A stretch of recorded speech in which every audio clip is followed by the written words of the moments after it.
This is going to be so much fun. Nancy, you look wonderful. Oh, Vicki, it's so good to see you. Come, sit. I am so glad we finally have time to play. Me too. Let's get this set up. I'll grab the tiles. Did Anne say she was coming to play too? Yeah. You mean Anne Burnson? Yes, she did. I got it. I got Mahjong. Oh, wow. Let me see. Yes. The following evening, Nancy takes an Uber ride to her daughter's house. Oh, my back. Just a moment. Let me get in here. There, that's better. Finally sitting down.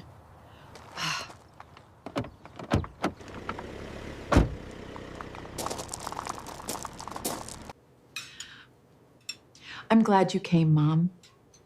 Can I get you anything else? No, I'm okay. After dinner, do you want to play a little mahjong, Mom? Yes, that sounds nice. After game night, Tommy drives Nancy home.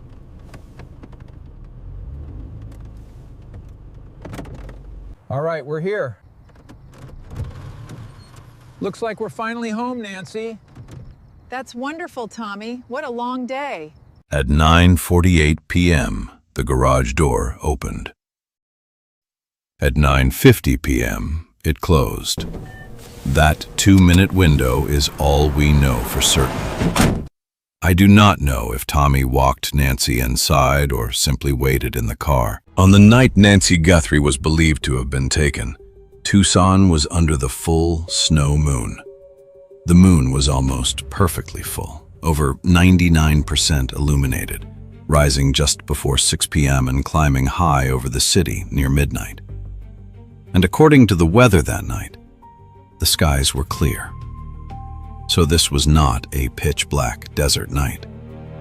The rooftops, roads, yards, and desert around the home could have been washed in strong silver moonlight, a haunting detail in the timeline of February 1st. This is the original night vision image showing the suspected individual on Nancy Guthrie's porch. Because the image is dark and grainy, I'm going to run it through Photoshop and apply several filters and enhancements to see if more detail can be revealed. I adjusted a few things in Photoshop. First is the brightness and contrast. Is anything standing out? Next, I added lab color and sharpen. I used curves here. Please note, none of these filters alter the original. I inverted the image here.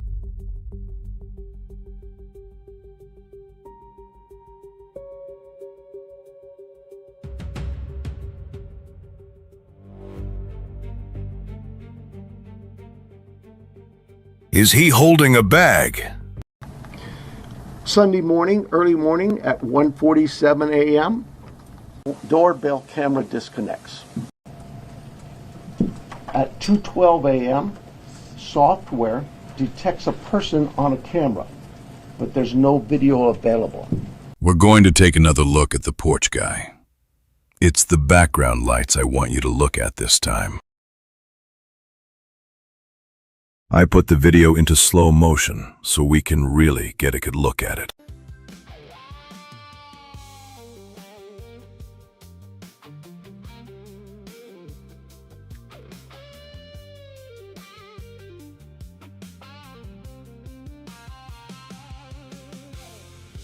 They wrote us up that night on the street lights. Court date said July 2. And everybody's watching what they're gonna do. I miss the truth so much. I miss the line between a public road and trying to silence time. What are these lights? And it feels like it's been a long, long road till that courtroom opens up and the story's told. We're not the man they paint I extrapolated the sidewalk lines to the light source. I then used Google Earth Pro and followed the lines being perpendicular to the house, and here's the results. I debunked this one. Many streamers are claiming these are the running lights of a car, but look closely at the shape. It's a diamond. That's not a vehicle light. It's the moon light reflection on the yield sign.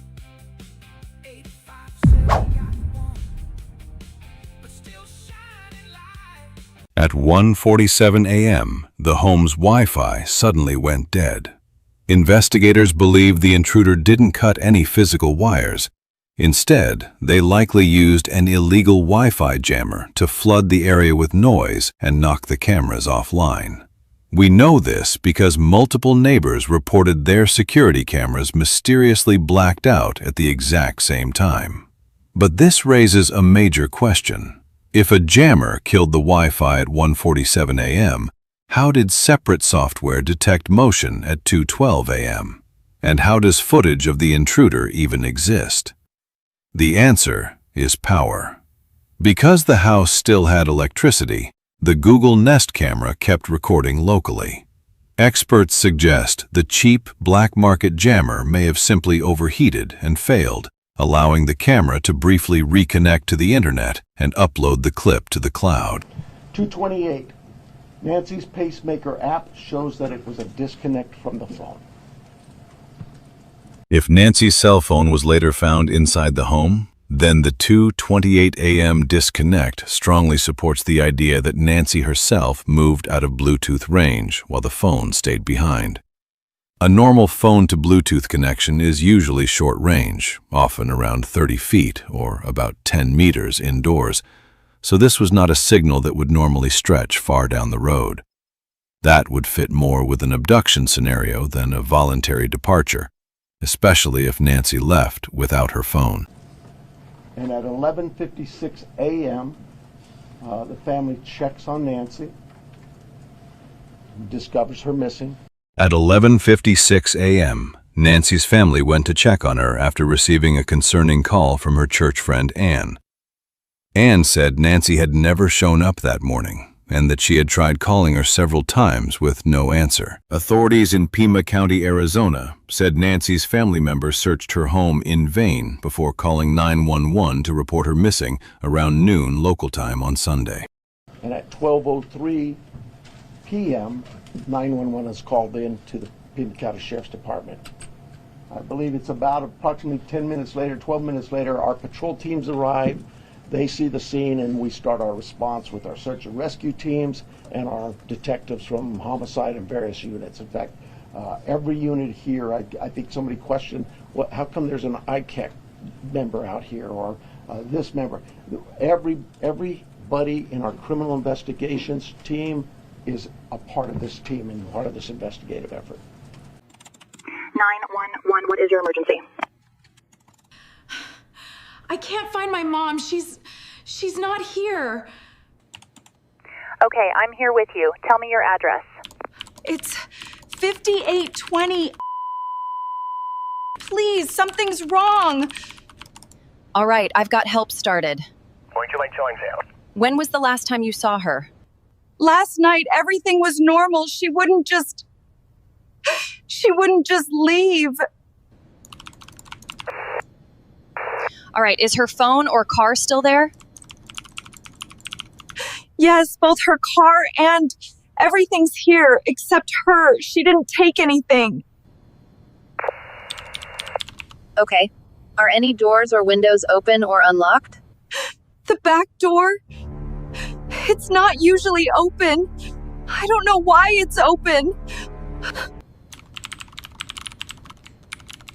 All right, do not touch anything for me. Step away from that area, okay? Okay. Is there anyone else in the house with you? My husband, Tommy, he's here. We need to check outside.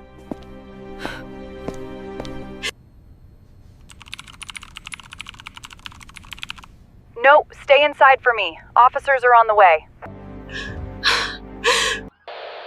I know. Help is on the way. The first 48 hours starts now. 12 noon Sunday. Investigators arrive with drones and search dogs.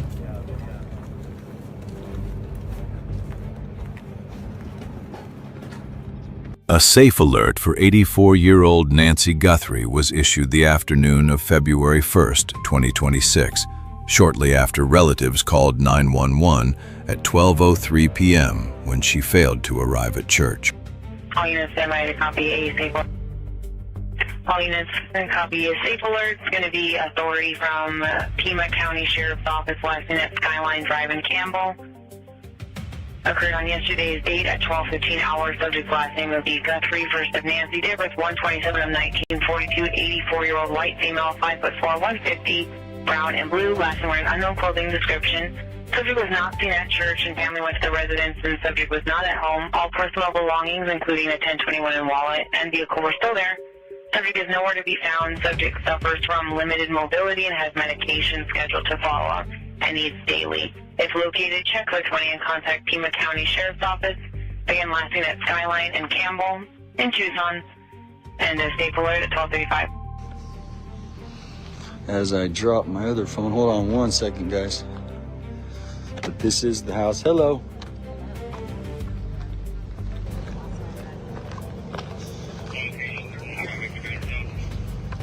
Okay, thank you.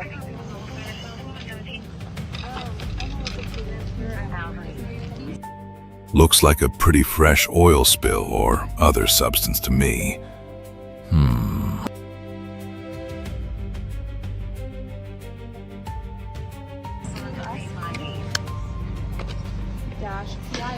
Let me know what you guys have in the comments. But we are here in front of Savannah Guthrie's mother's house, Nancy Guthrie. Last view of the house right here.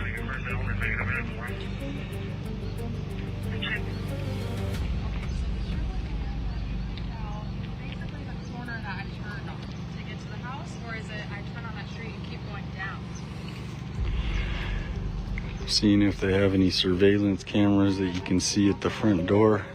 And look right here, I'm gonna zoom in. Here's a perfect piece right there. You see that? That's a Ring camera. Looks like Adult Protective Services card not left a door yet. This one here was noticed February 3rd.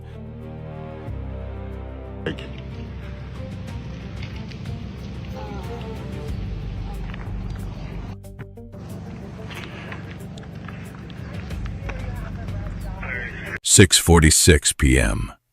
The Pima County Sheriff's Department posts on social media to announce Guthrie's disappearance. 9 p.m. Pima County Sheriff Chris Nanos speaks to reporters near Guthrie's house and says he hopes it is a search and rescue mission. Nancy Guthrie, I think we sent out a media release to all of you. Came to our attention, we got a call, a 911 call, that Miss Guthrie was reported missing from her home. That call came in around noon earlier today. Our teams came out, our search and rescue team, being supported by our volunteers from Search and Rescue Association, from PSAR, from Border Patrol. They gave us their search and rescue dogs. We've pretty much just thrown everything at this as we can. Miss Guthrie is 84 years old and is not of good physical health, and so naturally we have some great concerns. The scene at the house also has some concerns for us as well, and so that's why we're doing all we can to try to locate her. We've contacted and remain in contact with all of our local area hospitals, our medical transport teams. So far that's proven to lead nowhere. We will continue to search as we are right now with our survey, our air assets. We use drones and our airplane or our helicopter. We'll be back. We'll be at this all night, processing the house, and then tomorrow morning we'll start again with our search and rescue mission and try to regroup and see what else we can do. Maybe we've missed something, but I don't need to tell you. This is very concerning to us. You don't typically get the sheriff out at a scene like this, but it's very concerning what we're learning from the house, and so we'll just continue. The detectives there, our homicide team is out right now, looking at the scene as well. What is it about the scene that concerns you? I would just tell you that it's certainly very concerning to us. Just what we see there.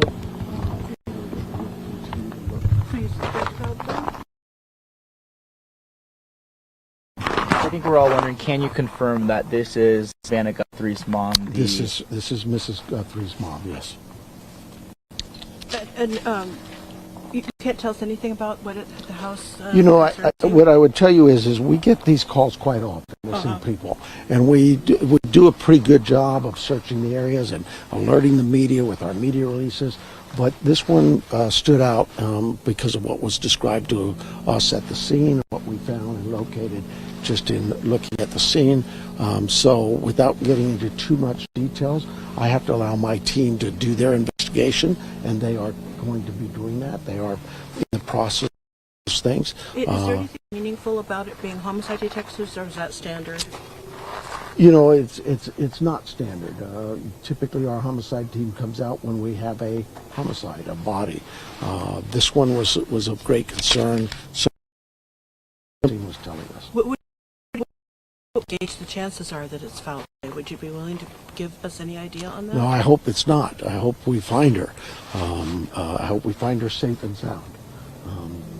But we can't ignore what's in front of us, and we need to take all the precautions we can and deal with what's the evidence is in front of us.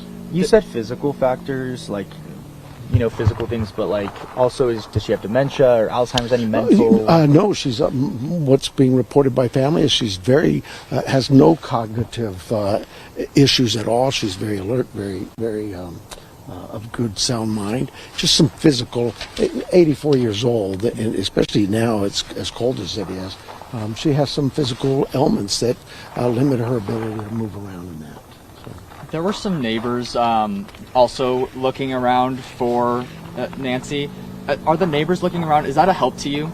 Well, absolutely. I mean, we in the immediate area, we ourselves with our dog teams and our search and rescue teams, we'd ask them to stay out of that area. But we certainly understand their concerns too. And if they happen to find anybody or see something, anything, call 911. How cold did it get? Oh, she was missing overnight, I take it? She was. Well, she was last seen at about 9:30, 9:45 last night. 9:30, 9:45. Yeah. Do you know how cold it got last night? Is that a concern? You guys are going to know that better than I. Is that a concern, though?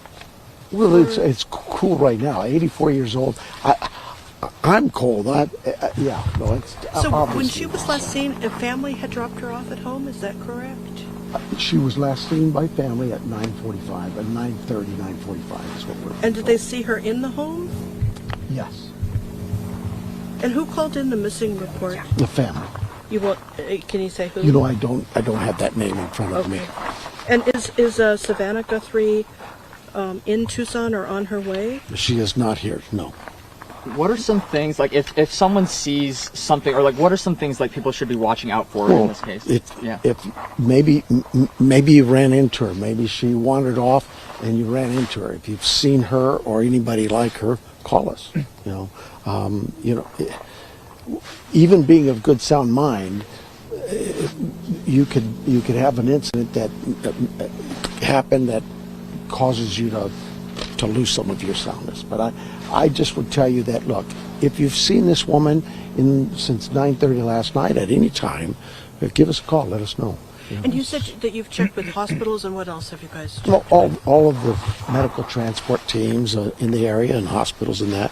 But that's no sign, no clue. Nobody's reported to us that they have her in their care. Does it being as dark as it is here make it more difficult to find a missing person? Well, our night search teams, they use our infrared systems and a heat sensing system. So in some cases, it actually helps. the body can distribute heat, and our flares or our heat sensors can find that body. But there's limitations on in the daytime. Our dogs seem to work pretty well, but if it gets too hot, they don't. Nighttime, it's like anything. It too has its limitations. Now, this is the second time that I personally know that an elderly person has gone missing in the foothills in the past year. Is there a pattern at all that we are seeing? And it doesn't have to be just elderly, any pattern at all. We have missing persons and search and rescue missions, not weekly, not monthly, daily here in Tucson. And it can be from a young 19, 20-year-old hiker who just gets lost in the desert or lost in the mountains. It could be an elderly person who's wandered off from a care home or something. So, it's just Tucson has a lot of people here who enjoy the outdoors. It's just beautiful, and so you get the hikers and those kinds of calls. And then, of course, we also have our elderly population. It's a great place to retire, and a lot of people choose this area for that reason. And of course, when you're coming here for that reason, what's the attraction? A lot of the great weather we have today is a beautiful day. The outdoors, even to the elderly, it's just So our search and rescue teams, our search and rescue volunteers, we could not do this job without them. It is tremendous work for them, and they every day are out here helping us. Can you tell us what the homicide detectives are doing besides being here at the scene processing evidence? Are you looking at acquaintances, friends, family, or? Well, I mean, we're talking to anybody and everybody. I mean, that's what you do. We've got to hear from people and talk to them. When did they last see this person? What do they know? Do they have any ideas for us? Is there somewhere else we can check? At the scene that makes you think there may have been some random encounter? The only thing I can tell you at the scene is it's concerning to us that it's enough of a concern that we called out our criminal investigation team as well. Okay. Any aerial surveillance?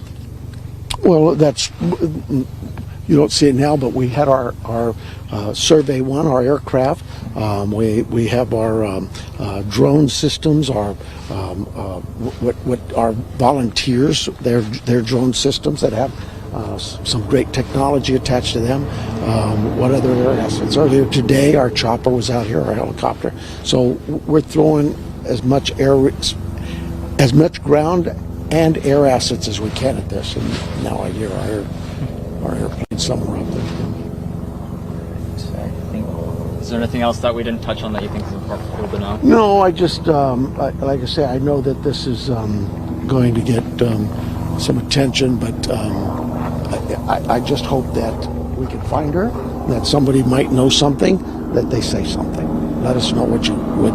And the call is our 911 center or 88 crime. The concerning evidence.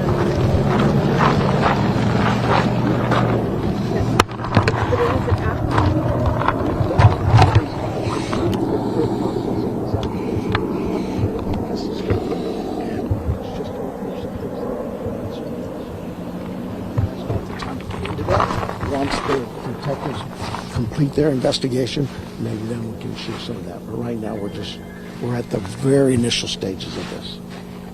The search mission started early today. We'll continue that. We're not giving up that. But it does change its platform because of the nightfall, right? The criminal part of this, the criminal investigation part, is ongoing, and it will continue ongoing until we can resolve this. Thank you. Okay. Let's see, we had our search and rescue, our PSAR, our search and rescue association volunteers, literally hundreds of people out here and searching the area for those dogs that and still no signs. We've let's see, we've checked with all the local area hospitals, continue to check. Support teams, no results. I think what's concerning is what's at the scene, at the home, is of concern to us, so much so we've decided we're going to call out our homicide team. And so they're here, they'll process the home, do what they can there, and again, as we speak now, our plane was up just a minute ago. Those things are happening, but that'll transition to a daylight search again tomorrow. We'll continue that. We're not giving up that. We're asking the community, help us. If you've seen Miss Guthrie, give us a call. Call our 911 or 88 Crime. We're just kind of working it from two angles. The criminal investigation side will continue at the house tonight. We're looking through processing that and see what we can learn from that, and we'll just keep going. Does the search for her continue tonight? Absolutely, yeah, we'll continue that. At some point in time, they've got to transition and settle down, but they've been out all day, like I say, since noon. Nightfall, it's a different type of search, so we change teams and transition then. I'm going to guess that here in a while that night team will move on, and we'll come back at it again tomorrow morning. They reassess it and look at where could they have missed. And just because the homicide team's involved doesn't mean this is a homicide. No, there's no. What we're saying is there's some things there that are concerning to us, and we just don't want to miss anything. Search and rescue, their mission is we want to find you. We want to find you safe and sound and help you and get you there. That still continues. But we have an obligation to, when you look at things in this world of ours, you look at that and you go, is something wrong here? Is there something missing? We can't just dismiss that one. And Senator Kelly explained to our cameras earlier tonight how he found out that Nancy Guthrie was missing. Well, I first learned of it, before it was public. Savannah called me, because she knows I live here. And then I called the sheriff, and I called the Tucson police chief. So that was, that was mid-afternoon on Sunday. And Savannah was on the way to the airport to fly here. And obviously, rather upset. So I've been doing whatever I can do. On February 2nd, 2026, authorities officially declared Nancy Guthrie's Tucson, Arizona home a crime scene. There is a white car parked here. I don't know whose car that is, but there's a car parked there. Nancy Guthrie, 84, has been missing since the overnight hours Saturday into Sunday, abducted from her home in Arizona, according to the Pima County Sheriff's Office. The new details tonight, including blood at the house, as the authorities say they have no suspect. But what they do have, the sheriff told our Jonathan Vigliotti just moments ago, is a ransom note. Jonathan, that would be a huge development. Good evening to you. And good evening to you. A huge development indeed. The sheriff telling me they first received that note late last night. We at CBS News have not reviewed it, but we are told it asked for a large sum of money. The FBI has been analyzing it ever since. They're taking it seriously enough at this hour that they even showed it to the Guthrie family.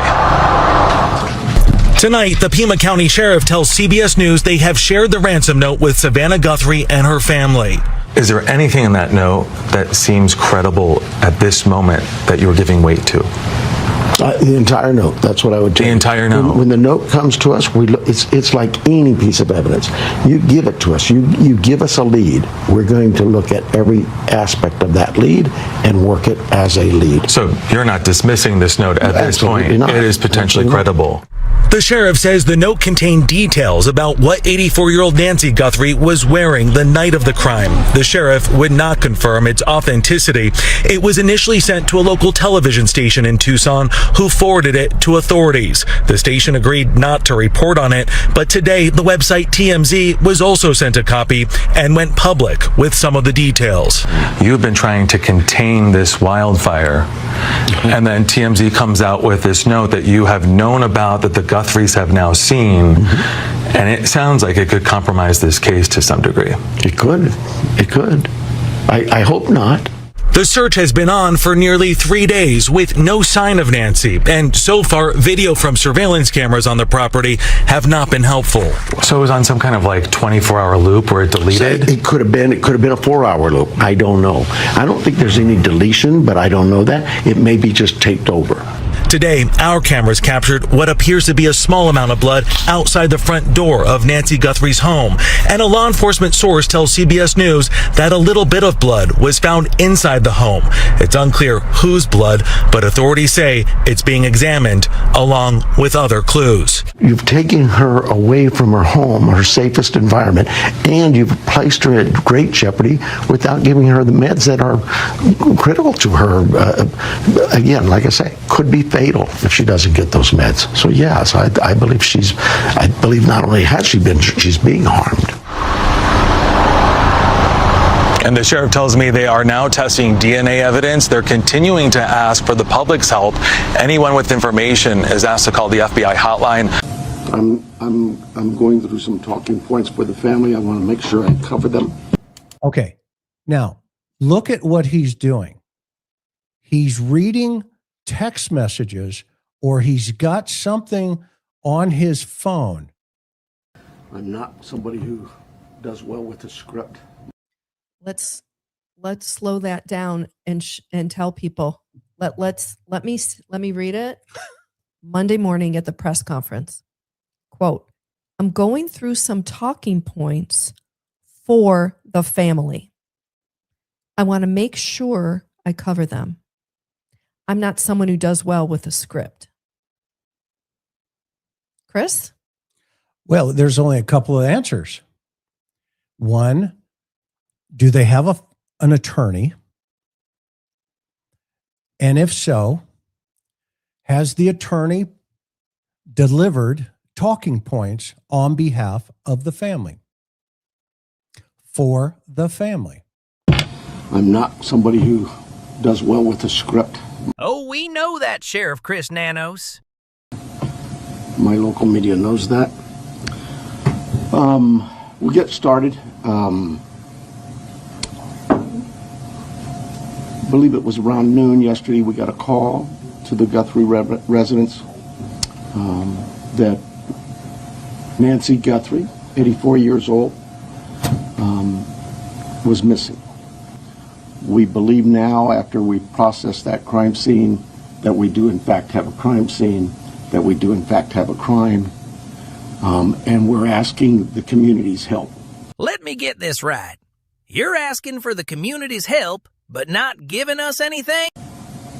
This community has always stepped up to help us solve some pretty tough crimes.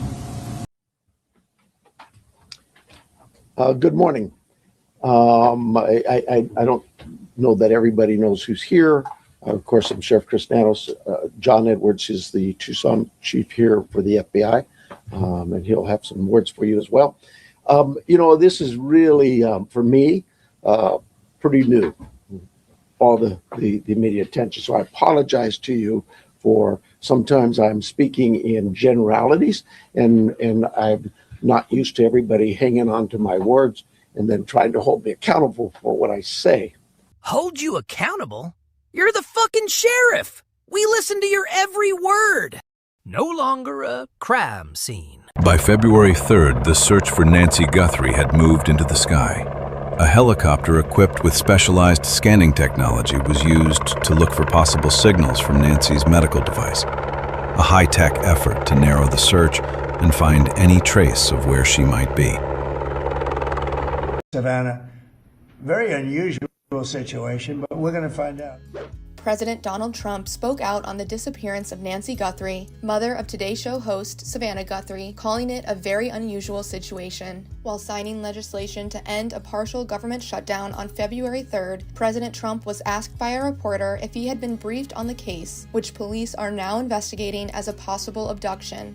Have you been briefed on Savannah Guthrie's mom missing in Arizona? I think it's terrible. Would you commit to more federal agents like helping out on the search? Sure, I would. I'm going to call her later on. I think it's a terrible thing. I always got along very good with Savannah.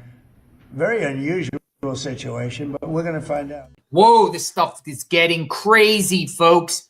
Out in Arizona, ransom notes being sent to media stations. Multiple media stations now have received a ransom note. So something happened here just a few minutes ago. We received an email at TMZ from somebody purporting to basically issue a ransom demand. I'm not going to read this, but the top line to it is that they are asking for money, a lot. They are asking for it in the form of Bitcoin, and they are putting an or else on this. Right. Now, they also say In this clip, TMZ appears to show a handwritten note, but the image is reversed and blurred. I screen captured it, darkened the writing, printed it out, and held it against my sliding glass door to read it from the other side. After reversing it, the number appears to be 520-724-5600. At first, a reverse number search showed 4 Tucson area names connected to that number: Ana Leyva, Elisa Islava, Chloe Boyle, and Alexis Gallego. But this does not appear to be a private, personal phone number. The number 520-724-5600 appears to be the public main line for the Pima County Attorney's Office in Tucson. One name, Chloe Boyle, fits that pattern because the record connects her to legal processing support at the Pima County Attorney's Office. they do two things. You don't want that number. Right. They say two things.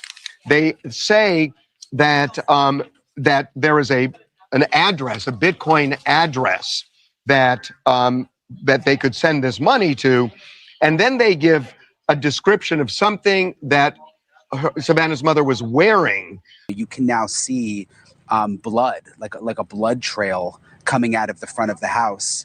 One of my photographers was able to walk up to the house behind me, and keep in mind, this is no longer a crime scene.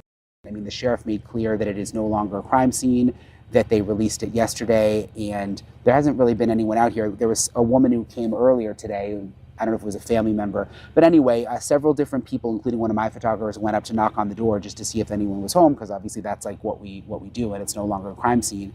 And you could see up at the door, this video, you could see that there was blood down near the doormat and just on the ground near the entryway into the house, which is pretty disturbing. Breaking news. Big breaking news. Come on in, folks.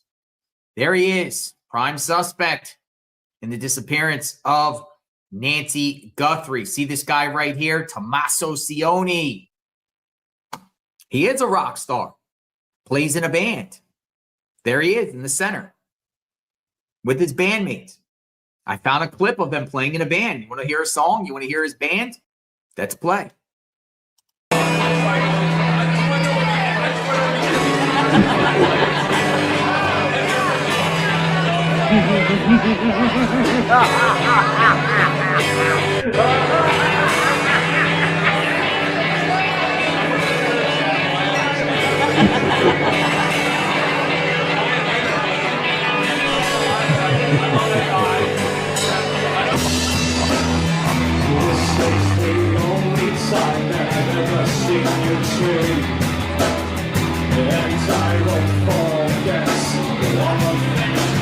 At 4 o'clock or so local time, all of these sheriff's office pickup trucks and evidence units came down the road, really out of nowhere, went into the yard, and they set up a full crime scene at Nancy Guthrie's house yet again. No longer a crime scene. Oh, here's the other thing.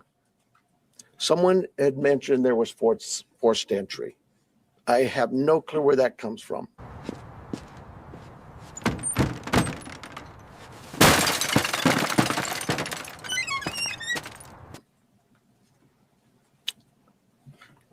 I think I am about done with my piece of this. I'm going to bring up here Heath Yankee, and I think you know him if you haven't been here. John Edwards is the assistant agent in charge with the FBI here at the Tucson office.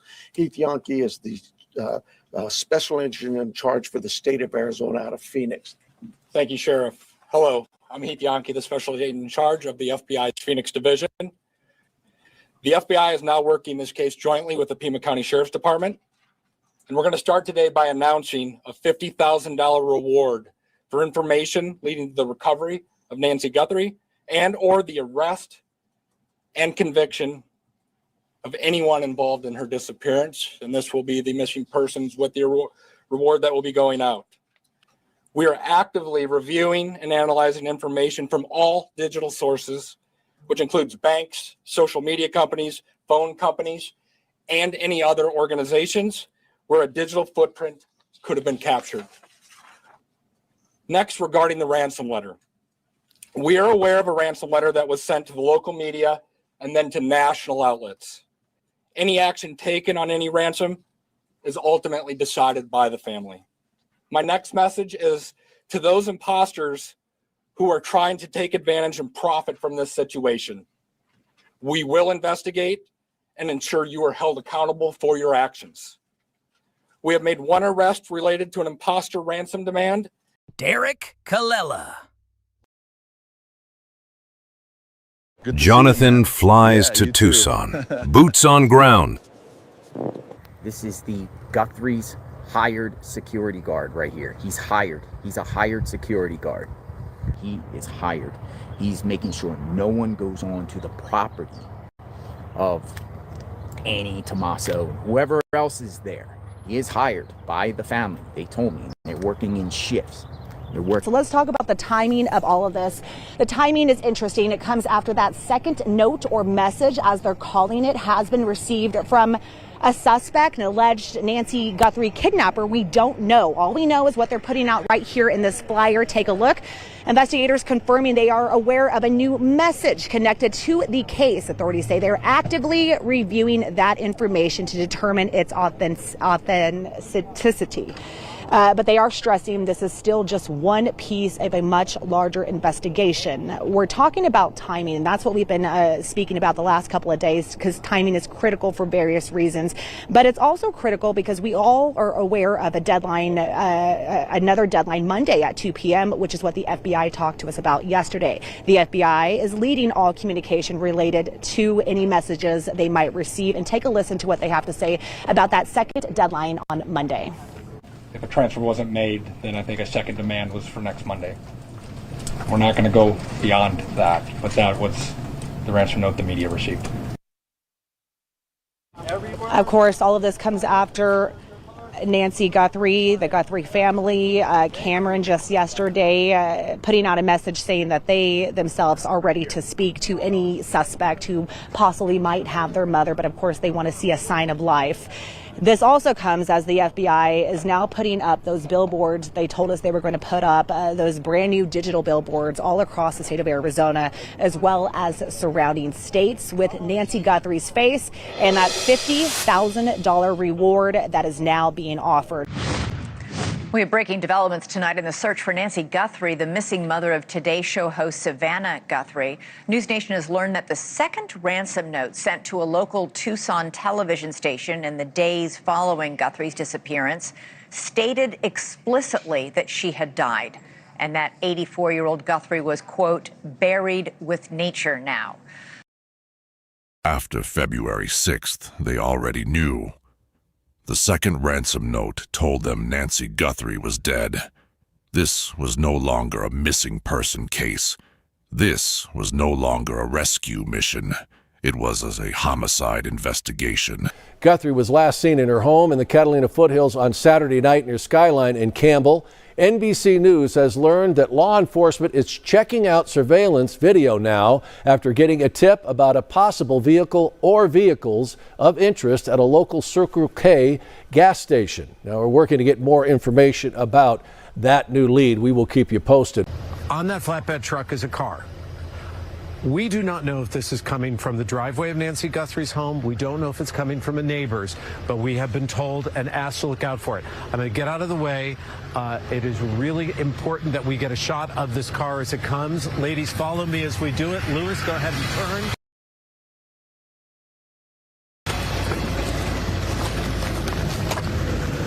Here, just tons and tons and tons of people all across. So hopefully it looks good. At least it's paying. At least it's awesome. I've been sleuthing around a little bit today, going to these Bitcoin centers, and I don't know. Are they paying a ransom? They're offering to pay. They're offering to pay. That's the thing. So, all right. So yeah, basically is a new video got submitted. Hey, 857. 857. What's going on, 857? We restrained some of your stuff the other day. Yeah. Gave you the plug. Dude, I've been watching you for years. Well, nice to meet you. Yeah, I saw you on Twitter. I think I gave you your message, and we understand. We beg you now to return our mother to us so that we can celebrate with her. This is the only way we will have peace. This is very valuable to us, and we will pay. Ends Arizona Wildcats game as Guthrie family drops emotional plea to kidnapper.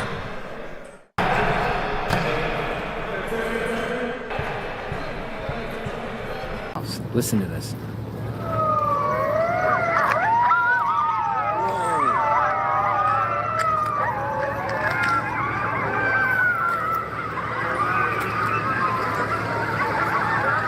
Dude, outside of the road, and it's coming from the back.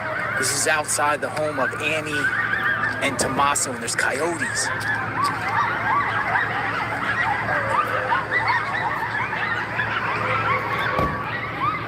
Dude, that's crazy. So, let me just spin the camera around to show you, like, the scene here. There's, like, a lot of media here. There's all of the media out here. All over the place. Media. So there's lots of media here. So it's not just me, folks. It's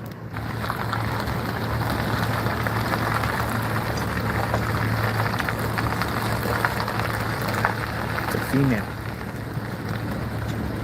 It's a female deputy over here. So I don't know what everyone's waiting for. Maybe somebody's coming back. Drone shows investigators conducting search at Nancy Guthrie's home.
He's getting their mail.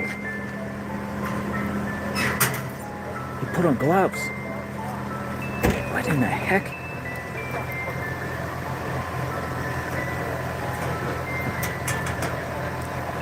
Dude, he put on gloves.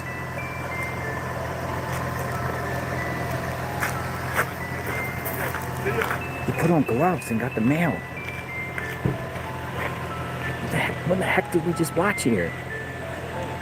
Dude, he's probably instructed to get the mail but wear gloves just in case there's like a ransom in the mail or something.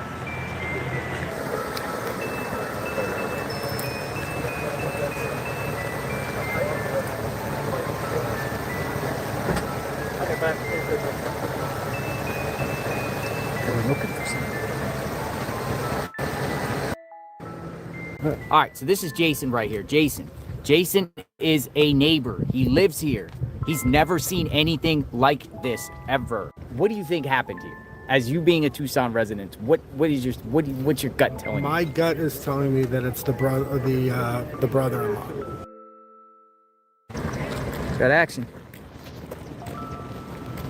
What are sheriffs up here for? 2 sheriffs have arrived on the top of the hill. Maybe somebody complained about trespassing or something.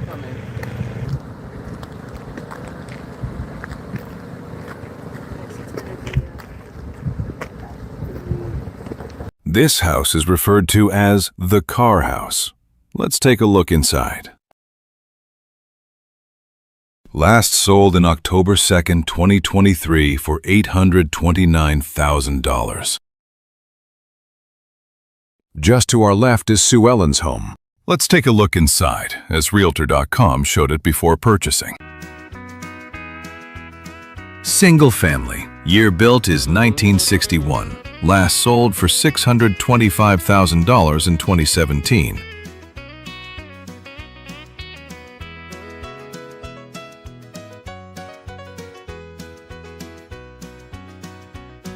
Yeah, we got your story. Jonathan is about to meet Alex. The scanner on right now.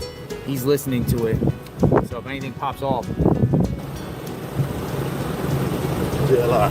Hello. My name's Alex. Hi, Alex. How are you? Nice to meet you, man. Nice to meet you. Yeah. How was the soul search? All right, so we got Alex. Alex. Network. What's going on, Alex? So, Alex, you told me you were out here searching for the very first time. Yeah, I came Thursday. Asked some of the news vehicles because there's no cops right there. I'm like, is there any search party? And they're like, nothing we know of. So I just went walking, and behind the house right there, there's a big gully. And you get like almost up close to the houses, you know what I mean? So honestly, it was undisturbed. I don't think she went out that way. She had to come out this way. And why? What's back there? It's a gully. So in other words, but like the terrain is all rock. You wouldn't have taken an 84-year-old that way. No. No. You would, like, let me show you the picture. It's just too rough back there.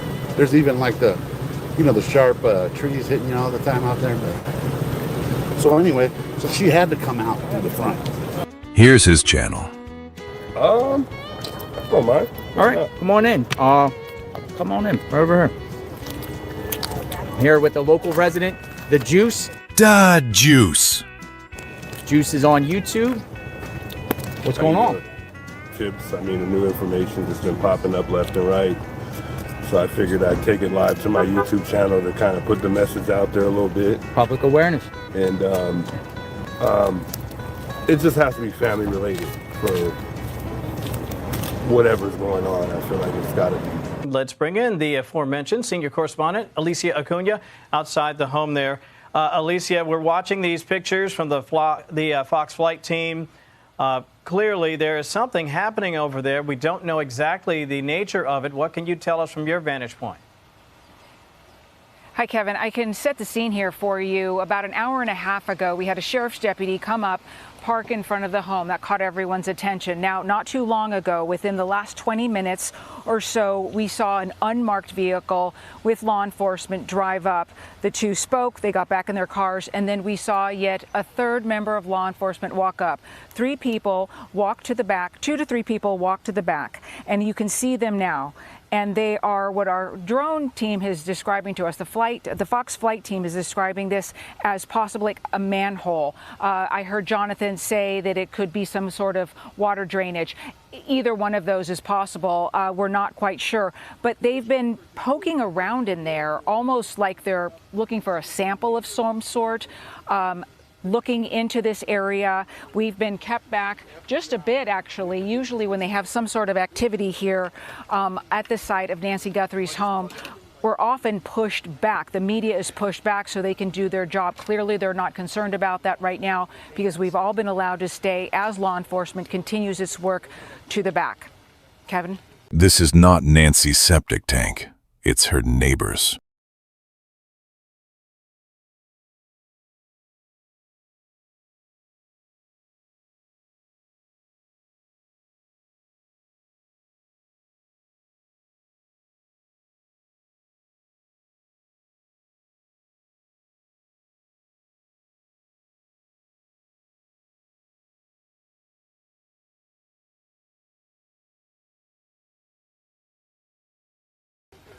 Let me ask you about the searches that were happening, Alicia, Saturday over at the home of Annie Guthrie. Have you heard anything about the nature of those searches? Everything we've gotten has been from our Fox Digital team. They were on site when about 4.5 hours after Savannah Guthrie and her siblings released that most recent video. They arrived at that home. They were there for about 2.5 hours. And according to our Fox team on the ground there, they could see, they could hear clanking of some noise being made. They could also see in the garage area what seemed to be flashes of light coming from a camera. And then they noticed in another whole opposite side of the house, we don't know if it was a bedroom, but it was definitely a different room, they started seeing flashing lights, camera flashes, they assumed, as well. They also noticed that someone inside the home put up something to cover the window, probably as to, to keep the media from knowing exactly what they were doing. They were in there for quite some time, Kevin. Also, one of the agents was seen walking out. He had latex gloves on. They had a white folding table. They also carried out, one of the agents, a brown paper bag. We obviously don't know what's in it, but when you look at those types of behaviors and what law enforcement was doing there for so long, the family wasn't there, we understand. The question is, was this evidence collection? Because the behaviors there, if you go back to any other case that you've covered, Kevin, you and I both, that looks and sounds a lot like evidence collection. As Jonathan mentioned, the Sheriff's Department reiterates, just as this is happening, that they will not be holding a news conference, that they won't be coming forward with any new information at this time. They still don't have a vehicle of interest, and they still don't have a person of interest. However, there is a tremendous amount of evidence collection going on. Obviously, there is a tremendous amount of activity happening as well. We have not had a news conference from the Sheriff of Pima County since Thursday. And I understand, if the pictures were accurate, that apparently someone in leadership over there was at a basketball game, which is probably not the best look for the department, but I'm not certain if that's actually been verified. But Verified. Let me ask you while we have you, Alicia, I know that local news has been a bit of a repository for information regarding alleged demands, alleged requests made. Is that also happening in local Spanish TV, to your knowledge? And what, if anything, can we glean from the fact that the alleged abductors continue to be working at least somewhat to get the word out to local media?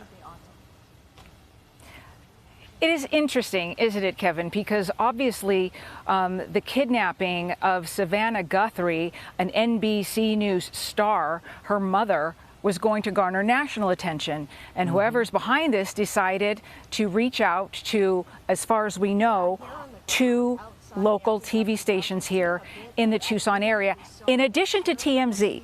They did not reach out to NBC, the employer of Savannah Guthrie. So only the person who's done this knows what the thinking is behind that, why those 2 local stations. There are other stations here. You asked about Spanish language. I cannot answer that question. I do not know.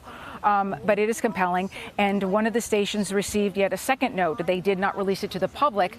They did tell us, though, one of their hosts went on one of the other networks and said that that note did not contain proof of life. It did not contain another deadline. And they really didn't go into much more detail. Yeah, and that's the part that obviously the family is so desperate to see. We want to see proof of life so that, and again, they said in the video that we played, listen, we'll pay. I've never noticed this picture. Here's a 1991 construction diagram. stamped for approval to commence work. As you can see, 2 septic tanks, one near the casita and the other one in front of the home. JLR investigates, boots on the ground. It is going down right now at Annie Guthrie's home. Annie Guthrie and Tommaso's home. Authorities are here doing something inside. I see a lot of pictures being taken.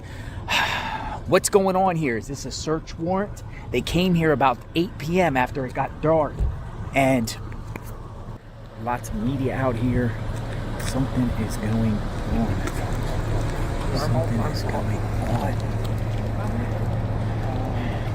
Authorities are inside. Doing something. Taking pictures, collecting evidence. I just want to let you know that I put it back on the other camera. I am out here in the field. We'll see what happens here. JLR investigates, sub to the channel, like, hit the notification button. I am here. Down. JLR investigates. Another day outside of Nancy Guthrie's home. It is a media circus. There is more media here today than there was the last couple days. Media is camped out here all over the place. Look at the cars. They go all the way down the street. Dude, that's like 20 feet up.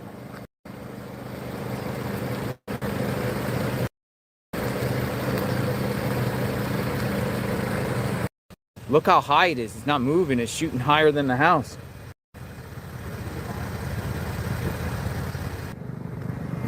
They shoot drones up in the sky. Where is it? Where is it? It's like it's falling. It's coming down.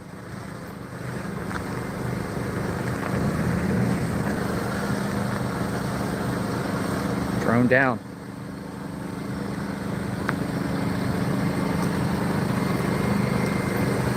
Soft landing. There has been a Pima County deputy worked outside. Guthrie's possible abductors are demanding $6 million by 5 p.m. today. We're ready for the next break. TMZ saying the Bitcoin account is at 0 right now. I don't know how they get the information. I don't know how they get the account number. Is this, because I heard you saying someone was going to come with a report in about an hour. Is this the one you were talking, or is this something different? Breaking news, boots on the ground. Another day, folks, out front of the home of Nancy Guthrie. JLR investigates. Got it.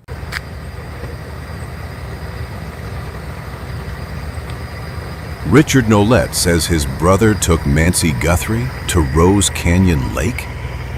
This clip occurred the morning before they aired The Perp on Front Porch. The early morning of February 10th, before the video of Perp on Nancy Guthrie's porch was displayed to the world, this man was seen walking past. Coincidence? Maybe.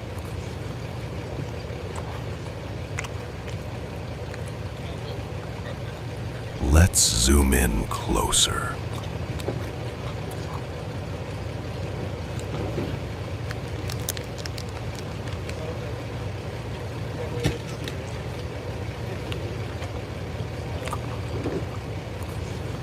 AI stated the dog is a Rhodesian Ridgeback or a Hungarian Vizsla. So at least y'all got to join me for the sunrise this morning. Even the dark soles on the shoes tend to match. Listen to what Monterey Spike has to say regarding the burger cipher. So, going back to the theme of the sacrificial lamb, Nancy was murdered in her own home on the 1st of February. Then her body was taken to Rose Canyon Lake and deposited into the water under the light of a full snow moon, I think is what they call it. Got it. Got it. I got it, folks. Here we go. I got it. Here we go. Sorry, folks. What in the heck is that? What in the heck is he holding?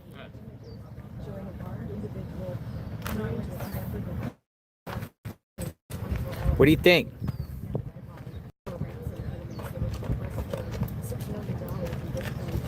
Dude, that's creepy. Yeah, what is he holding? There's other images.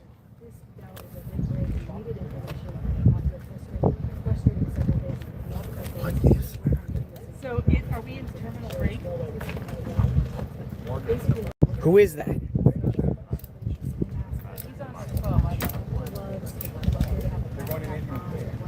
He's got gloves on. Got gloves on. Got glasses. Dude, this is crazy. Somebody just came to the Guthrie home. Hold on, we got somebody here. Who? It's Domino's. Somebody sent him a pizza? Somebody sent Nancy Guthrie a Domino's. Holy smoke. Did somebody order a pizza? I'm trying to figure out who it's for. Was it? Does it have a name on it? It does. It's Alyssa. Alyssa? Yeah. I don't know what. I'm just gonna give him a call because it's got to be one of you guys out here. Yeah. Or somebody pranked you. This is somebody from Oregon. She says that she sent it to your guys' company. Ma'am, are you there? Yes, I'm here. I sent him pizza from Oregon. That's for him. Nice.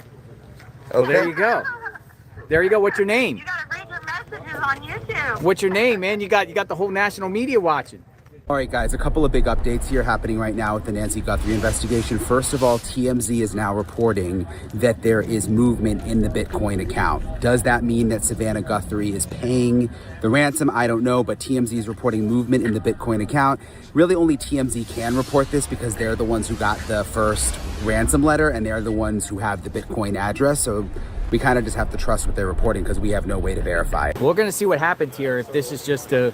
Here comes Daniel they got Gutierrez and embarrassed by people Damien. coming onto the property, delivering pizzas, or anyone, not paying attention. But they have came and blocked two vehicles. Hey, how are you? 857. What do you think about this new footage? You know, what I immediately thought is everybody needs to look local, as Tucson's only got 500,000 people. So look at the body type against Adelita Grijalva. Oh, okay. Yes. And I want to introduce you to, he ran against Adelita Grijalva, Congress. Oh, Congress, what's your name? Daniel Gutierrez. Daniel. So you were running for Congress? Yep. All right, so your take on the situation here. Well, our city hasn't seen anything like this. Like Damien, I was born here. This is our home. Used to be a pretty nice community, but with all the drugs that are plaguing, I mean, we're the major corridor that's flooding the entire country. It comes right through Tucson. The homelessness is out of control. The crime, the free buses. I hear from the community all the time, they want to stop the free buses, and no one holds anybody accountable. That's the problem with Tucson right now. We have really bad leadership here. All right, folks, going to Annie's house. Come on, we'll stay with me. We'll just keep the stream on and drive. Yeah, we're going to Annie's house. We're on the move. See you guys there. If not, see you guys on the fly.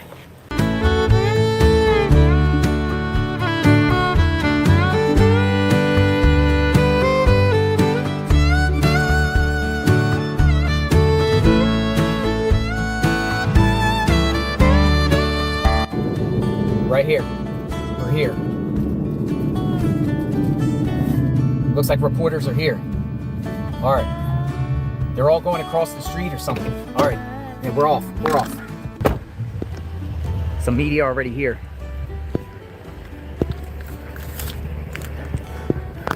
He's coming.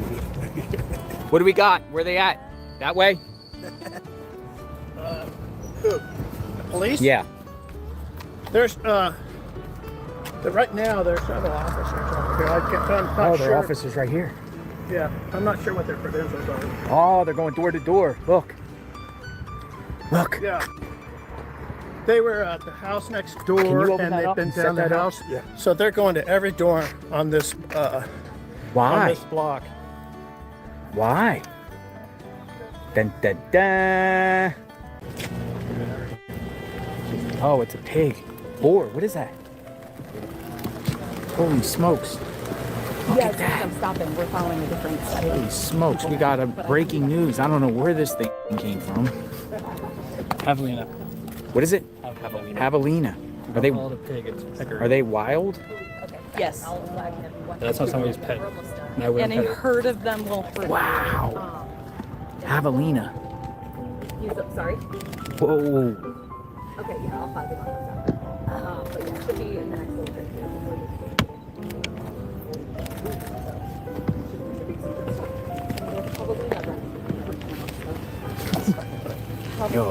disappearance. There's FBI here and javelinas walking around. If you've made it this far, you're following the story that matters. Days 11 to 15 are next, and they change everything. Make sure you're subscribed. You won't want to miss it. We won't stop until she's home. No matter the cost. Another day, folks. Nancy has still not been found. Media is still camped out here. Whoa, what a wild day yesterday, right? What a crazy day yesterday. They detained a person, only to let him go. FBI searching all over the place. We're gonna keep the conversation going. Who's ordering a pizza today for JLR? On February 11th, 2026, the FBI conducted an extensive search in the Catalina Foothills neighborhood near Tucson, Arizona.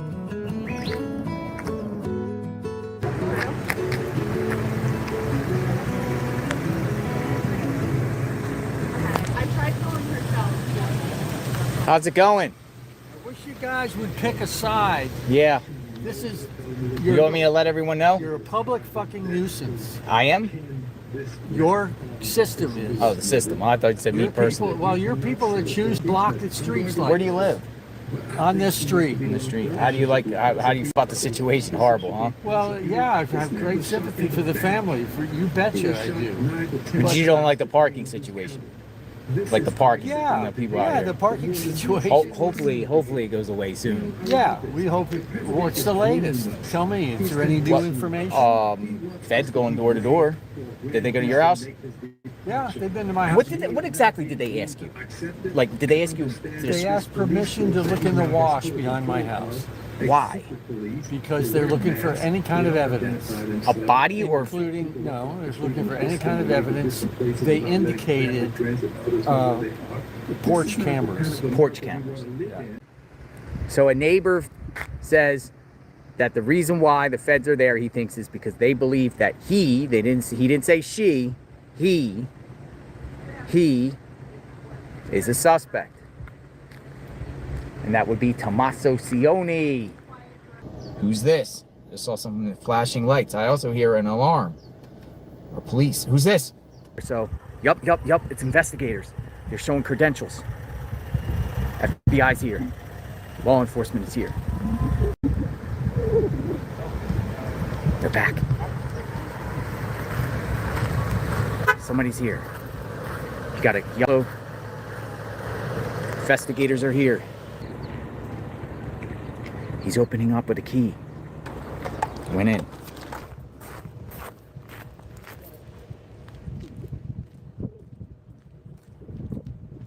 Oh no, he's going in. He's grabbing something.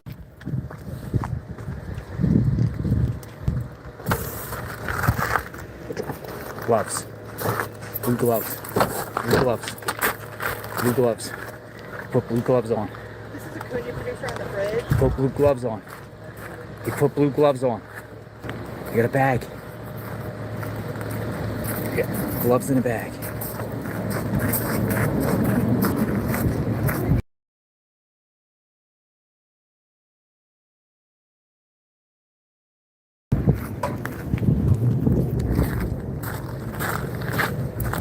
Delivery?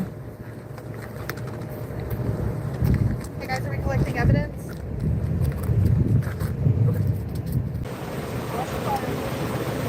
So this is the neighbor, and she's really mad right now. She's talking about people leaving trash in her yard. She's saying to the sheriff deputy, what happens if there's a fire and a fire emergency? How are you going to get fire trucks?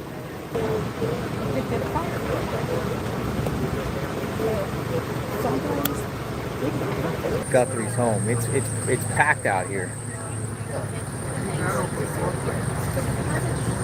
Just reporters. Yeah, it's packed out here hard. February 11th. A black glove was found roughly 1.5 miles from Guthrie's home. Out front of Nancy Guthrie's home, a lot of law enforcement activity in this area this morning. We're going to talk what is happening. Law enforcement descended onto the property. Forensic sheriffs, they came in, tried to come in when everyone was sleeping. FBI at the scene, right here. They're at the scene. Again, this has been the last. They're here. Please.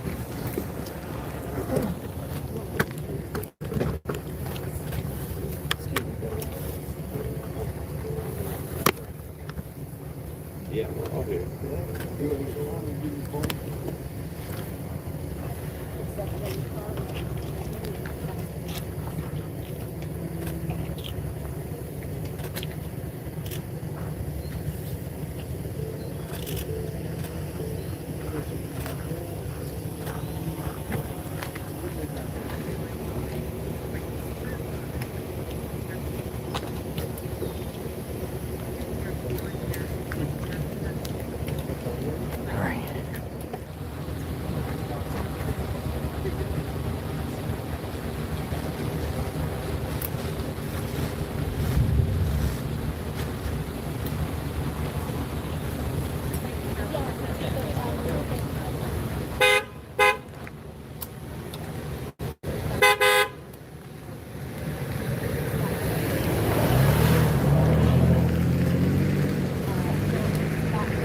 Pretty hostile. Dude, that guy was screaming. Oh, look. Look, okay, we're on the move. Tent's coming down. Tent is on the move, coming down.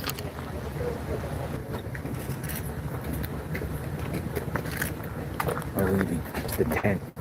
Bags, tent. There's the tent.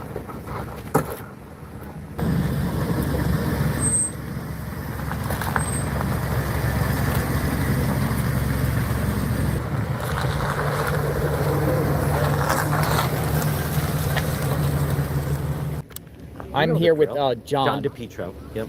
From New England. Yes. Out here, you've been out here for days covering. What's your take on the whole situation by your coverage and what your perspective is and what's going on? In covering different scenes, what we're seeing right now, and I know there's always like second guessing, and there's no perfect investigation, but what you're seeing and people are seeing right now is, to me, this shows the FBI has really come in. The day. Here's what should have happened, and where should I be looking? Just straight ahead. Yeah, you can just look straight ahead. Here's what should have happened. This entire house should have had yellow tape around it. Annie's house should have had yellow tape around it the entire time. It is day 13, folks. Front of the home, bright and early. Tents are up. Rain is in the forecast today. One thing I noticed though, look at the bottom of the door. I saw these like markings at the bottom of the door there. If you can see them, there's like these like 2 dots. Do you see that?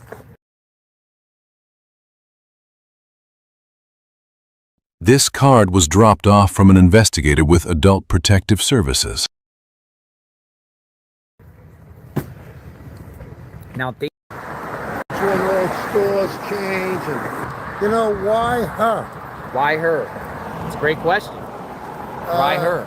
It's something just not right. Libby, what are you chewing? What are you chewing, Libby? And it's already Look at Libby's teeth. Hello, Libby. What's your name? Thank you, Bob. What does he look like without the mask? That's the burning question as investigators search for the suspect in the Nancy Guthrie kidnapping. Now the nation's best-known forensic sketch artist is using her skill and experience to create this sketch of the suspect. Lois Gibson achieved national fame for her 4 decades of work with the Houston Police Department. She says she came out of retirement to create this sketch because, like the rest of America, she wants to bring Savannah Guthrie's mother home. What did you see when you looked at video of that suspect? The bottom edge of his nose, and then that thick mustache, and then that hair below the bottom lip. He's young. He's below 40s, I believe.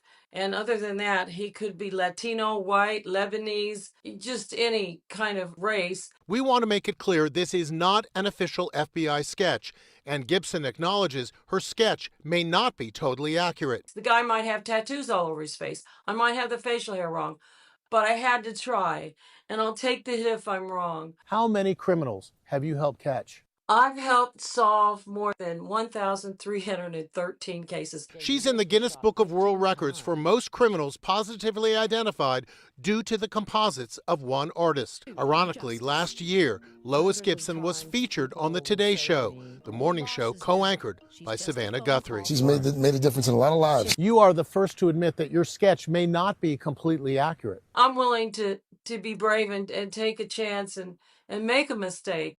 I tried using ChatGPT several times with the simple request, remove the mask. Without any extra prompting or steering, it produced what looked like the same face, or a very similar face, while matching the eye and mouth placement from the original. Then, suddenly, it stopped allowing the request. No matter how I worded it, ChatGPT refused, because removing the mask would mean guessing hidden facial features that are not actually visible. So I did not steer the result one way or another. I asked it to remove the mask multiple times, got similar looking results, and then the system blocked it from going any further. Bob, JLR. How are you? Nick, right? You just showed up. Yeah, thank you. Yeah, I remember names. Looks like the pool cleaners. Are they here just doing their monthly thing, or were they called in to... Put some pool back there. So the viewers want to know about you. Tell us stuff about you. All right. Well, born and raised here in Tucson, Arizona. Pedal to the metal, JLR. Let's go!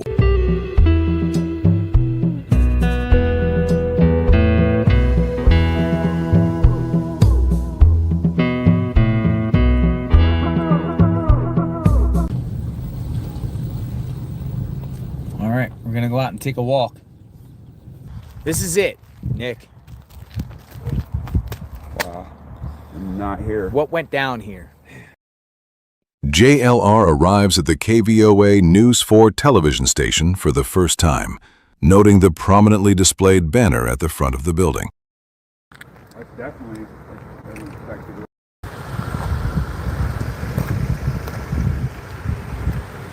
Look at this. Wow. Ooh, look at that. We just received a third Nancy Guthrie note. A third email from the man who claims he knows the identity and the location 7 minutes ago, guys. Guthrie's kidnapper, and he has now upped his demand. We know it is the same person who wrote the other two notes because the Bitcoin address is identical. So he says... Just trying to help out JLR, guys. Because he does not trust law enforcement. He is essentially saying, you don't trust me and I don't trust you. What he is suggesting is by the FBI upping the reward to $100,000, it was designed to discredit him. He says, quote, to discredit me. So what he is saying is he now wants the following. He wants one fraction of a Bitcoin worth $50,000. And for that, he says, he will give up the name and location of the kidnapper. He says he will not cash that until the kidnapper is actually arrested, and then he expects the second Bitcoin fraction, another $50,000. So he wants the $100,000 reward. Media converges on an incorrect location following a local dispatch SWAT alert. I'm sorry? I haven't heard anything. I'm sitting here on standby. Like I'm playing, I guess, SWAT ambulance chaser tonight. I don't know. Authorities detained and questioned Luke Daly, 37, and his 77-year-old mother, Mary Chapman Daly, on February 13th. This was crazy how we were all the way in one town, flew down here, flying up there looking. Holy smokes, folks. This is crazy. This is crazy. I'm literally at the home of the raid last night. I'm at the home of the raid last night, and oh my goodness, there's no one here. This is crazy. This is the home on the left. There's not one police in sight. There's no crime scene tape. There's nobody at the house. This is nuts. apparently there's talk that these people have not been arrested and let go. JLR meets Exploring with Jim. Shift change. He was formerly a Tucson resident. He wasn't driving the Range Rover and was in the country, Jordan, since 2019. Nice. Got the camera and everything like that. What brings you out here? You're from here? I saw Savannah issue a plea for help. People to come out and help search, help restart this situation. So I loaded everything up from California, and I'm going to do a grid search. Neighbor. Got a neighbor of, this is Annie and Tommaso's neighbor. Oh, nice to meet you. I just live right over there on the other side of that two-story. How's it been with all the headache with all these people, or dying down? Crazy. Yeah. Interestingly. Yeah. You want water? No, I'm okay. I got Gatorade. I'm good. Okay, Thanks. thank you though. Yeah. Thanks. See the cross? See the cross? Yeah. It's been weird. Yeah? We didn't even know they lived here until about Friday last week. Oh, interesting. So you didn't have much engagement with them. Hey, how are you? That's good. I was over at the Circle. I went to the Circle K and then searched all the arroyos around Annie's house. Just did a complete grid search around there, just with ever expanding concentric circles. The person of interest is interesting. The guy at the Culvers, his name is Zach. But Pima County was calling him their person of interest. This guy, right here. So he's a Tucson resident, and he's the one that was driving the Range Rover. He was picked up. You could kind of see him right there. He's the one that was down there when they pulled him over at the Culvers, right?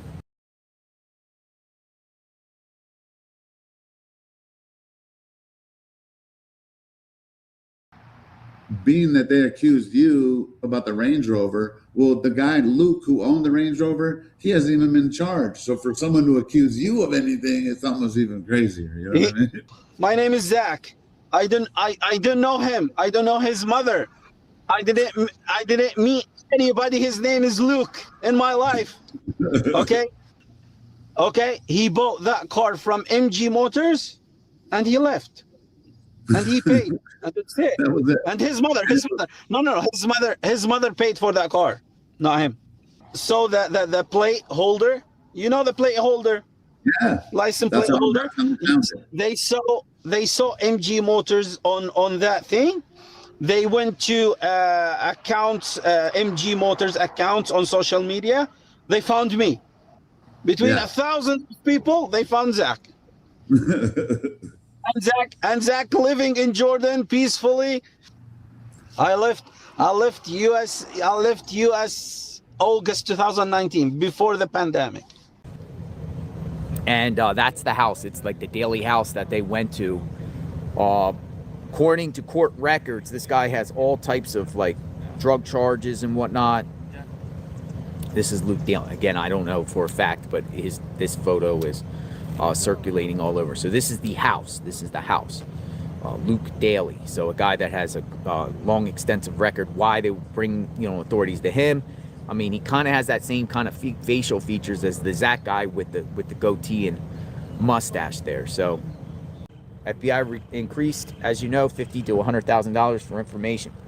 The new report came out saying overnight that police helicopters on February 4th were flying over the area using a high-tech Bluetooth scanner to track Guthrie's pacemaker via a helicopter. To you. All right, so this is Daniel. He's running for Congress. Back out here. You've been out here multiple times. Yeah, I decided to come out here after the shooting we had in Tucson yesterday. Damien and I have been talking, a lot of people have been talking, and the crime is simply out of control. So I've heard there was a shooting, but it really didn't get much press at all, right? Not at all, and they're trying to put it as two separate shootings so that they don't have to call it a mass shooting. Keep asking, why has the mayor come out and said anything about any of this that's happened up here? Because our mayor keeps telling everybody that there's no crime here in Tucson, that it's all getting better, that their new, what's that thing called, Damien, that they got going? Safe City Initiative. There you go. The Safe City Initiative is working. So nothing that's happening right now is happening. It's a figment of our imagination. Come aboard, we're going live tonight. Welcome aboard, everyone. Come on in. Camera shining. Come on in. The ocean light.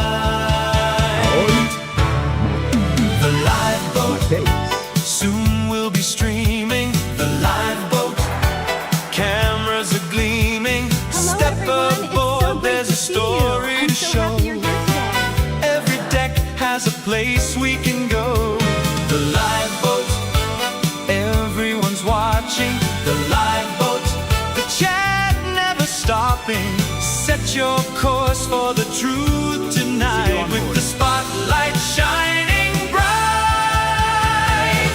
Come aboard and bring your crew. There's a case and a clue or two. Great to see you. From the lounge to the ocean. Come on, everyone's here. There's Let's an go. extreme drama. Welcome aboard. Everywhere. The lifeboat, full of surprises. The lifeboat, when the curtain rises. One more wave, one more show. Everybody's on the lifeboat.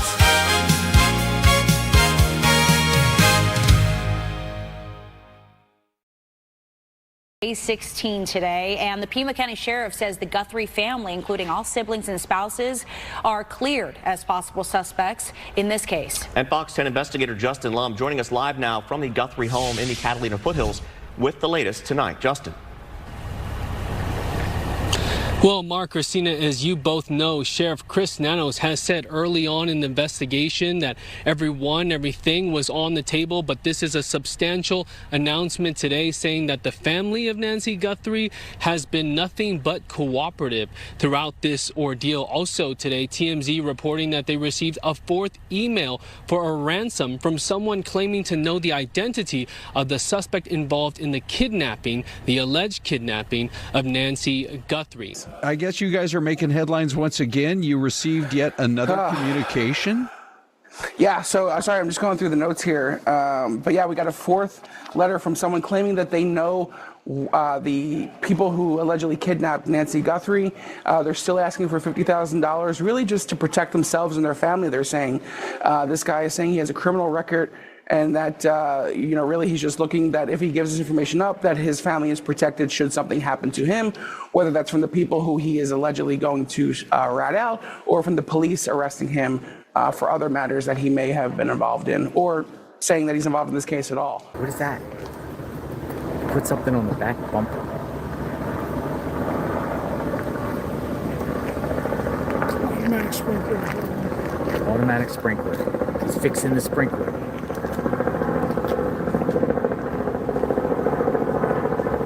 No, man, I've been turning in a few the other day. Remember that tip? Oh yeah, with the sand. Yeah. So that night, detectives came and picked me up at home. They did? Yeah. We met out over to Biani's house. They had FBI there. They wanted me to point to the spot. Oh, whoa! What's going on there with that? Well, this was like that spot over there by the home. Yeah. So this was at this. It's interesting you say that because when you were telling us that, the FBI descended onto that neighborhood. Right. Now I don't know if that's just them. It was weird. I never want to put it on me, but they did start looking after that. So they wanted me to point to the spot where I sent them the picture, and they wanted to see the bottom of my shoes to see if those were my prints that were on there, and they were. Really? Yeah. Well, because I was there, I was poking it. So did they dig, or what did they do? They dig, and then it was probably a nothing burger, but they started going down the whole wash, and they had me wait at the end of it. You know what I mean? Oh, so they're taking that seriously Very over there. seriously. So check this out. You guys will not believe this. I think we cracked it open. Maybe it's a nothing burger, but Luke Daly. Here, let's pull the thing up a minute. Hold on. Luke Daly, who was, of course. Let's step back. So Yeah. You're good. Can you hear me? Yeah. Okay. Luke Daly. Thank you, man. Yeah, Good to see you, Joe. Anyway, so Luke Daly, who was pulled over in the Range Rover, right? And they let him go. Okay, well, looking up Luke Daly, he was arrested in 2025 with a Kayla Noel Day. Who's Kayla Day? Guess what? She's related to the Guthries. Whoa. That's breaking news. I don't know anything. I have to vet this, folks. I'm only going by what he's saying. How about take my word for it? Criminal Network. If I'm lying, you guys could bash me later, okay? Well, now there's a tent there. Someone's living there. I need to go confront this person. I want to see if there's... Tent? Well, no. I mean, there's no stores in the area. What in the heck? That one at the very end. Look at the rocks right there. Those rocks weren't there the other day. Oh, you were back here before? Yeah. 2 days ago. See that little tent down that road? This is crazy. There's a huge tent at the end of this one. Look.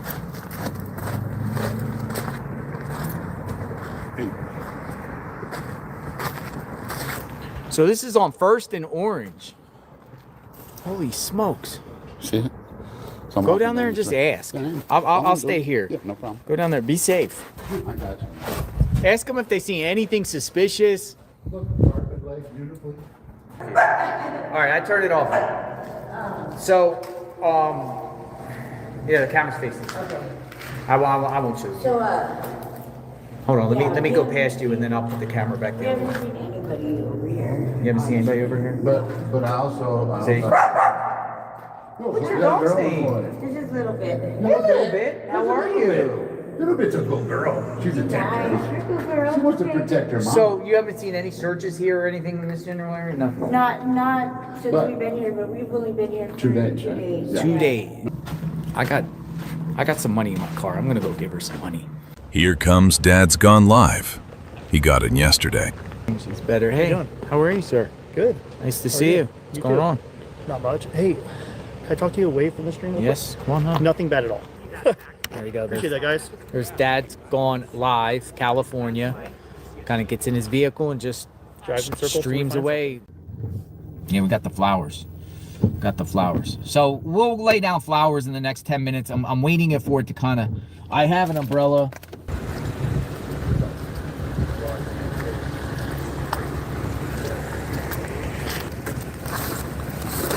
All right, so here we go.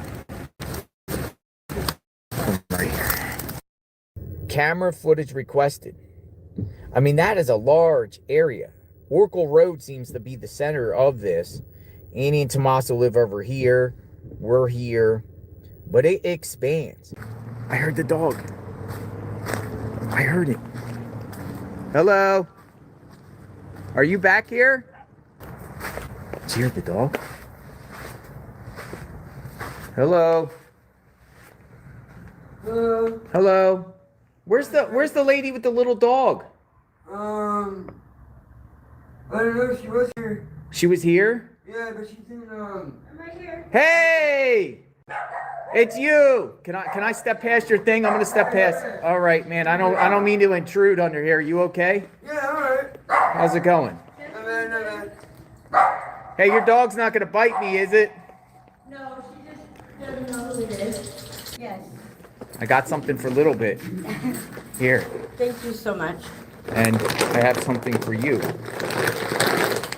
gift card for Safeway. Cool. It's $100. Thank you so much. A lot of people, you know, I know people struggle and stuff like that. And I want to make sure you're okay, at least eating good and stuff like that. Little Bit! Hello! Come here. Hello! You got some fruities! Open it up. Let me watch Little Bit eat some. Can I? Here, put it over here. It's Sandy over here. You hungry? No, Marvin's gonna go get some. In a minute. I think. You can eat good for the next week. Maybe next week we'll come back and give Little Bit some more food. Yeah, Mom. Yeah. Hey, Little Bit. Look at that. Little bites. Look. Yeah. Good girl. boy. Good boy. He's eating. See? That's good. Get some good foodies. There you go. Look. Say thank you. Bless you. Thank you so much. Again, if you see anything, let us know. If you see any police activity or anything around here, I will. please let us know. I was actually looking your site up yesterday. Nice. I was looking at all of the videos that you have. Yeah. That's pretty cool. Pretty cool. You okay? Yeah. All right. Thank so you so I'm gonna much. bounce off. You be safe. Thank you. Come Thank on, you. Mama. God bless you. Is it Domino's? Papa John's. They're telling them to move.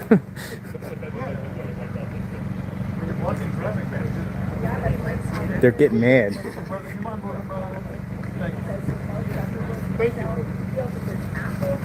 He's just like.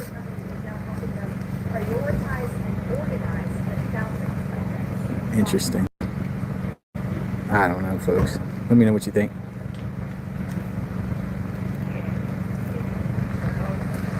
Alright, they're doing their shots now.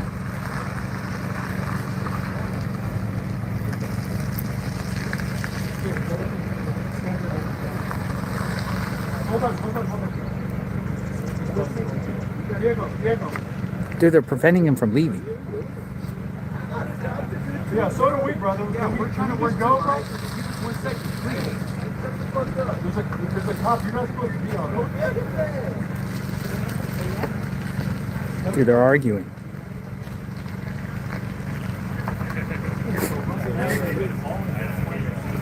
So the media's like, we're doing a shot right now, and he's like, I got a job too.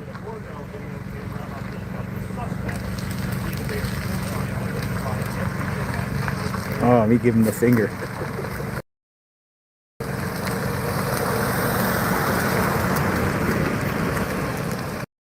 Like, I'm trying to put myself in a criminal mind, right? And I've been incarcerated with all types of people. I've been incarcerated with nonviolent drug offenders, fraudsters, terrorists. Hold it down. I gotta go. No, I'll let you do it. Why is he screaming for us to hold it down? I gotta roll. You guys can see you, John. That's the same guy that yelled before, man. Yeah, That's the same guy that yelled before. Like this guy right here was telling me about the fire truck or whatever. Oh, K-Gun 9 is the worst. Now he's yelling at me to tell me to turn it down when we've been here first. They're crazy. Yeah. Guy's like, yo, we're about to go live. That's the same guy that was yelling at me about the fire truck that was yelling at the other reporter. Michael, how are you, sir? Michael, how's the family holding up? Is there anything you can say? All right. Michael, is there anything you want to say to the people who have done this?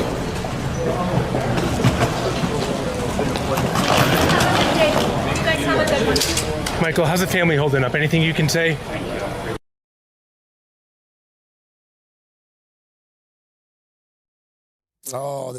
I'm with a gentleman here, Mel.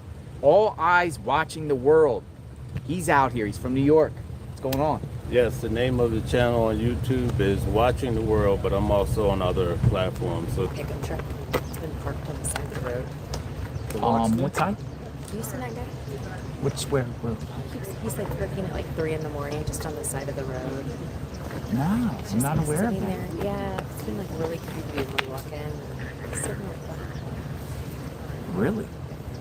I'm gonna go say something. Okay. Whoa. She's just saying that she's gonna go talk to deputies. She's saying there's a guy in a pickup truck that's been parking out here at 3 a.m. with gloves on, black gloves. I'm serious. She's like, do you know anything about a pickup truck that is a white pickup truck that's been parking out here?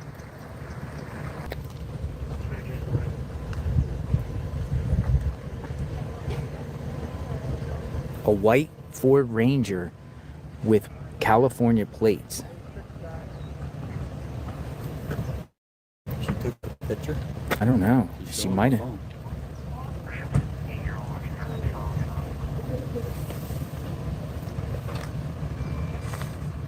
Something earlier?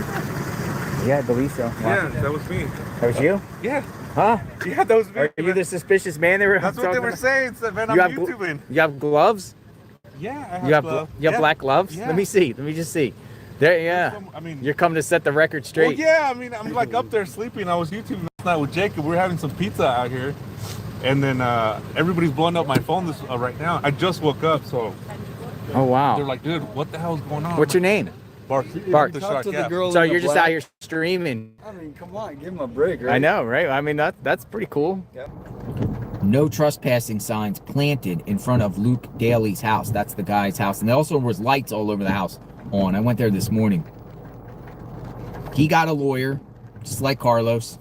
Total denial. Most of the time, and most Americans, when you have your home searched with a warrant, the authorities give you a warrant letting you know what they're searching, you know, the warrant signed by the judge about the search. Well, in this particular case, both people, they're not being provided the warrant. Oh man, it stinks. Anybody in there? Oh man, it stinks. Oh, hold my nose. Oh God. Ooh. Oh. Huh. Crap, I thought I saw somebody. There's a bed in here. This is crazy. Oh my goodness, it stinks in here. Ugh. So are you gonna just where do you plan to search? I was just gonna take a look around here. Once again, coming in, I'm interested in the garbage can because, to be bleak about it, they may have had to move a body somehow. And if you got to improvise, that's one of the easiest ways to do it, I would assume. Which would be what? A garbage can. Garbage can. Yeah. It's a new theory. My nephew, he did body pickups here for 3 years, so he got experience with it. And the two easiest ways you can improvise, garbage can and a sheet to move it. So how do you do that? What do you mean? Like just put some money in a sheet, put them in the garbage? No, you literally lay the garbage can down on the ground and then pull someone into it and then tip it back up. And then you can roll it. You can roll a garbage can? That's right. To where? A moving vehicle. If you want to move a body. If you didn't hear him, he said, my nephew did body pickups here for 3 years, so he got experience with it. Body pickups for who? And using a garbage can for them? She came from Mexico. She came from Mexico? So a big group from Mexico is coming, folks.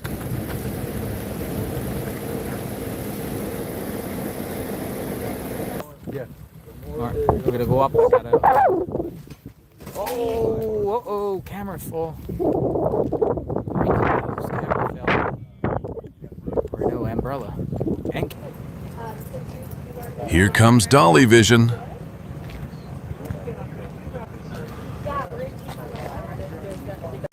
That's Jim. We got Jim in the house. Jim. Hey, Jim. My whole chat has been asking about you. My whole chat has been asking about you, man. They were very concerned. I'm gonna come back talk to you. Come on in, man. You got the... Look what Jim got here. Look. Just don't show my license plate. All right, won't show your license plate. Look at this. Yeah, we'll see you. Come on in. So how are you doing? City, Iowa or something. I'm doing good. Yeah, doing great. I just got back from... I was searching Sweetwater Reservoir and some of the reservoirs up north of town.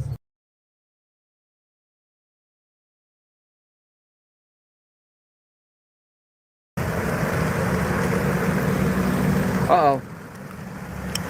What's going on? They're clearing out Clearing out the road? for about an hour. They have to clear the road out? For an hour.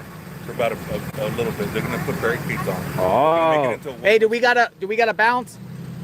We're trying to get everybody out for like an hour. Gotcha. So basically they're turning this into a one-way. Yeah, we saw the so they put barricades, and then you guys just gotta be on the other side of the barricades. Okay. I'm gonna search from this intersection down here. I'm gonna do a very careful search along the roadway, a foot search, and I'm trying not to miss anything. Gonna go from this intersection all the way down Campbell Avenue. I'm figuring if this bloody glove is associated with the case, maybe other things could have been thrown into the brush. So just Are you aware about careful. the search tomorrow? I'm not. So Hobby Lobby on Oracle and Orange Grove, search group is meeting at 8 a.m. tomorrow. Okay. So you should go. Okay, yeah.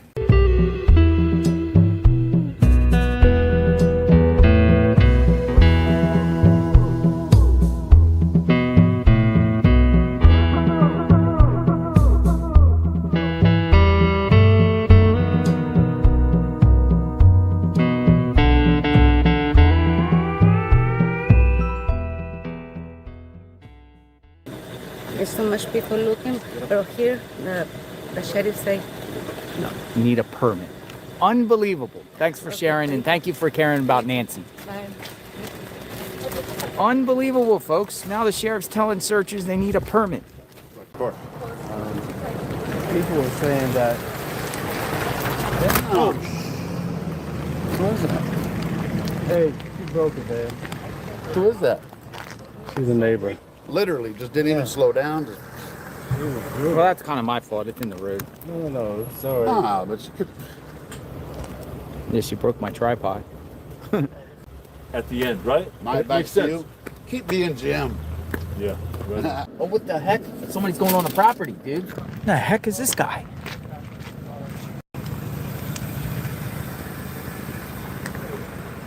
He just got kicked off the property. There's another one. What did he do?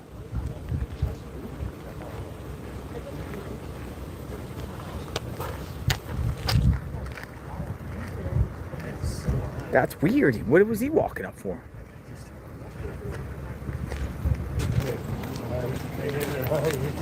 Good luck. Hello, sir. What got you to go up there? Do you know Guthrie's? Why were you walking on the property? More people walking on the property. What in the heck? You guys law enforcement? How's it going? What's going on? Not much, we're just looking at this. Oh, nice. You guys like investigators? I'm JLR Investigates. Just tourists. Looking. Oh, you're tourists? We live up the road a ways, yeah. Gotcha. I thought I was finding what's going on, like maybe you're investigators or... No. If any psychic is out there, or medium are out there and wants to take me on a drive in this area and try to, you know, figure out where Nancy is based on how you do things, I'd be more than welcome to take a psychic around. It does appear searchers are arriving here. So I'll get out of the car here in a second.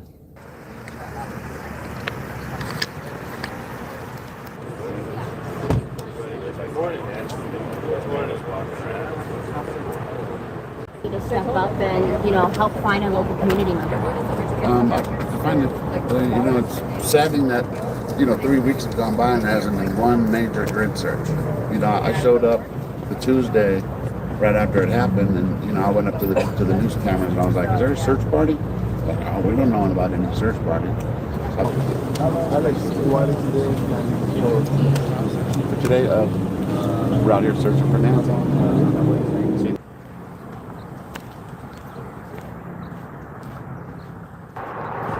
Found a backpack. She got gloves. Oh, here comes another one.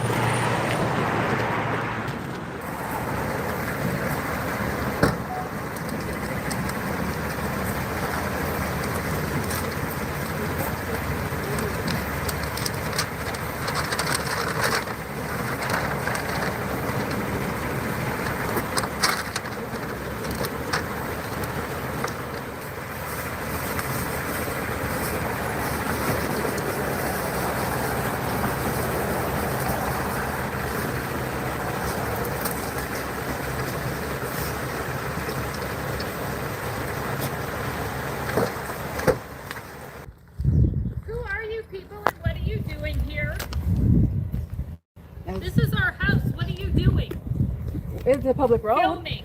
It's a public road. What are you filming? We're not filming your house. We're not filming your house. We're walking. This is Yeah, who are you and where are you from? Who are you and where are you from? I live here. This is my street. But we're not, what the hell are you doing? We're not involved with your house. Well, then get the hell out of here. We're walking. No one's bothering you. You can leave. We were Keep walking. When we're done with Keep what we're walking. doing, Keep we'll walking. leave. We will What, keep you're walking. filming our property. You have no right No to one's do filming that. your property. We're not You don't filming get- houses. Yes, you were. You were filming right up No, at the house. we were filming you until you walked up here. We started filming you once you walked up here. So you put yourself on camera. in here. You And see you the have camera? no right to use that footage. For anything, you have no right to use the footage of our house. You walked into our camera. Well, the sheriff You seems have to no let right us. to be here. We do. Get the hell out. You can go back in your car and I'm leave. sick of this media Have a good circus day, ma'am. bullshit. Have a good day, ma'am. Get God the bless. hell out of our... God bless. Maybe tell your sheriff to do a better job and we wouldn't have to be here. They're media, so they think they have a right to do any goddamn thing they want. Bring We're Nancy lying home. pieces of shit. Welcome Nancy to home. America. Bring Nancy home. Wow. Oh, yay! Look how you drive. I think that was a little uncalled for. I'd stay silent. I mean, we're literally just walking down the street. Oh, what's this? What the heck? Who the heck is this? The heck? She got a basket full of flowers and all types of things.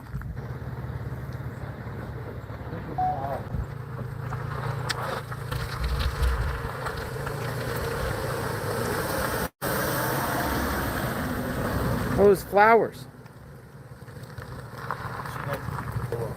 I thought you were going to the house for something, like. Oh, no, I don't know what's going on. I'm just delivering flowers. Why authorities believe Guthrie was possibly taken from her home. No suspects or person of interest have been publicly identified. DNA from her home does not match any samples in the FBI's DNA database, and authorities are still asking the public's help to help identify a man seen in images. Sprinkler's still broken. Remember the gardener came the other day? We thought he was fixing the sprinkler. Sprinkler's still broken. Authorities have been searching as far as looking for surveillance, ring cameras, floodlights, whatever on individuals, you know, that could be responsible within this 5-mile zone, the Catalina foothills. Suspect in Nancy Guthrie case had been to the house before the night of her disappearance, source says. The Pima County Sheriff's Office said in a statement, "There is no date or timestamp associated with these images. Therefore, any suggestion that the photographs were taken on different days is purely speculative." Thank you, John. Folks, follow this guy. No, follow this guy. Works harder. Follow this guy. Steve Arena, come on in. Very nice to meet you. How are you? We're good. Thank you for coming out. What's going on, Steve? Well, I wanted to give you something.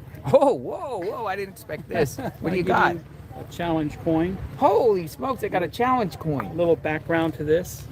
Look at this. The Department of Homeland Security. Love it.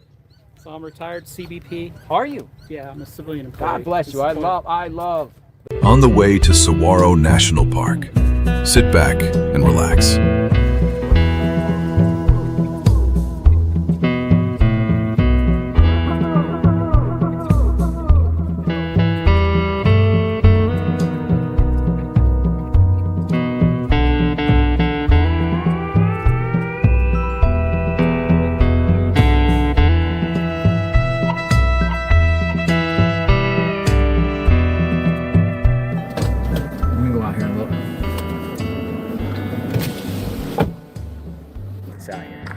Dude, we're in the national park, so we can walk this land, right? This is public land. Yeah, this is all good, especially right here. I mean, you don't want to go too far out, Yeah. but yeah. First name's Josh, Josh. Last name's Gill, Gill. I'm the incident commander for the United States Navy based out of Louisiana. Josh Gill, thank you for your time. Yes, Good sir, luck thank to you. Absolutely. United Cajun Navy out of Louisiana. Cajun. And what other searches have been a part of? A lot of them, actually. So let's analyze this video first. Then we'll discuss things. I'm coming on to say it is day 24 since our mom was taken in the dark of night from her bed. And every hour and minute and second and every long night has been agony since then. Of worrying about her and fearing for her, and aching for her, and most of all, just missing her, just missing her.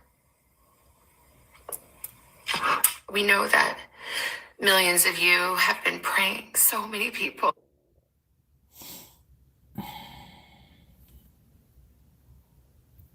My reception. I've been praying of It's horrible. faith and no faith at all, praying for her return, and we feel those prayers. Please keep praying without ceasing. We still believe. We still believe in a miracle. We still believe that she can come home. Hope against hope. As my sister says, we are blowing on the embers of hope. We also know that she may be lost. She may already be gone. She may have already gone home to the Lord that she loves and is dancing in heaven with her mom and her dad and with her beloved brother Pierce and with our daddy. If this is what is to be, then we will accept it. But we need to know where she is. We need her to come home. For that reason, we are offering a family reward of up to $1 million for any information that leads us to her recovery. Recovery. All of the information about this reward and the details is in the caption below. Recovery. You can call the 1-800 tip line. You can be anonymous if you want. Someone out there knows something that can bring her home. Somebody. everybody knows. And we are begging you to please come forward now. We also know that we are not alone in our loss.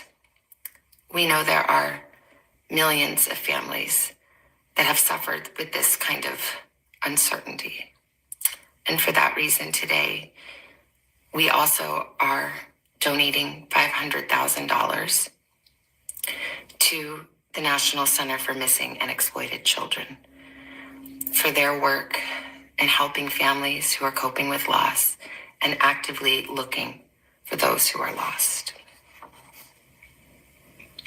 We are hoping that the attention that has been given to our mom and our family will extend to all the families like ours who are in need and need prayers and need support.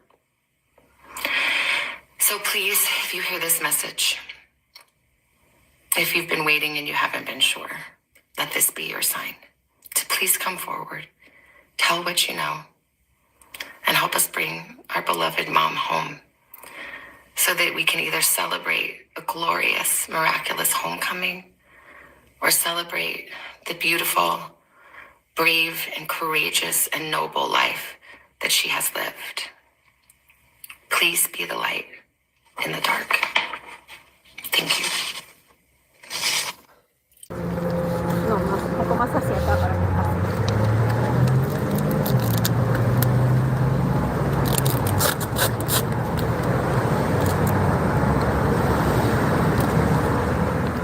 O si fueron las autoridades. No, señor, no comentaron de eso.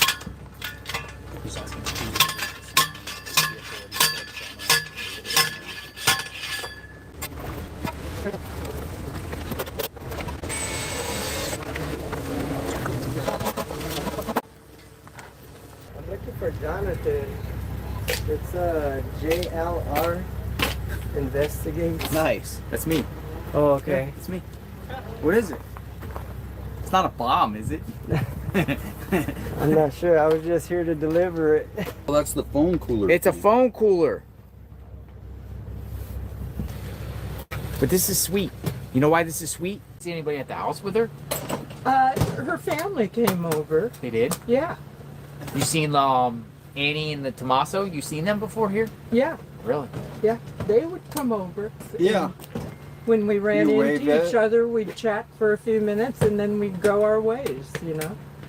And she hadn't been walking for probably 3 months or so. I hadn't seen her out walking.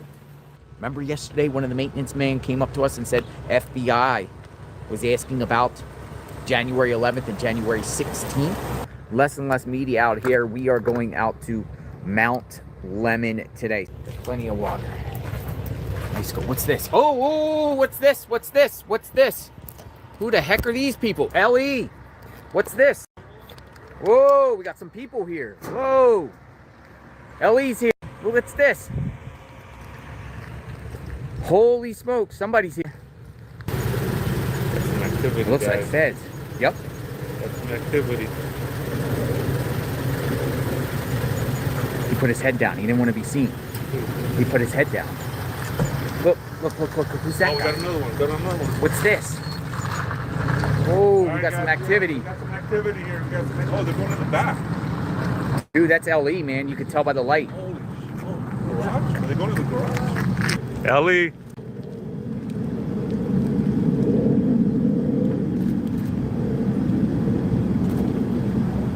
All right, CJLR stream, you can zoom in. See that?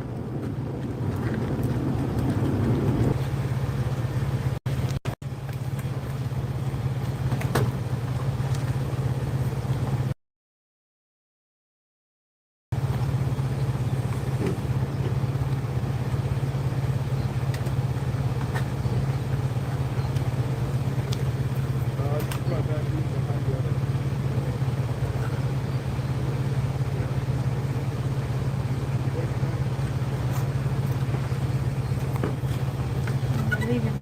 They're leaving? He said later. Later, Jerry. There's later somebody.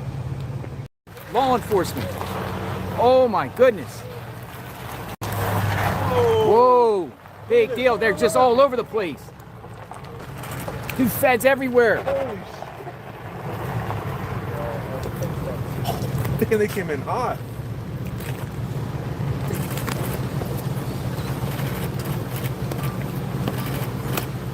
Whoa. What the heck?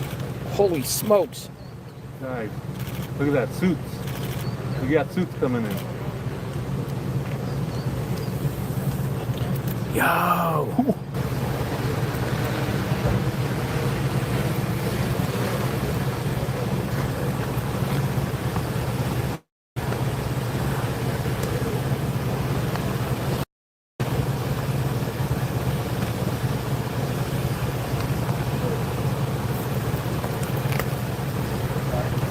Front door. You guys see that?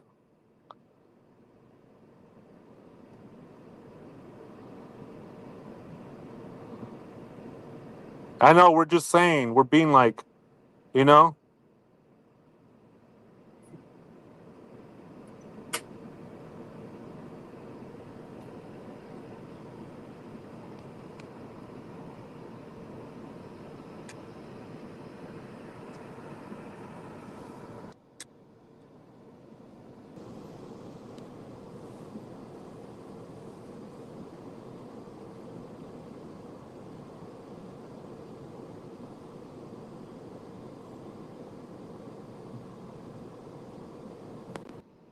No, wait.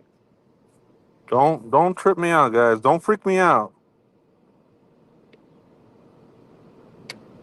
Is that the brother?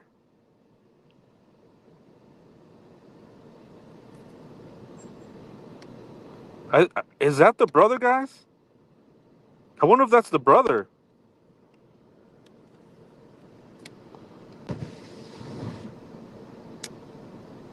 Guys, is that the brother? Somebody. No? Okay.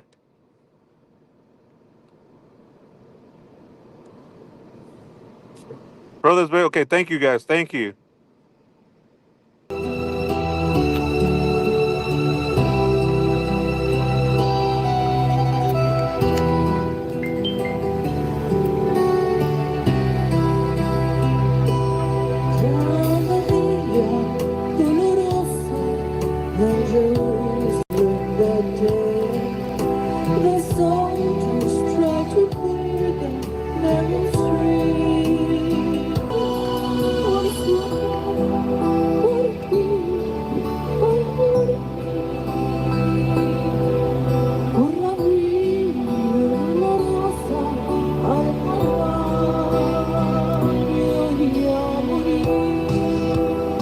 Emotional moments on the set of NBC's Today Show. News Nation senior story editor Paula Froelich is here with more.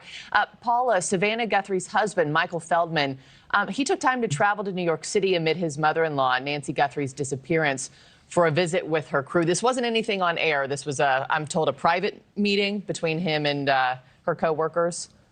Absolutely. So at this point, the entire staff of the Today Show, and they're saying from top to actual bottom, top of the company to janitors, have tried to support her. And they're also invested in finding Nancy at this point, that they've really been so supportive. He wanted to thank them personally. So he has been going back and forth from New York City to Arizona because, you know, again, they have 2 kids who are in school.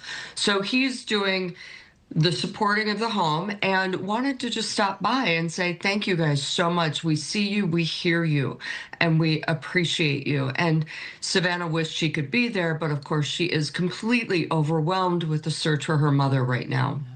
I still can't believe this story is even real, Paula, and that we're 100%. in week 4. 30 seconds left. Did he offer any sort of insights as to what her future might look like? Or do you know if the network has even broached that topic with her yet about her return? They have not, although as I've reported, at some point she's just kind of like, I don't know what I can do. I don't think I can go back. Of course, it's moving parts. JLRs, I got a message. Please research the old Rancho Diablo by Ryan Airfield. It's 26 miles from Nancy going southwest. This is where Kayla and Luke, along with other dangerous people, go to. It's ran down in many places to hide Nancy.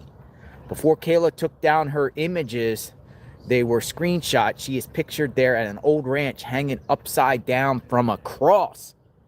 Holy smokes. And here's the arrest records. Kayla wasn't released from Pima County Jail. She was transferred to Perryville Prison in Arizona. She will be released in October of this year.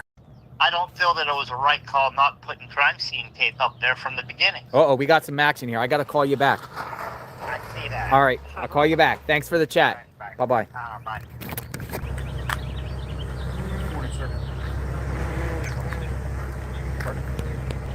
Oh, somebody's here. He's directing them around the circle. Let me zoom in. This is the same man that appeared next to the Guthries on March the 2nd.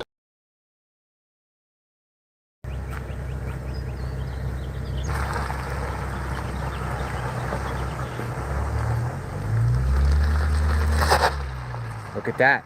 Going in the back.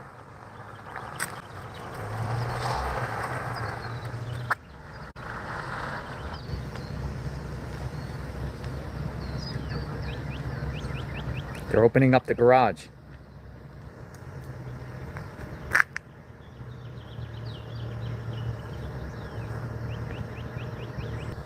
Closing.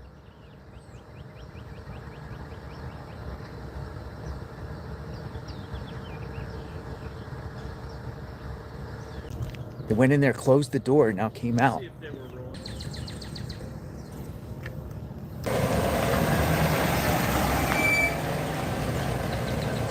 The sheriff's arrived. I think they're patrolling to make sure no cars are parked. I think it's backup for Savannah and Annie, just in case.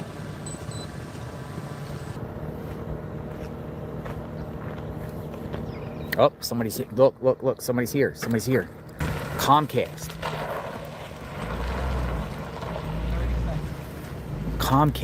It's just arrived. Dude, they got, oh, look at this. Who's this guy? I'm gonna come that way in a second.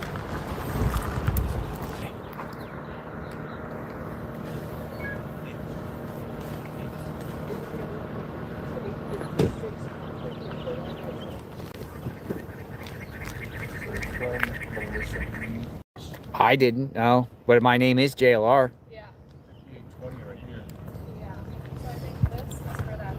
It's probably us over here.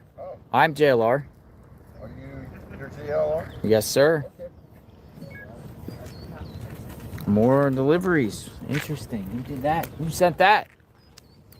Melissa? Melissa.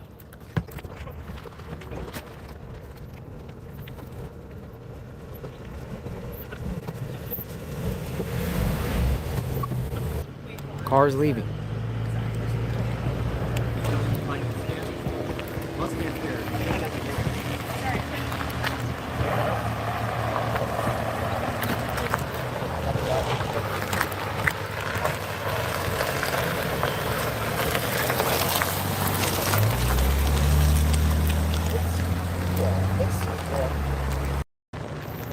Oh, somebody else came. Who's this?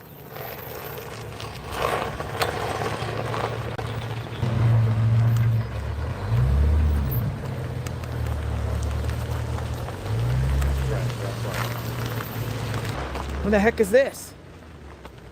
Sorry, we're getting full right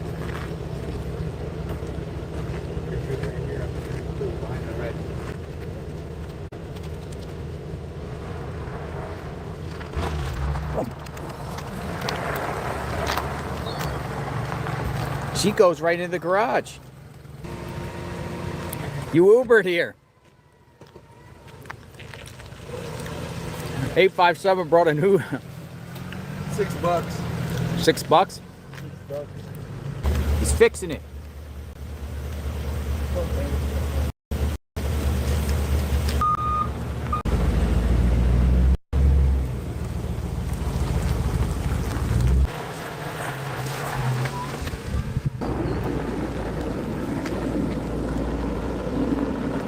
That's a Mercedes.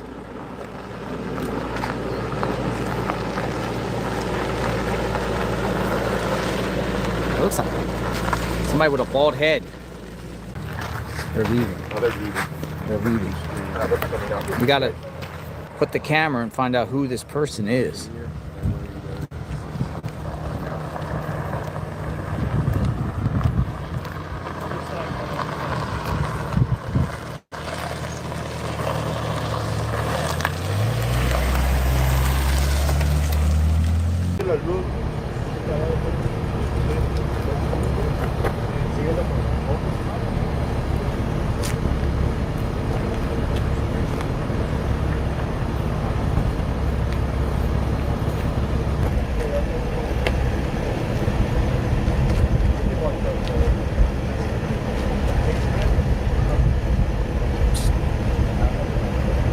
My company, they want to run this.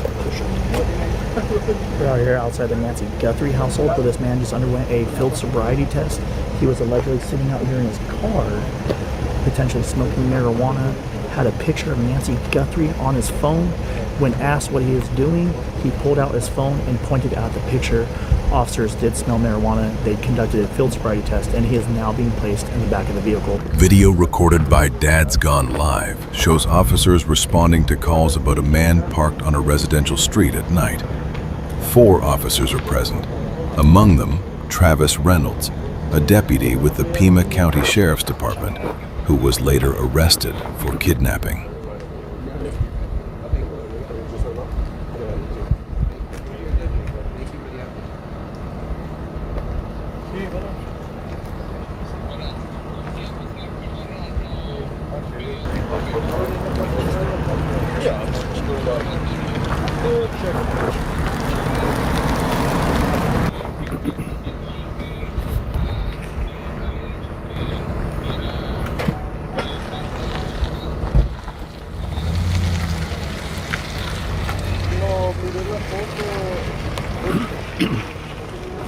Do you have any mics over there you can always say? Don't block the road, though. To listen to? No. Yeah. Don't block Just the road.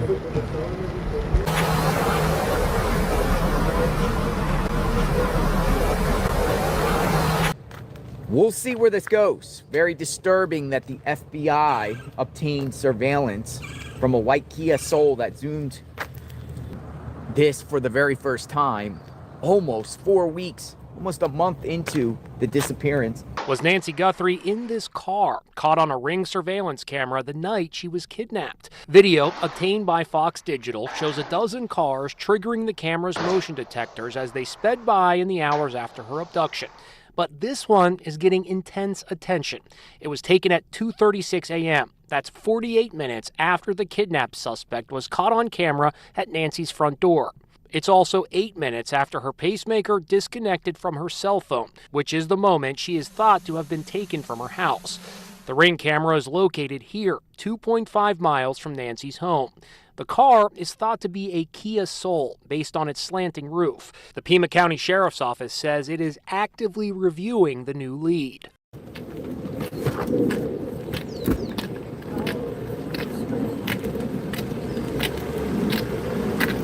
How you guys doing? Hi, how are you? You guys with media? Yeah. If they have a passion, they're... Well, he's got leather paint. Tay bringing meals for people. YouTubers looking out for YouTubers. So I wanted to make sure that you all got a hot meal. You're JLR Army, y'all are strong. I'm sorry, it's grabbing that video. Look, photo shoots. In front of Nancy's home. See? Great word. They're literally doing model pics, man. Modeling shoot? Photo shoot location. It's a photo shoot? I don't know what it is. What would you call it? What would you call it? Photo shoot. Off we go. Here we go. Photo shoot.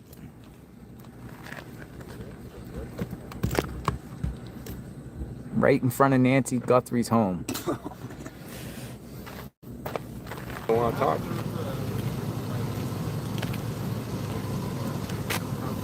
No comment. No comment. Because I don't got any information. What the? Hey, at least you're a babe. She called you babe.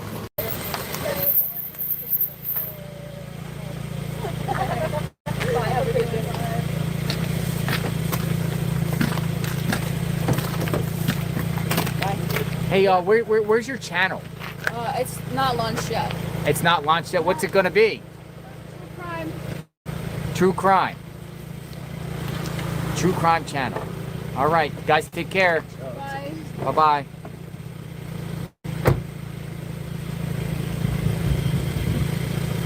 It's a true crime channel. Well, they're off. They got their Uber.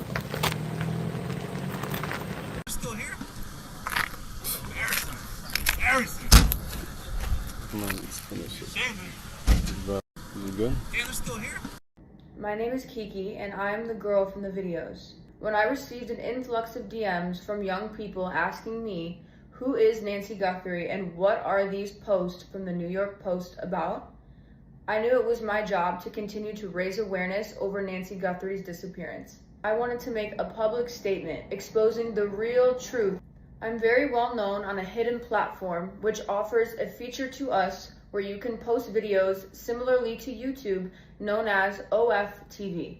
I flew to Tucson, Arizona to cover a bunch of different topics, and one of them was Nancy Guthrie's disappearance. Never in a million years did I think some self-appointed true crime reporters on YouTube would make their entire stream about me when they are supposed to be there live streaming Nancy Guthrie's house and talking about her disappearance.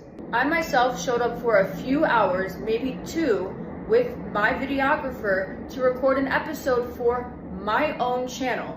The photos that you are referring to were for the channel thumbnail. Unbeknownst to me, these perverts then directed their entire stream onto me the entire time, accusing me of doing a photo shoot because I refused to speak to them. My main goal when visiting Nancy Guthrie's house was to raise awareness and report facts. This was not about me. This is about Nancy and her family. Not only was I filmed the entire time, I had strange men pulling up, yelling obscenities at me. And as for the New York Post, whose views are already dying, of course they wanted to cover me. That was the biggest story of this entire week. And when it comes to my outfit, I'm free to express myself in whatever way I feel comfortable. It was 95 degrees and it was hot. And aside from that, in my video, nowhere in the video at all do you see my lower half.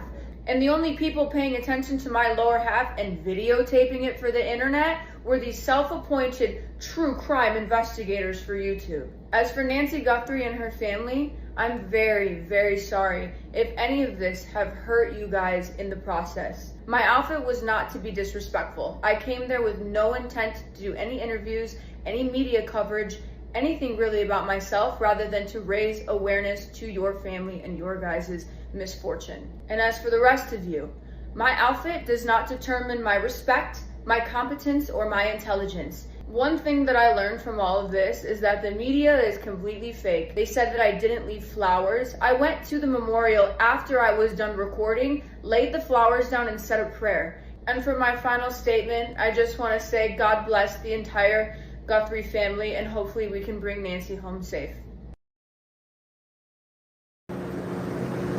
It's gorgeous.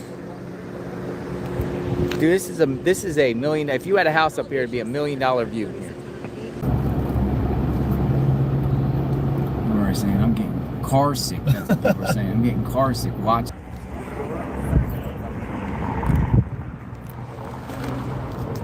The other day, once it was snowball fight. when it was raining down here, this place would have been a complete whiteout up here. Just a view. Is that Mount Lemon? Is that just like the top of Mount Lemon? It is. Hey, Dad, it's going live. Hello, sir. Of probably 30,000 people watching. Yeah. Awesome. All right, who's going first? There, and I drove in it, looking for it.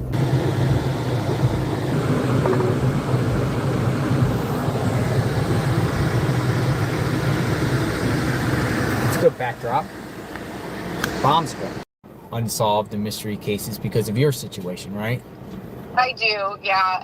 And I think I had, in my younger years, not a good intuition, I guess you could say, because I actually have 2 people that I was close with who are now in jail for life.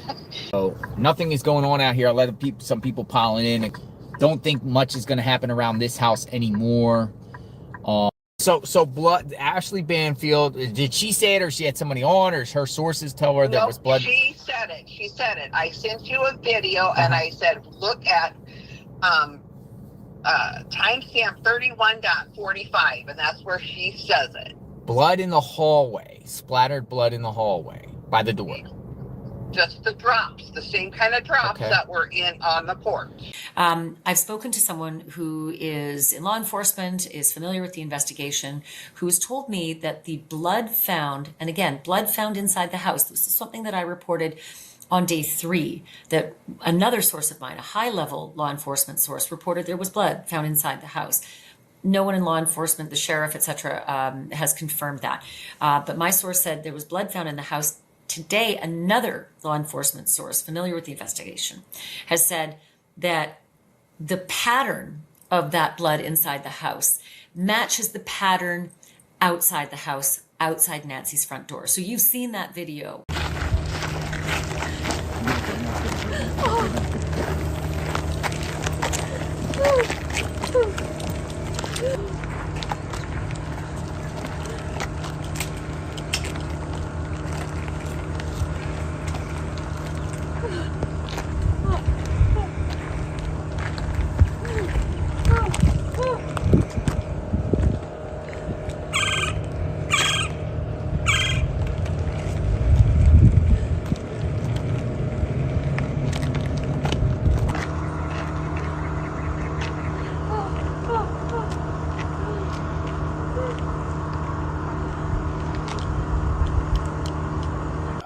This is the card the family left. Mama, we miss you so much. Our hearts are broken. We are standing on ash, on scorched earth. But Mom, though we are surrounded by so much darkness and uncertainty, our love burns bright. We love you, Mommy. We miss you so much. Our best friend. The word scorched appears 3 times in the King James Bible. Matthew 13:6, Mark 4:6, and Revelation 16:9. The strongest example is Revelation 16:9, where it says, "And men were scorched with great heat." That verse connects scorched with intense judgment, suffering, and destruction. So while scorched earth is not a direct Bible phrase, the word scorched itself is biblical, and Revelation gives it a powerful image of burning heat and devastation. Yeah, all right. Woohoo! Let's go! We're here! Hooray! James the Map Guy. Morning.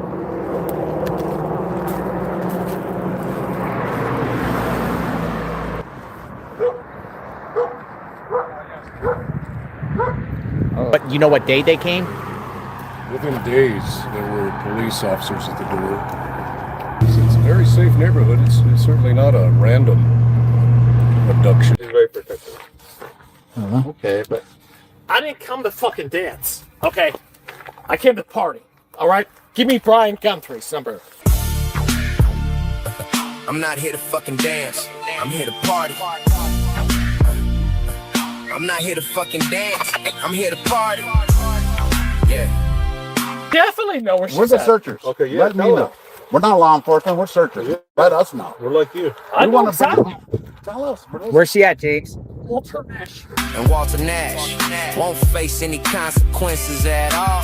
I'm gonna solve this fucking crime tonight. Yeah, you know what I mean? What's his name? Walter Nash. Walter Nash. Who is he? Drug dealer. Drug dealer. Piece of shit fucking drug dealer. Brian Guthrie, then there will be no party at all. And Walter Nash won't face any consequences at all.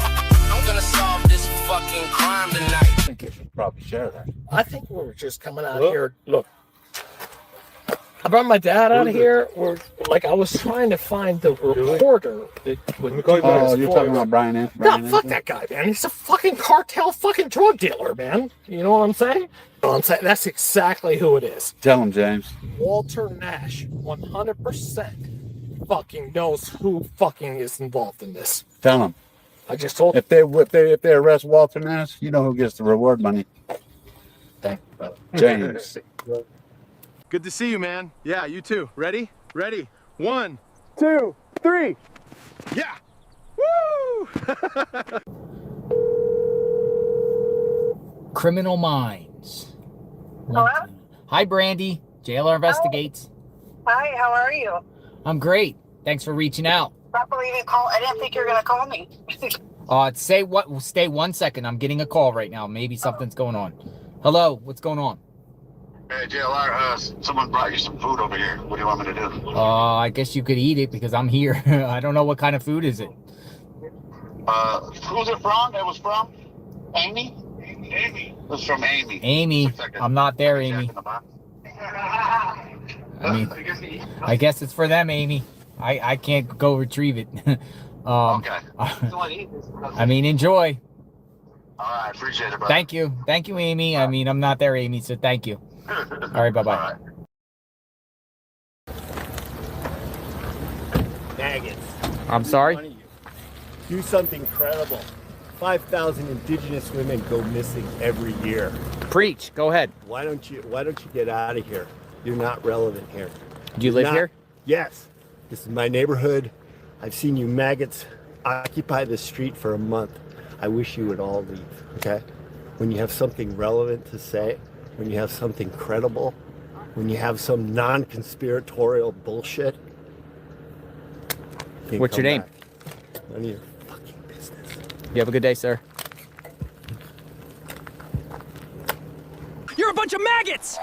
Sir, did you just call us maggots? Over here, what did you say? Do you regret your statement? Sir, you bunch of maggots! Sir, did you really call us maggots? Over here, sir. What did you mean by that? What are you saying? Get away, leave me alone. Don't you want to comment? Why are you riding away? Sir! Daily yesterday. We're asking questions about what he was wearing, what he looked like, the way he walked in, kind of like his overall demeanor. And with the clips we posted yesterday, the full interview, you can only see about right here, right? Because that's where the camera was framed on both of us. But we did shoot behind the scenes clips of when Luke came into the interview room with his attorney. We were getting him mic'd up with the microphone. Hey, Luke. How you doing? Thank you so much. I get up, I'm just all mic'd in. So we're going to get you all mic'd up right there as well. Hold on, before you sit down. He wanted to make it easy for you. We gotta wait. He wants to be in here, right? Yeah. Have to pop out your collar for me, man. Oh, you better. Makes it easier for me. The best is ideal for the mic. I'm just gonna clip this on right here for you. There you go. And you can butt it back up and have a seat. Perfect. Chris, sorry, I know it's not ideal in the corner for Sorry? you, but sorry, I know that we don't have an extra chair. No. You are all good. Look up real quickly. Perfect. There. You see, just become appreciate it. And when we do it, you'll just look at me, just you and I chat. It's just a second. For sure. Everything all buttoned up here.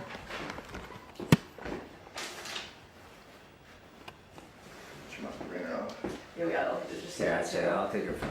Oh, no, I want your kid. He's just showing me, like, when you pull up his name online. You know, it's like, Sure, yeah, I'm 100%. Yep. Okay, you good? Club? All right. There's a claptrap. Excuse me. Cool. Okay. Good? Yep. Good? Okay. Why didn't she have a dog?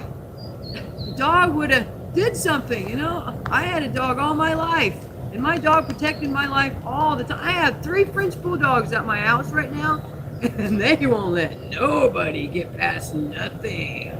What? How do you feel about the situation? Come on over. It's a bunch of shit. Come on over. It sounds like a bunch of people are involved. And What? It's very fishy what's going on. What's your name? Where are you from? What's so disgusting is nobody's here. I don't understand it. This is very fishy. It's rotten fishy. I can't believe this is happening and nobody cares. Oh, I gotta go. We got some activity. Who's that? We got some activity. Hold on. I said something. Somebody's here. Somebody's here. That's a Maybach. That's a Maybach. Who is Maybach? We got a Maybach. What is a Maybach? Somebody's here. I don't know what a Maybach is. Somebody's here. Very nice car. Very nice car. Marhan, one. Here we go. Oh, here we go. Here we go. They're leaving.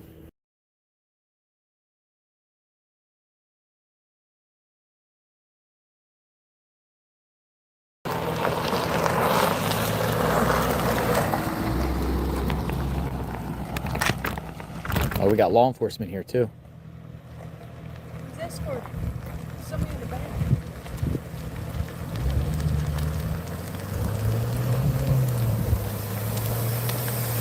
Glasses still around? I'm sorry? The lady with the glasses. Somebody called in Caucasian female about 50 years old. Said somebody might have been drunk or possibly. We haven't called it in. Okay. All right. Well, I'll be around the area. Thank you guys. I think they're talking about you. What did he just say? They said somebody called the cops on a woman that was 50 years old with glasses. What? Who the hell's calling the cops on me? I'm not even going on the property. Do you see how stupid this country is? And he just drove right by me, and I'm standing right next to him. Somebody, it looks like they was talking about you. I don't know. I'm not going to point him out because I don't see you drunk. Me, I want to go down it. I want to see. It takes us to a highway out there, then we can take the highway back down to Tucson. We'll probably be on it for, it's probably like an hour-long road. But here's the deal. What if we don't find Nancy, but we find somebody else? They got kids' toys out here. Well, if someone passed away, my condolences. Whoa. Whoa. What the heck's going on here? Somebody just pulled up into Nancy's driveway. We got another one. Whoa. What the fuck are you doing? I gave you permission to film me. What's going on? You can't speak for yourselves?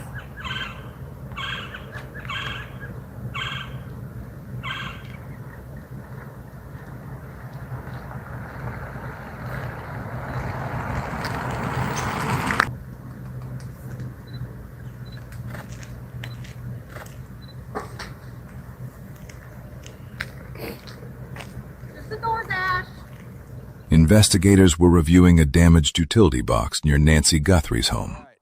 Authorities were looking into whether it could be connected to an internet outage around the time she vanished on February 1st. Dun, dun, dun, dun. Savannah scene in New York City.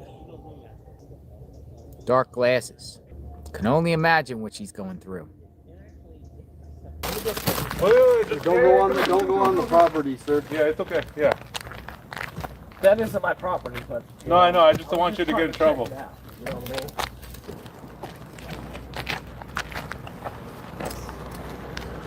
That came to party.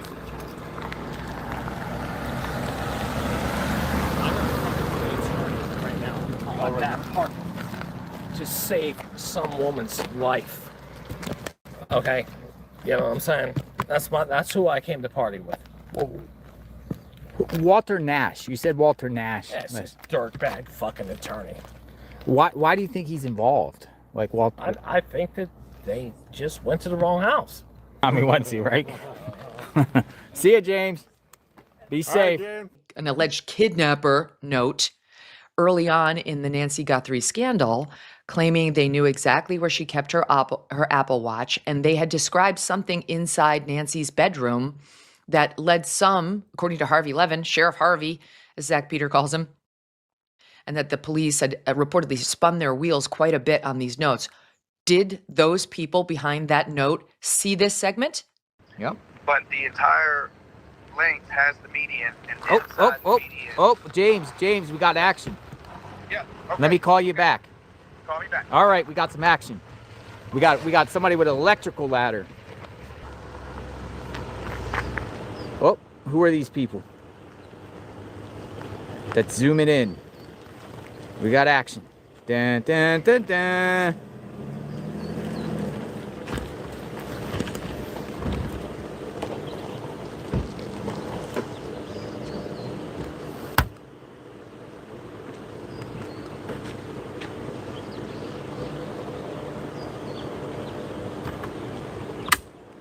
coming down crazy. I went out and it was like, oh, somebody's here. Oh, they're getting the ladder. A man with a beard at Nancy Guthrie's home with a ladder. He took the ladder out.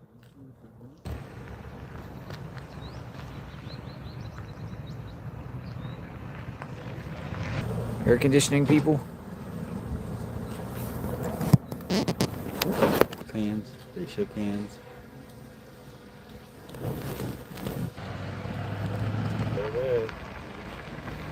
Outside of Nancy Guthrie's home, a Kia.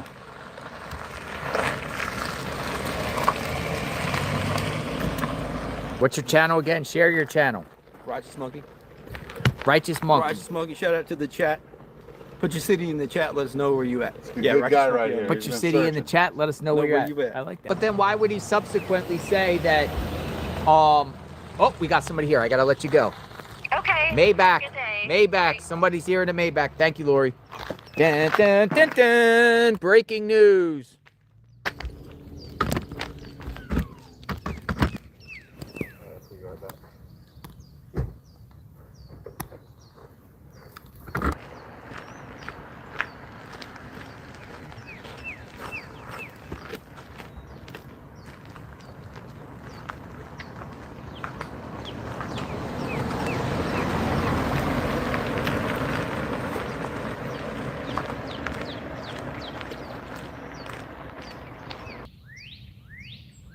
Going in. Somebody's coming out. Coming out. Come out. Different car? Whose car is this? Holy smokes. Is that Nancy's? Dude, cars are coming. Multiple cars. Whose car is that? Who's driving? Hang on, that Hyundai's gonna come out fast to tell that. Hold on, whose car is this? Dude, I think that's Nancy's. You think that's Nancy's car, right? So there's someone moving that. Now, I think this is Nancy's car. Is that your understanding? I don't know.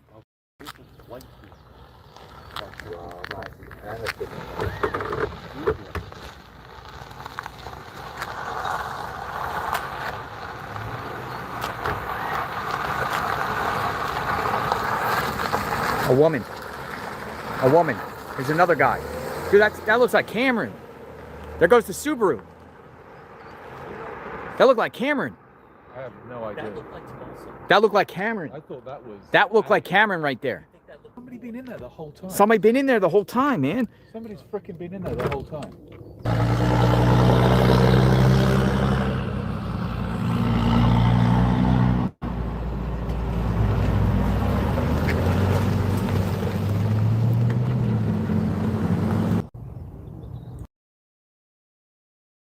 Came out with like a briefcase and some Tupperware or something.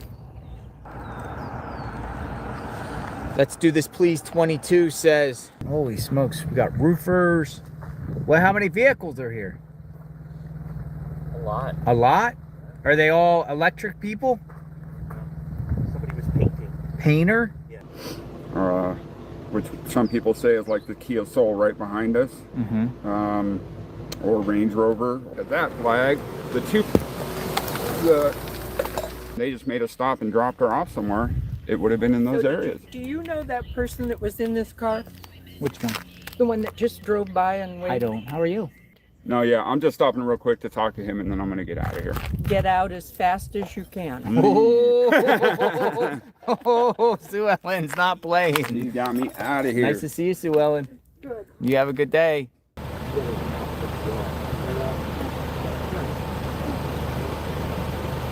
Maybe they're redecorating the inside. Yeah, I think they're delivering a package. I gotta let you go, Seashell.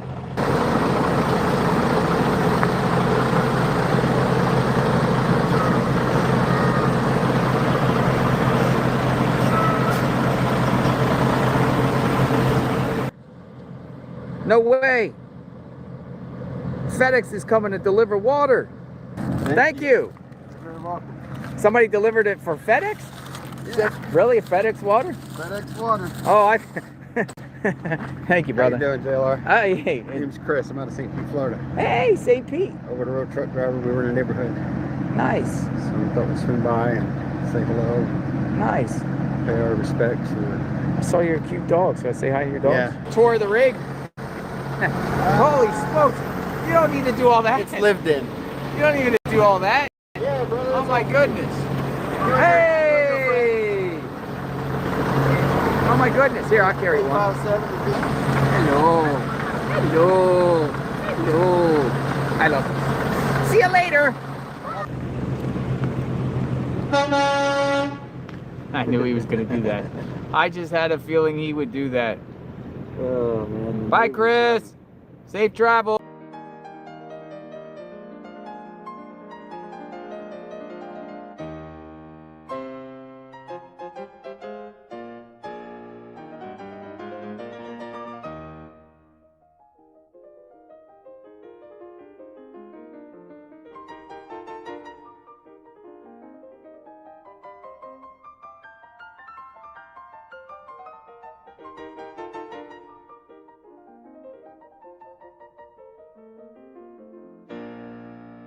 Like I said, I knew Miss Guthrie personally, You did? and I used to talk to her every time I would, come service Miss McGaw. She would be out here once in a while, and Did you see her walk? Oh, Did you see her walk? yeah. Did she walk normal? Yeah. She was normal, as normal as can be. Every day for the You used last. to work for the sheriff's department? I did, yeah. Get a chair. Come on in. I'm parked right there. I gotta go, but I'll give you my card if you. So like, are you speaking about the sheriff's department within, or? Oh, I have, yeah. So I haven't been like afraid. critical of them, or? Oh, of course. Critical of the sheriff's department. Yeah. So what's just real quick, like 2 minutes of your time. What your whole assessment about the situation, the investigation, botched? Not really. No. No. Things like this happen.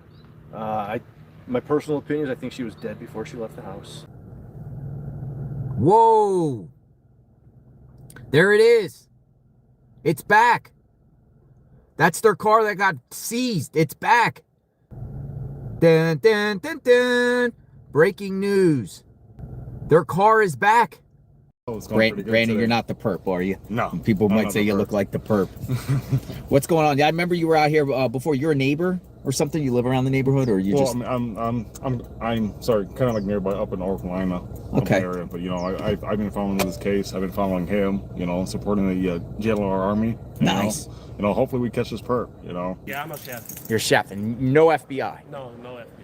See, that's why we want to get the truth of what's going on. No, you didn't see anyone. I didn't see no one. Did anybody talk with about? No suits or nothing. Nothing. Why are they saying that then? I don't know. But Savannah and Nancy were here a couple months prior. Yes, they did the Good Morning show. Yeah. And that's it. That's it. The best way to do it. Yeah. Thank you. And did you want that with corn or flour tortillas? I'll take flour. All right. I'll go and get those started. I'll be right back with the Appreciate it. Thank you. Thank you. Luke is your son? Yes, and people standing in front of my house wanting to talk, mostly news people wanting to. Yeah, I mean, the media don't. I didn't talk to those people at all. This one, late afternoon when they came in the big SWAT vehicles, pulled into my driveway and said they wanted to, they wanted to see anything that could link anything. I said, well, yeah, go ahead. So they were there for about 6 hours, and I was in the SWAT vehicle, and they went through my house and went through everything and tore everything, broke my.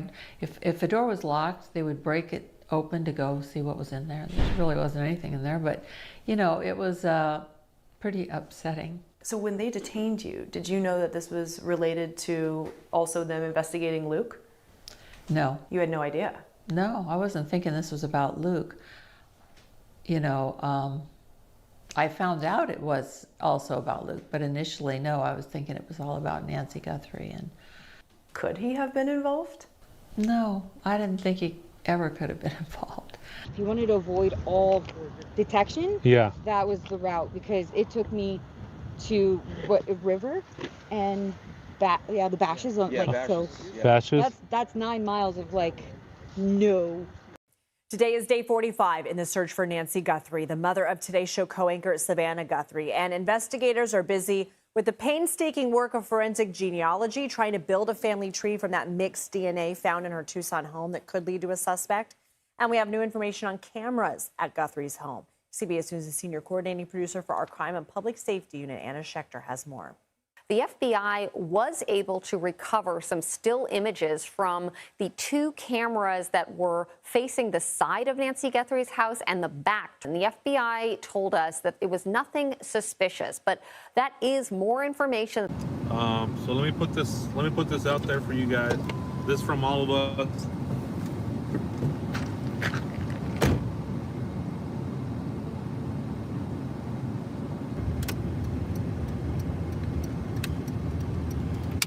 Good afternoon. Well, investigators are still searching for 84-year-old Nancy Guthrie, now missing for 47 days. This week, a law enforcement source says that the FBI returned to the neighborhood and is now talking to people not usually in the area, like landscapers and construction workers. The source says they are expanding interviews, not backtracking.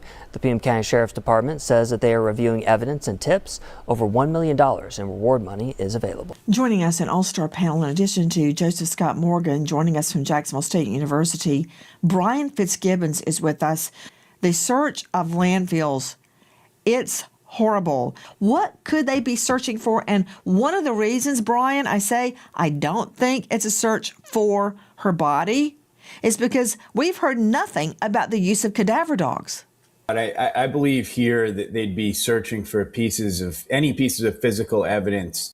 So let's say you get 125,000 signatures, 150,000 signatures, which I think you'll probably be able to do pretty quick.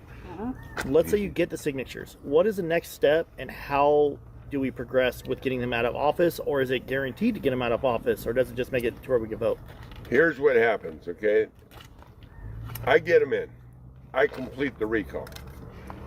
Nanos then has an opportunity. He can decide to resign and appoint somebody. Okay.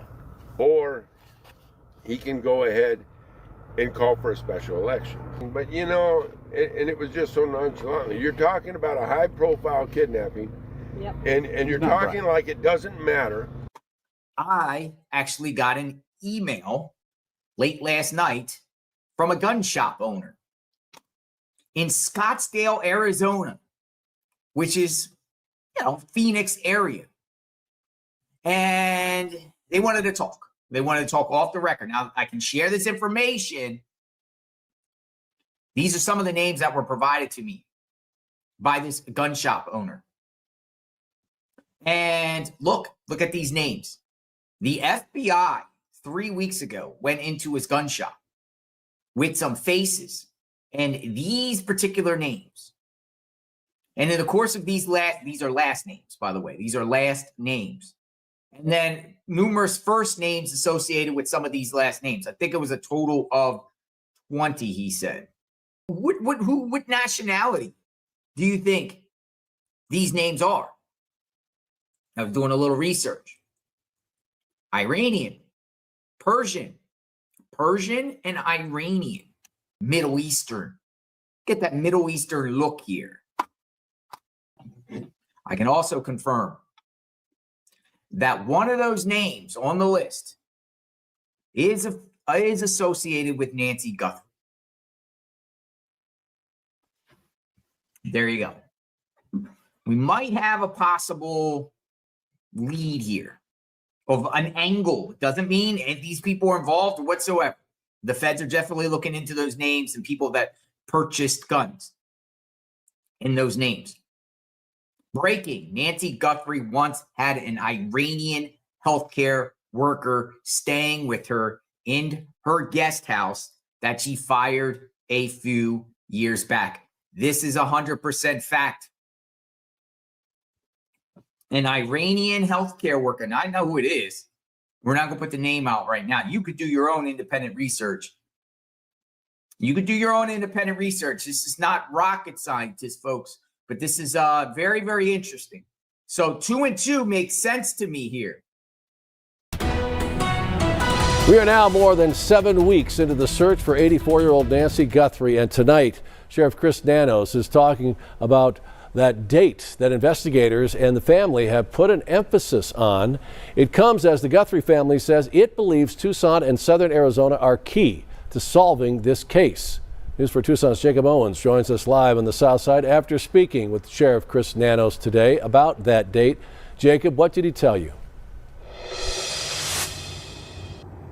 Sean, big takeaway from this conversation was Sheriff Chris Nanos saying that there's not a link between that date of January 11th, which is being emphasized, and an image we're about to show you. However, that January 11th date is being stressed by investigators. Detectives had been asking about it. And we also know that the Guthrie family is asking members of the public to think back on that date. Now to that photo.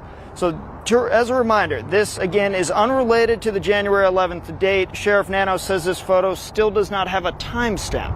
He says the link between January 11th and this image may have originated from the FBI in Washington. But shortly after, Google said the image does not have a confirmed date attached. Investigators say the person in this photo appears to be wearing similar clothing to what was captured on the doorbell camera the night Guthrie disappeared. However, it appears they may not have a backpack on. Sean, the FBI has not replied to my email asking about a timestamp related to that image, just trying to get any update we can from them. And Nanos did add one thing. He says that January 11th date is not the only one that detectives have been asking about. He says that other dates range back to late last year. This is because that's around the time that it's believed that cameras at Guthrie's home were installed. Reporting live on the south side, Jacob Owens, News 4 Tucson. If that's your Nevada plate rental car, you guys need to move it. I walked from Campbell up there, way up there. Because it's going to get towed. It's on private property. All right. On the news, they're telling us if anything happened January 11th, January 31st, they said even if you think if it's irrelevant, turn it in, right? So I went and looked at my calendar, and on January 11th, I had an open house selling my house here to Okay. And on that day, two of my neighbors called me up and told me that there's a guy there, he's suspicious. And have you called the tip line? I already called. I went to the FBI yesterday. Okay. The reason I'm coming over here is because I'm picturing my information going on a pile, and it's going to sit there with 1,000 other things. Right. And I figured if I can get over here and talk to somebody who can expedite it. Right. Okay. I'm going to ask him if he'll just say it on camera real quick. Have a good day, man. You as well. You don't have a Utah plate or Nevada plates, do you? Yes. He was saying it's going to get towed. So I'm not going to have you go through the whole thing again, but It's just that I thought they challenged the public if you saw anything on these dates, and I actually did, but I didn't know until I looked at my calendar. so you're saying someone was going to an open house and wrote their name down who was suspicious, who had been there before going in and out? Right. And he was just suspicious. People were calling in saying, who is this guy? My neighbors. Your neighbors were? calling me, yeah, Okay, so it wasn't just some But random. and so that's the same night that the date that they gave us on TV. Right. In the days that followed, multiple notes demanding payment were sent to various media outlets. The ransom notes or ransom requests came. Did you believe those to be real? There are a lot of different notes, I think, that came. And I think most of them, it's my understanding, are not real. And I didn't see them. Are you telling me you never looked at the ransom note? Is this what I just heard? I didn't see them, but, the two notes that we received, that we responded to, I tend to believe those are real. Really? So you responded to notes but never looked at them. This is confusing me. I'm sorry. Pima County Sheriff Chris Nanos says the case remains active with a 20 to 24 person task force investigating Nancy Guthrie's disappearance every day. Now, meantime, the Guthrie family is in close contact with law enforcement and has announced over a $1 million reward for information. And last week, the family released a new statement urging the Southern Arizona community to help find resolution in this case that goes on. Folks, if you have any information, once again, on the disappearance of Nancy Guthrie, you're asked to call that number right there on your screen, 1-800-CALL-FBI. Oh, okay, so there are 2 vehicles.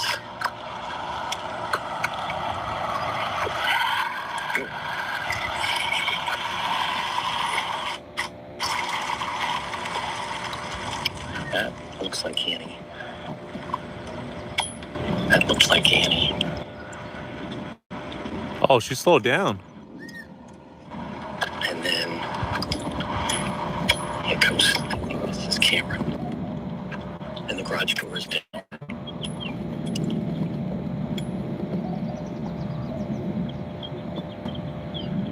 Here we go.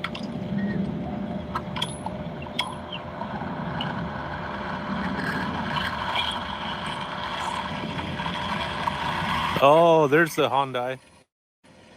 He's filming me. Okay, and he goes that way, and the other vehicle went that way. Okay, all right, a little bit of activity. Day 53. Dang. Get that posted. That first vehicle did look like Annie.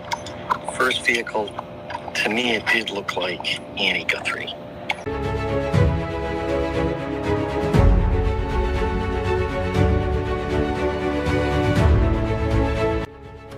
The door on the right opens up into the family room.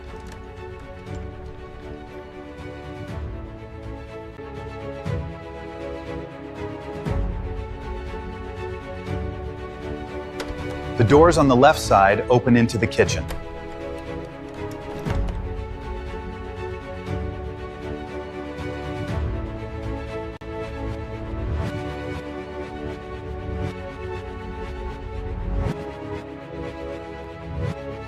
Right now, investigators still have no leading theory on a motive as we show you that doorbell camera footage showing that masked armed person at her door on 2 occasions that we know of. DNA analysis and video review are still ongoing. First of all, door still propped open when Annie Guthrie arrives. Why? It confirms the initial reports that entry was initially gained through the rear of the residence. The second thing, you know, when I hear door propped open, I think that I'm propping that open to come in and out, or that there's someone following me close behind. This is that condemned hotel, you guys, I stayed at. I can't believe this place is open. In it to win it. Hey, as I don't know if you know, like Mel Fisher, the great treasure hunter Mel Fisher, his motto every day, he would gather everybody around and he'd say, today's the day. So let's do that, you guys. Put your hand out.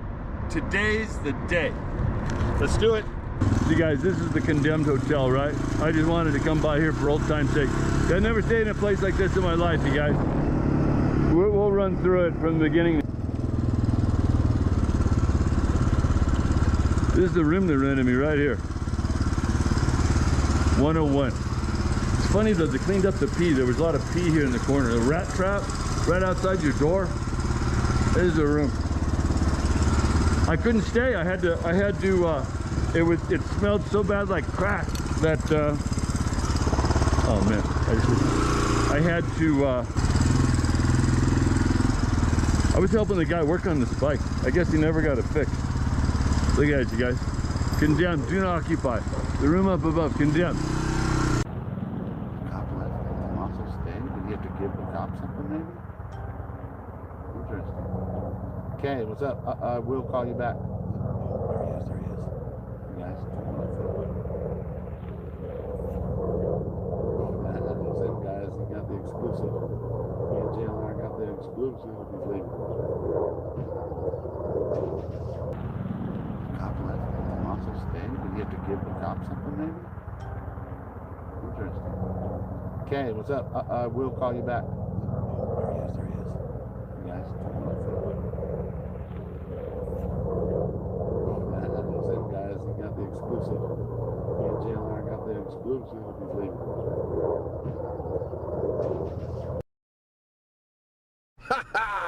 No way. Hee-haw, hee-haw. They're talking right to me. Hee-haw. There he goes.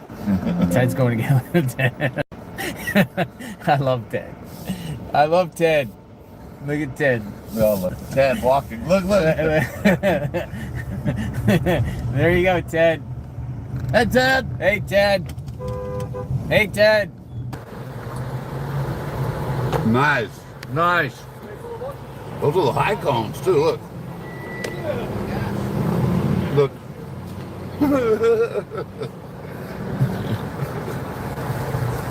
Nice. Love it. All right, rock and roll. Fucking this flannel. All right, let's just take a selfie here. Look at our roots. Oh, what is that flannel doing? Is that somebody crawling? No, I couldn't even. We get our kicks on Route 66. Hey. So the wrong one's getting wrong one? No. Look at this. I was gonna say, I don't know. I remember the name. Fill her up. A lot of Great, look at this, man. You can just. Whoa. Oops. Shoot. Fill her up. These cars back in the day.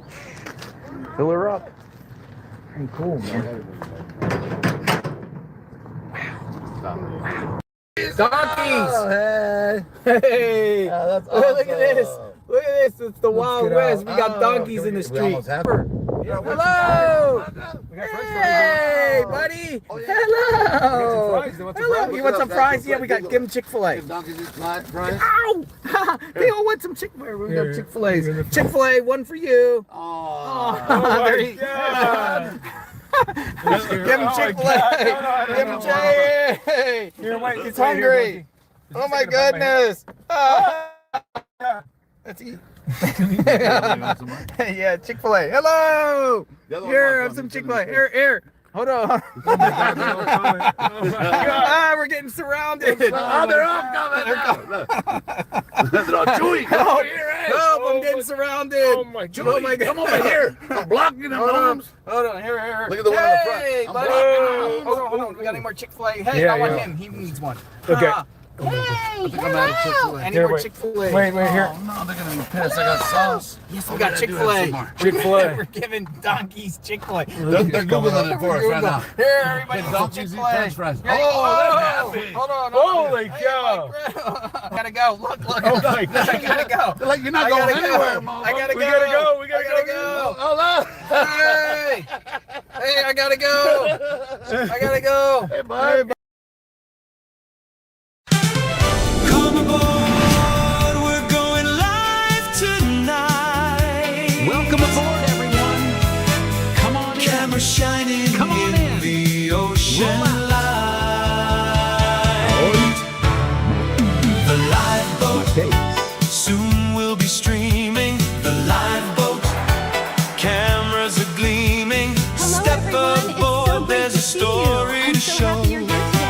Every deck has a place we can go. The lifeboat, everyone's watching. The lifeboat, the chat never stopping. Set your course for the truth tonight with the spotlight shining bright. Come aboard and bring your crew. There's a case and a clue or two. From the lounge to the ocean. Come on, everyone's here. There's live stream drama. Welcome everywhere. The lifeboat, full of surprises. The lifeboat, when the curtain rises. One more wave, one more show. Everybody's on the lifeboat.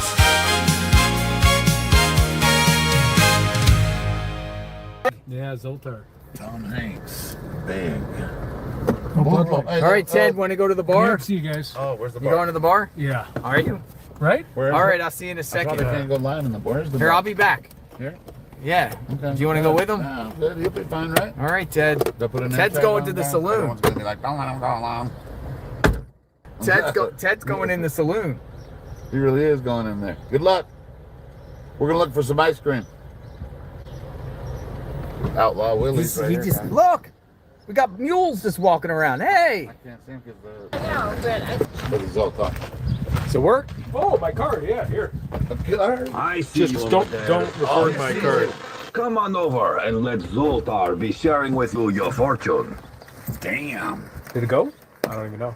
I said it went through, right? There we go. What's my fortune? Your small payment will reap great benefits if you listen to these words of wisdom from the all-knowing Zoltar. Okay, come on, Zoltar. The best place to find a helping hand is at the end of your arm. Yes, you must work for happiness. So go on, take your two hands, get some money out of your pocket, and let Zoltar. Oh, man. Get your card. It's a card, bro. Oh, I didn't know this. Zoltar, the great gypsy. And You've been feeling a bit uninspired by the people who surround you. No, that's actually... Zoltar can't be any worse. Now seems like a good time to reevaluate who you choose to spend your time with. Tell me you want to be big. Okay, yeah. Zoltar, I want to be big. I want to be big. Here, we tell have me you to want do to be another big. one. We have to do another Tell one. Zoltar you want to be big. Seems like you didn't put enough money in. Yeah, yeah. Tell Zoltar you want to be big. This is as inaccurate as it gets, Zoltar. Okay, next one. Are you ready? For Zoltar, the wise gypsy, has prepared a little poem just for you. Thank you, eye contact. Life is mostly froth and bubble. Two things stand alone. Kindness in another's trouble. Courage in your own. Do not worry, little one. You are not little one. But have courage today in your adventures. And come back to visit Courage. Zoltar for more Bro. wisdom. All right, now. What do you call you, little man? Little man, you are very quick-tempered, quick to get excited, and quick to cool off. This will cost you some dear friends. Next time something happens to you, slow down and choose to respond with logic instead of reacting with emotion. Nice. Oh, man. Zoltar. Thank you, Zoltar. Thank you, Thank you, Zoltar. The wise gypsy. The wise gypsy. Get your card All back? right, bye-bye, Zoltar. We love you. See you, Zoltar. Bye. All right, tell me my future. Ah, yes. I see confusion, bad decisions, and a gas station hot dog in your immediate future. Your turn.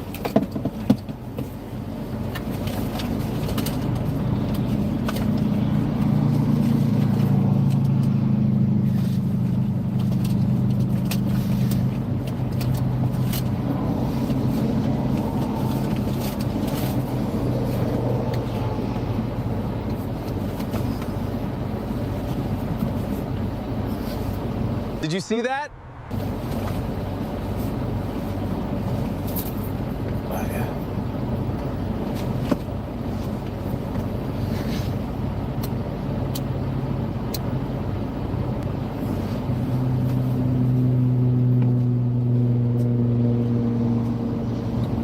Oh, God, you guys need to see what Ted's doing. Hold on. Hold on.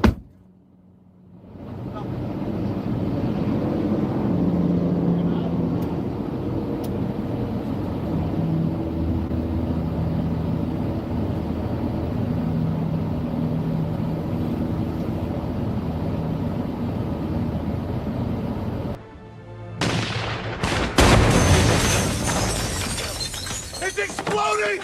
Run! Run! Go! Yeah!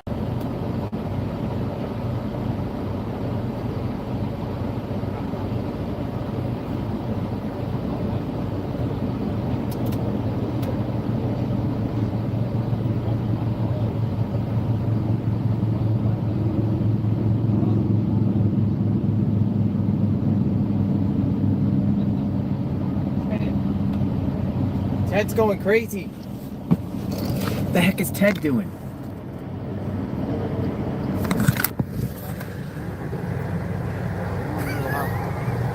What the heck is going on here?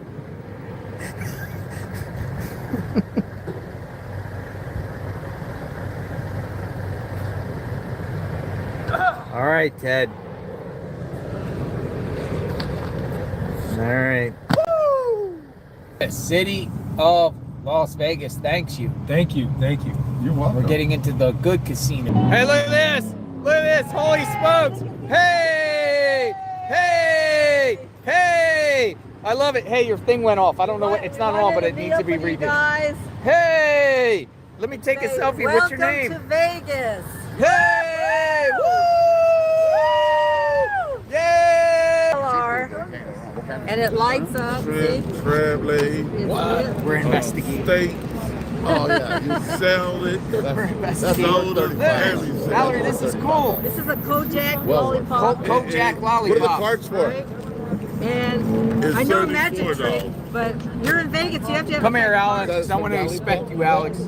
Expect you. What the? This is where we're staying. I can't have an Yo, after this party is where here. we're staying. The circus. Watch it. 3 clowns are coming in. That building? Look, it's right there. It's right there. That's where we're staying. That looks like the one where the shooting happened. The circus. What was the shooting line? Is that the Conrad one? Yeah. Remember? That's our spot, huh? Oh, That's we our ain't getting no spot. ball. Everybody's telling us you better not stay Even the here. guy. The circus. Even the guy was giving the free buffet to him. He was like, "Fuck you! I don't want to go." Oh man, look, the circus. A That bunch dude of didn't have no clowns. money, and even he said was like, nah. The circus. A bunch of clowns. Calm down, Ted, before you do something stupid. Get your hands off me, Jim. Listen to me. It's not worth it.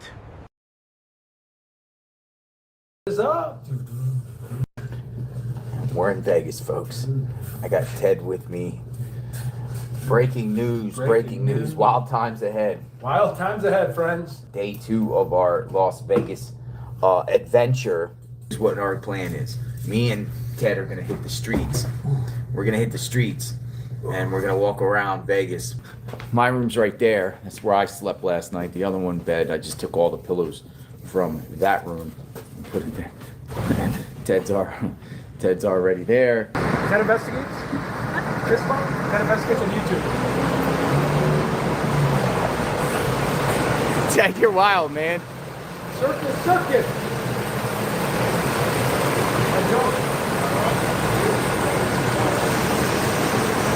You're fist pumping everybody. Double-decker bus. Oh, cool.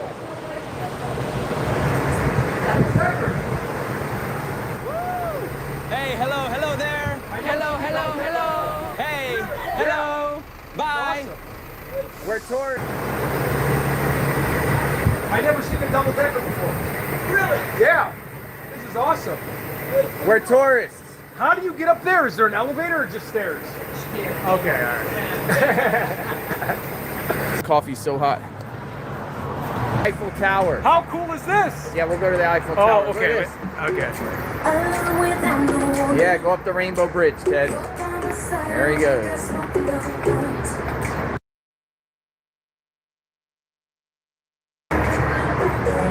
Whoa, he fell.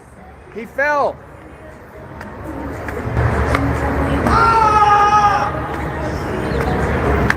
He fell. Vegas, baby.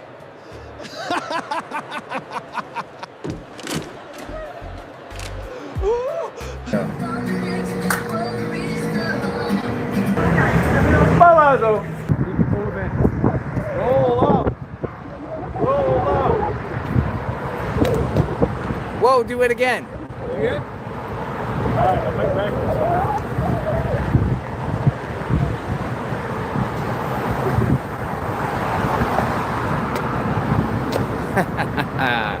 Good job, Ted.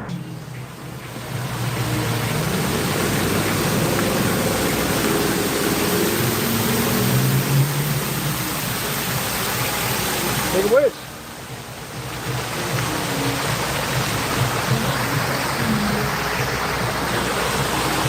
Look at me. Ted, you're wild, man. This is the life. Come on in. The water's great. Watch this. That's all. Ah, you confirmed it. Please remove your hand from me, Ted. Sorry. That's what he said. He said fist bump for YouTube. Yeah, how you doing, brother? All right. How you doing,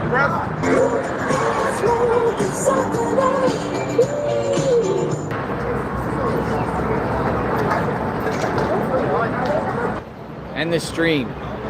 Ted has a free spirit. Love that too.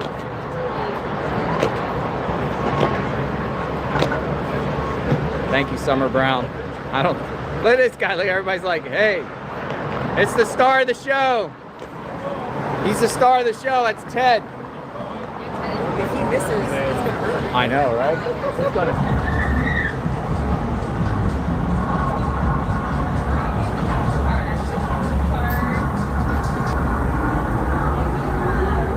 Ted's getting a beer. Auga! I'll have whatever she recommends. That zip line. Yeah, Ted, you're gonna get a zip line. Thank you too.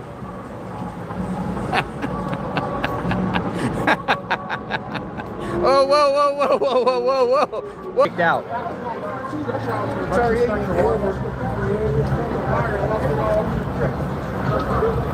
What's going on? Nothing but you, baby. Nothing but you. Come on in. Come on in. Come on in. Here, you want to say hi to my viewers? Hey, your name's Matthew, right? How are you? Wonderful. How are you? What's going on? Oh, nothing much. How are you doing? Good. I've seen you on YouTube before. Yes. You make some videos about me. I do. Yeah, what's going on? Nothing. Just Anything here. to say? Matthew, right? Yeah. Are you trying to bully me? Huh? Are you trying to bully me? No. Sure sounds like it. You think I'm bullying you? No, you stick your phone in my face. I'm sticking my phone in your face.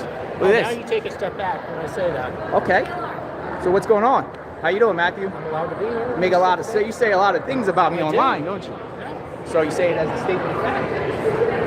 Your opinion. Is that a problem? Huh? Is that a problem? I'm asking you why you make videos about me. But you say things as a statement of fact. I have never said it as a statement of fact. But why don't you, as a journalist, ask questions? But you say things as you and Helen Brennan, right? Helen Brennan, right? Nope. Yeah, you sit on a panel with a girl named Helen Brennan. You step back. Huh? Step Sure. back. Sure, I'll step back. Where are you from, Matthew? I'm not having that conversation with you. You're not having a conversation with me. Well, we're in a public place, so unfortunately you make videos about me. So now I have an opportunity to interview. How old are you? How old are you, Matthew? Huh? Yeah. His name is Dolly. He calls himself Dolly. Oh, you're Talks. bad mouthing me too. Yeah, he's bad mouthing him too. You're horrible. You're so horrible. Why would you bad mouth? He bullies people. Oh, he's a bully? Bully Matthew right here. the bully. I'm gonna take a selfie with the bully. Selfie with the bully. Bully boy over here with the Australian. Not even from the country, just being mean. Yeah. Bully. Okay, I'll take it. I'm just hanging out in We're just hanging out in the hallway? I'm working. Immediately. All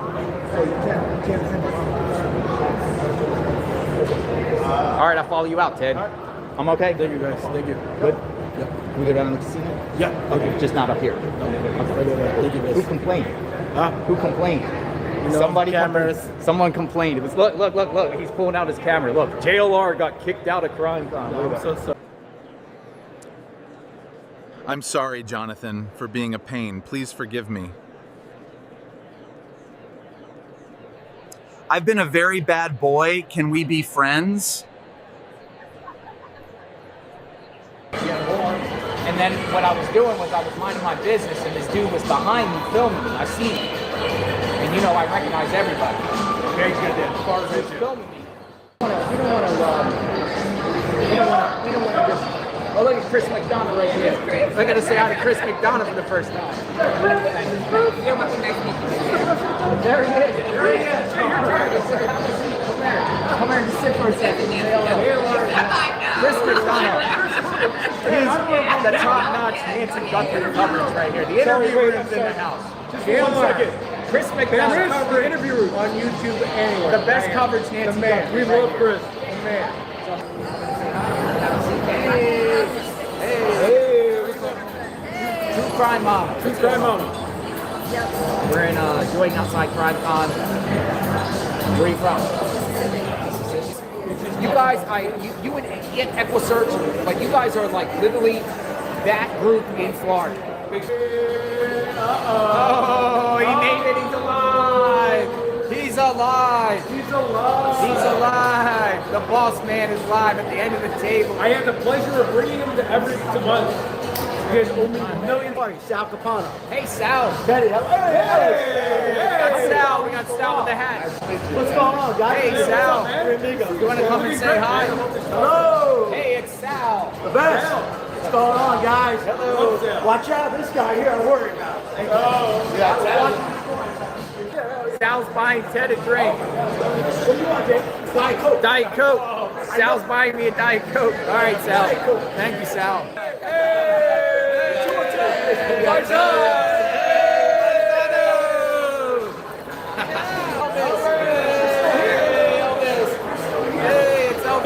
me a chair? Yeah, we gotta find you Elvis a chair.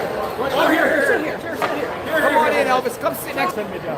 Nice. Valerie and Harold. Valerie and Harold. Nice. What do we got? A performance? DGL. Whoa, it's DGL. Hey. Yo, the whole crew is here. All right, Elvis, what you got? LJL looks like a biker.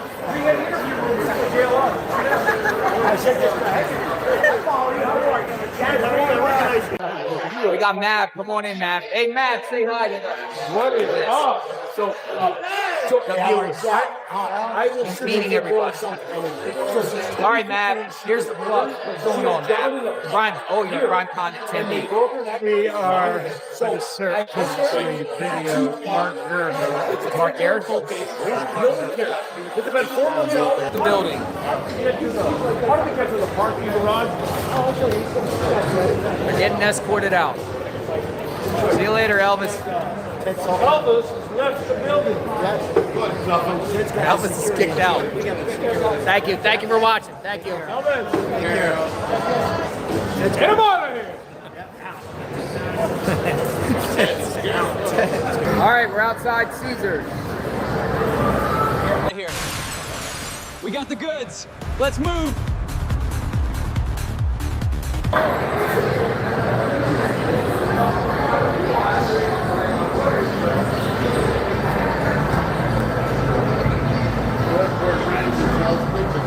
Hell's Kitchen.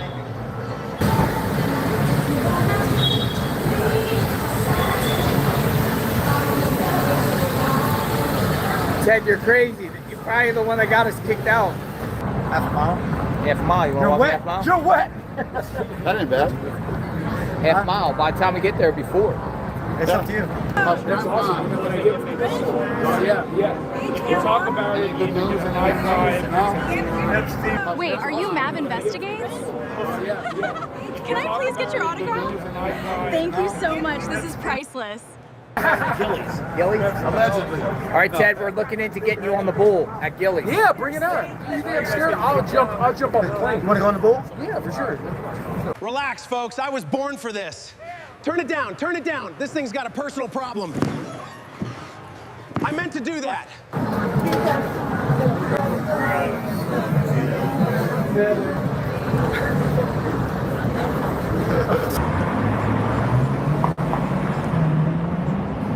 We don't know. We just watch.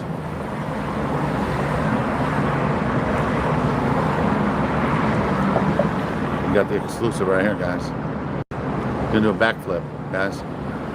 Woohoo! Yeah, check that out. We got the exclusive right here, guys. Look. One man, one pigeon. He saw a pigeon. He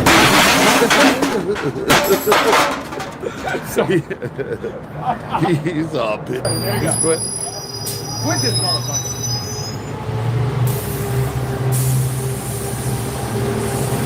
Uh-oh, Ted about to get arrested.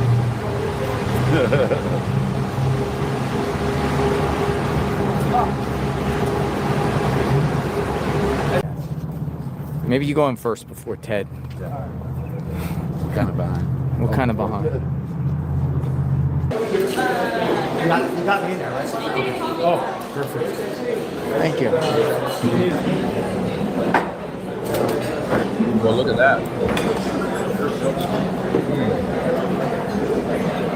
Quite a feast for them.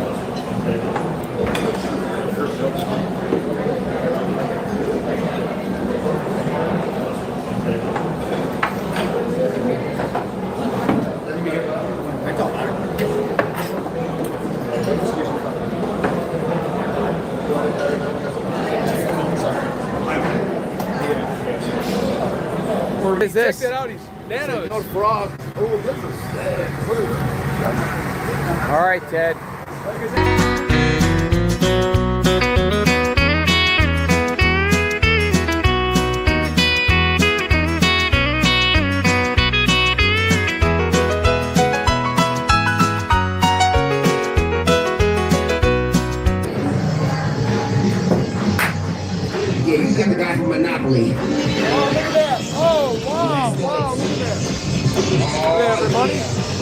my God.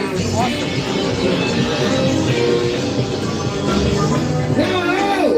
Before we go any further, we must obtain ground control. That means everybody that's watching our show, take 3 steps forward. Everybody take 3 steps forward. We're going to do this right here, right now. You don't want to waste no time. Take 3 steps forward. Let's make it happen. People in the back. Everybody make some noise.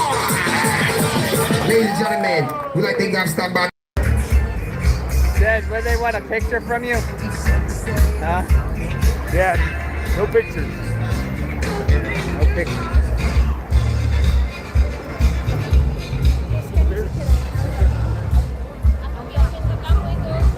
JLR, you got to restart your stream. Thank you, sir.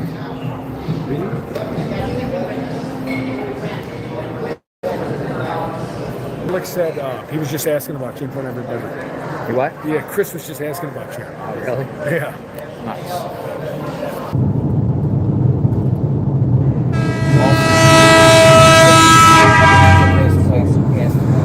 Ash Springs. You'll get more remote then. Oh yeah.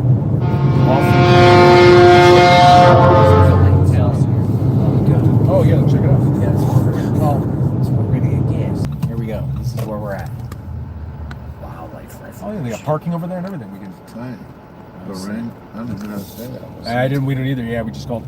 Yeah, let's check it out. See if it's open. What? That'd be funny. They got 2 animals. Hey, come on in. So you see an alien? Yeah, An alien. I come from Belgium, Europe. You're from Belgium? Yeah. Welcome to the United States. Yeah. Where are you going? We can now to Vegas. And, Vegas. After tomorrow, we travel back to Europe. You need to keep your eyes open for the UFOs. They are hard to spot.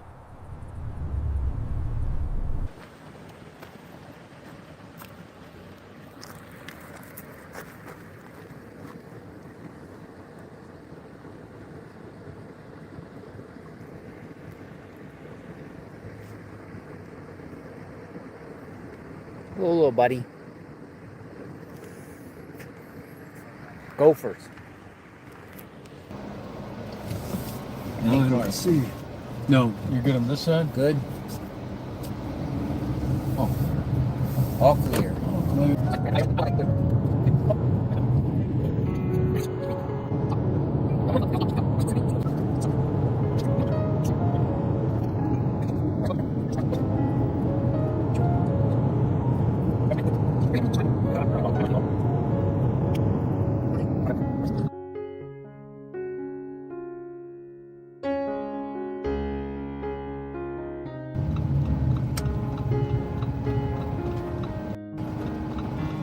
What the heck is this, Ted?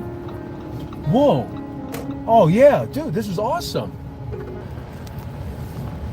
See that? Plugged in. It's probably lights up at night. Imagine you can see that from the road, probably. Ted, UFOs. UFOs.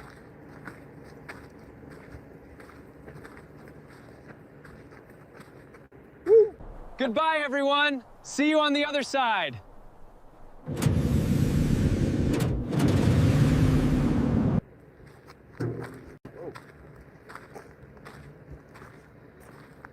Oh.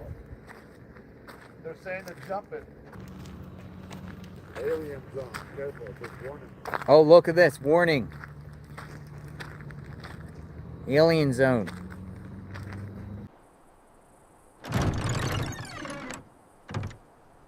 Where is Ted? I need Ted now. E.T. E.T.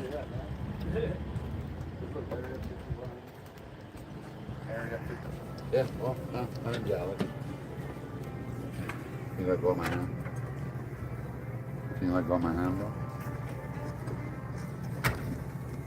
Say hi, that's JLR. Greetings, Earthling. That's what you're craving, that's E.T. jerky. Ted was gonna get some E.T. jerky. Alien candy? I don't really eat candy. Fucking dead. Oh, look at this. We're at the extraterrestrial highway. Check out Guys, Skinny Bob the Alien. Hey, come here. We're YouTube Live right now. We got 7,500 people watching. What you got? What do you sell? Yeah, we got. Check out Skinny Bob the Alien on Amazon. Skinny Bob the Alien on Amazon. Skinny Bob the Alien. Yeah. Are you Skinny Bob? No, but he has a copyright for it. 30 seconds of Nice. video, 8mm. Skinny Bob the Alien. Skinny Bob the Alien. First alien influencer. You might want to go back a little Yeah, bit. I'm getting in. Thank you. Thank you. Alien Extraterrestrial Highway. There it is. We're looking Alien Research Center. Souvenirs, cold drinks. Aliens. Now open. Aliens. They're like my height. How tall that one is, though. Yeah. No, yeah. All right, let's go visit. Go check it out. Let's go see. See how good the research has been.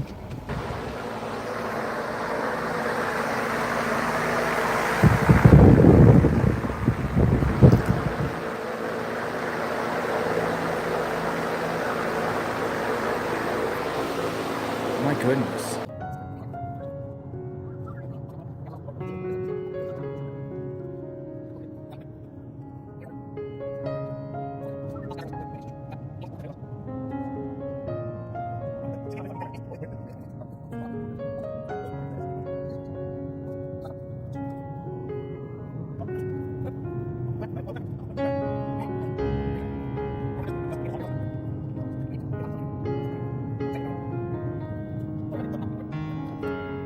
Nice find.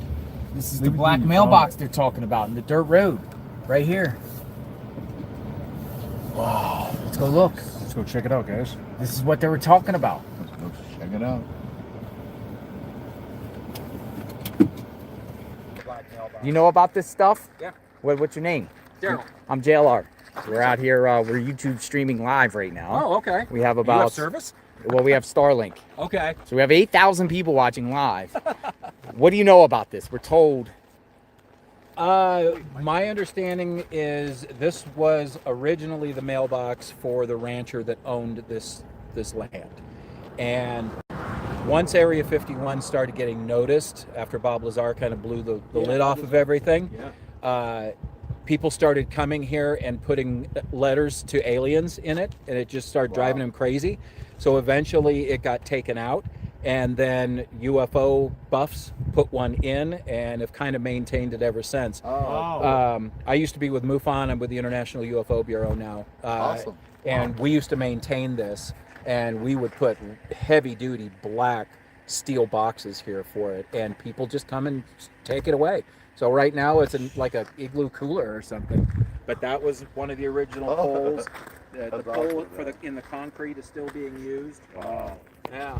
Awesome. So where is Area 51? Where's the property? So Area 51 is going to be right on the other side of this mountain range. Right on the other side. Yeah. Now over at that gift shop, there was this thing that said on the side, restricted area. Is that part of that, or is those are fake? It's fake. You'll see those at the gates. Interesting. They have, but those are just photo ops. Yeah. So if we wanted to get to the gate of Area 51 where there's like... So you just passed the road for the front gate. Uh-huh. So just as you came down that hill... Yeah. Is it a public road you can go? It is. It is. Down that hill, just as you get to the bottom of it, there's a long road that you'd see in the distance, a straight dirt road. That is Groom Lake Road. That's the front gate entrance. It's not a big thing. They've got a gate and some signs. But when you get down a little bit further to just before Rachel, there's another road, and that takes you to the back gate. That's where you've got all the towers and those signs. So you can actually go up to the gate legally? Yeah. You want to stay a good 100 to 200 feet away from the gate, and they won't bother you. Pull off to the side of the road. You can take pictures in front of it. As long as you don't go up to the gate, they won't bother you. The lady told us that the mailbox would take this road. Here's the gate. How far you want to go up, Ted? Yeah. Floor it. We're a little bolder than Daryl. Maybe by 10 feet. Yeah. All right, let's get out. Okay. Knock on the gate. Photography strictly prohibited. In this area, of this area. Well, these flies are aggressive right here. Wow. Listen, the gate's here for a reason. He's allowed to kick it. Right? No drones. Like Alex said, we have to be able to read the sign. Look at the bird nest up there. They're allowed to kick it. Yeah, show ban for entry. I mean, we don't have a ban. These guys are coming. Pulling up. How's the reception? Oh, these flies are off the hook right here, bro. All right, come on. Let's take a Warning, unlawful. Let's take a selfie. Yeah, come on. Area 51. We're good at the angles now. We got this. All right, look at this. Whoa! Yeah. Thumbs up. Smile. Got it. Wait, what? I feel strange. Oh man, my head. Did he just leave?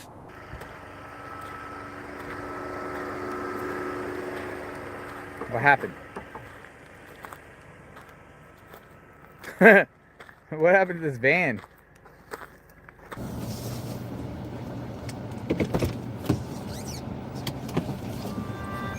What do you got? Bunker? Yeah. That's crazy.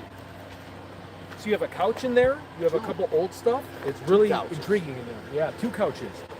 I get a little scared about rattlesnakes, but... Really? Well, I just, you know, we didn't really want to walk in there, but Alex found it. He goes, look, a bunker. Well, no, yeah. Or sorry, I don't want to use your words. Well, because JLR said there's a bunker on here. Looks like a bunker. Yeah, yeah. You got snake holes in the rock.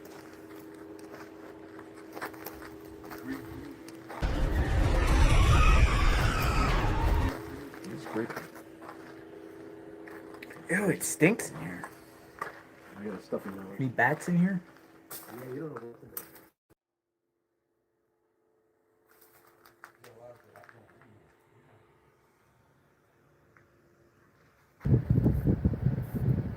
Oh, look how cute they are.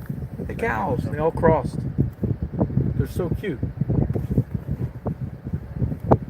It's like Yosemite Sam. Let's go see. Check it out. Let's go check it out. Cool.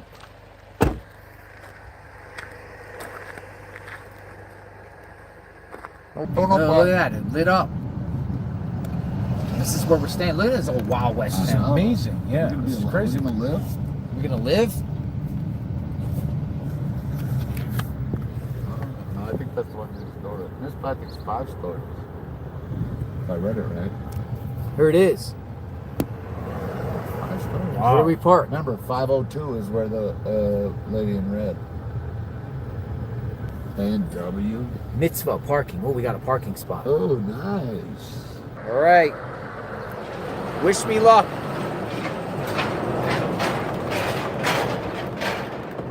I already feel the presence. I already feel the ghosts.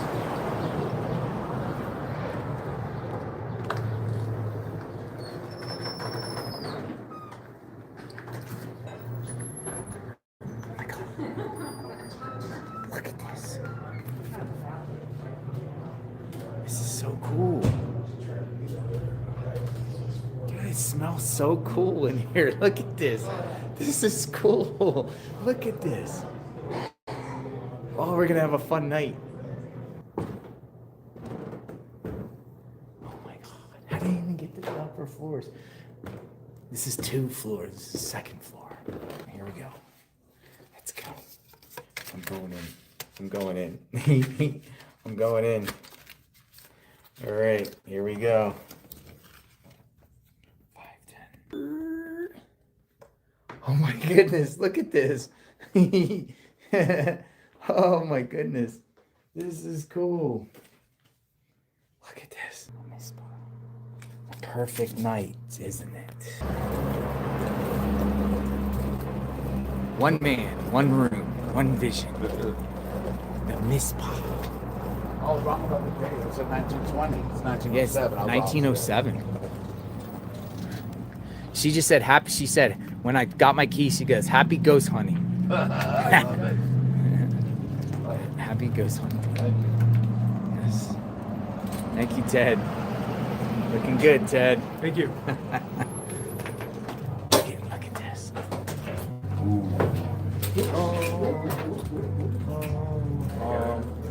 Can you hold that?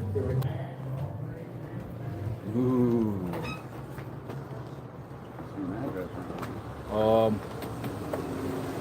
Has to be seen. Wow. I'm not even tripping, but it should have a number. It's called the Clown. What is it called? The Clown? Clown Motel. Clown Motel. It even says that world famous. The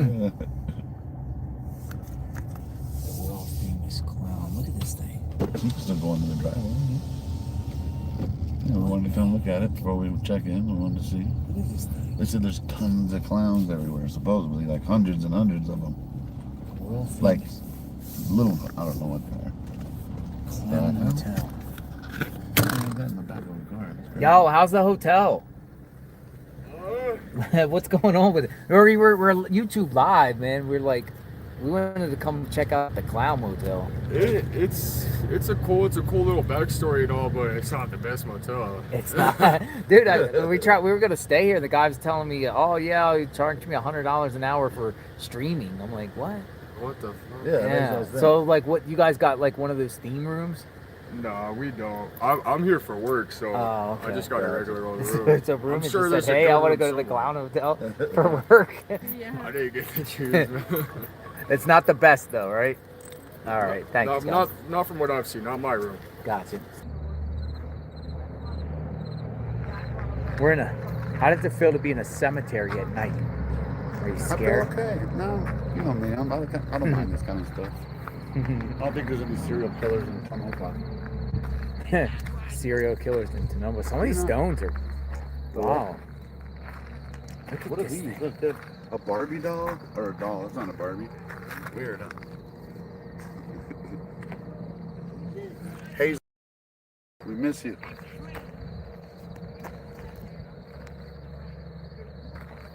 While JLR was sleeping at the historic Mizpah Hotel in Nevada on June 1st, a viewer sent me a timestamp and told me to listen closely.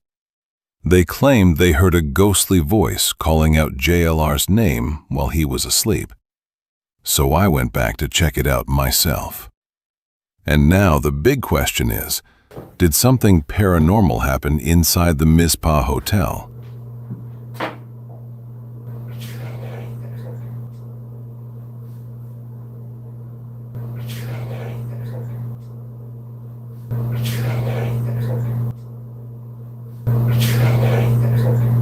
Or was it just a strange sound in the night? Tucson YouTuber and volunteer search organizer has been arrested in a crackdown on unlawful behavior in Nancy Guthrie's Catalina Foothills neighborhood.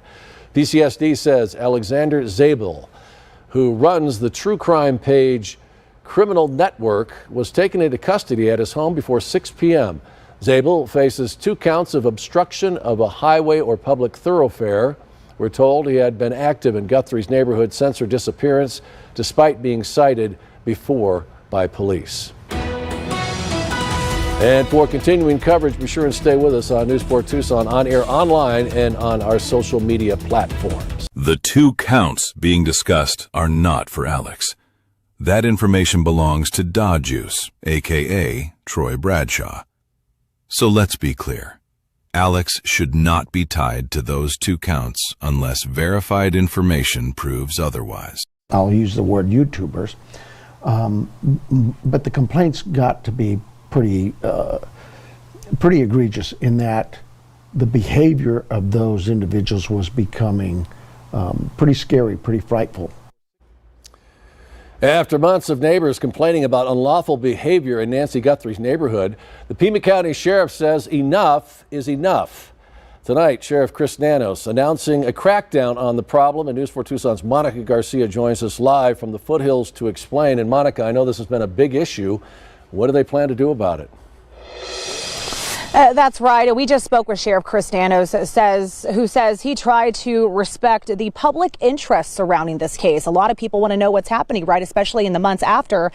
And he's also trying to respect at the same time the rights of the people who live in this neighborhood. And let me just step aside, showing you what's still out here, Sean, these no parking signs. But now, as we talk about going into the 5th month of this investigation, he says complaints about a small group of individuals has grown so significant that calls to 911 from this neighborhood have tripled. And now he says the warning period is over. So Sheriff Chris Nandos says his office first responded to complaints with education, warnings, and requests for people to respect those that live in this neighborhood. That didn't work. So deputies began issuing citations that carry fines. Well, now going into the 5th month of this investigation, Nandos says some individuals that continue the same behavior despite those citations, well, now they're going to be subject to arrest and possible jail time if their unlawful behavior continues. Take a listen. If somebody's just out there from one of our local media outlets or even a YouTuber and they've not been cited, then fine, we'll give you a citation and expect you to be reasonable with us and not come back. But if we happen to look at you and say, no, you've received a ticket, you've been cited for this same behavior, that didn't do you any good, you've upped the ante for me, so we're going to now take you to jail. Okay, so the sheriff says the new policy is aimed at what he calls habitual offenders. And he goes on to say that he has the support from the Pima County Attorney's Office in this latest move. We will have much more on this story. So coming up tomorrow, we speak directly for the first time from neighbors who live in this area. And they're going to talk to us about specifically what the sheriff was referring to, this unlawful behavior that they've had to endure for months. Live in the foothills, I'm Monica Garcia. Sean, back to you. All right. Thank you, guys. Thank you. Here we go. Hey, how you been? It's a hot one today, ain't it? You know, actually, it's not. I was thinking that it's not that bad with the umbrella and the. Shape, you're so cool. Yeah. You do the YouTube stuff too? Yeah, 857 Tucson. Okay. Yeah. Good stuff. Oh, thank you. Yeah, thanks for what you guys are doing. You know the YouTuber that goes running around anger? I don't know his last name. I mean, yeah, I've heard of them. Yeah. Seen him around here today or? Not today, no. Man, well, you're not doing nothing wrong. Just sit over there. I just wanted to talk with you. Oh, I appreciate you. Thank you for what you're doing out there. We stand with you guys. Cool. Oh, I got water and yeah. This umbrella is the key though, right? Yeah, they did. He asked if I knew somebody named Alexander. That is what he asked me. Alexander, he did ask. How we doing? Not bad. How you doing? Big welcome those of you guys tuning in. Good to see you guys in the chat. Big welcome, guys. Welcome, Mark. So, we were told to come out and talk to y'all. And see what you're all up to, get your IDs, all that stuff. What's going on? What crime are you accusing me of doing? Allegedly public nuisance. Yeah.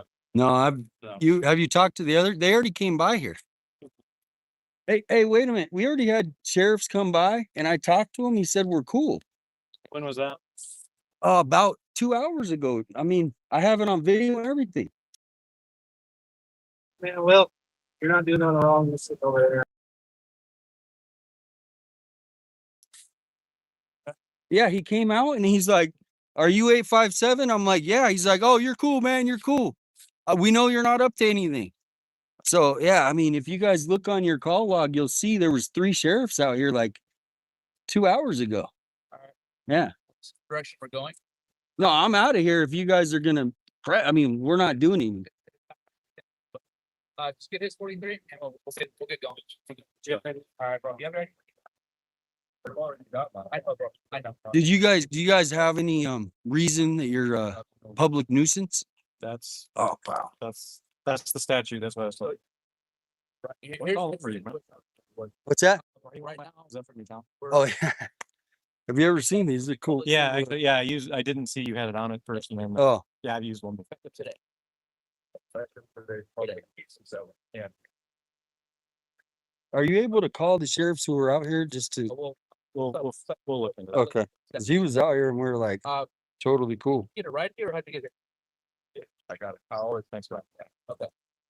All right, bro. So let's yeah. So let's go ahead and get this done.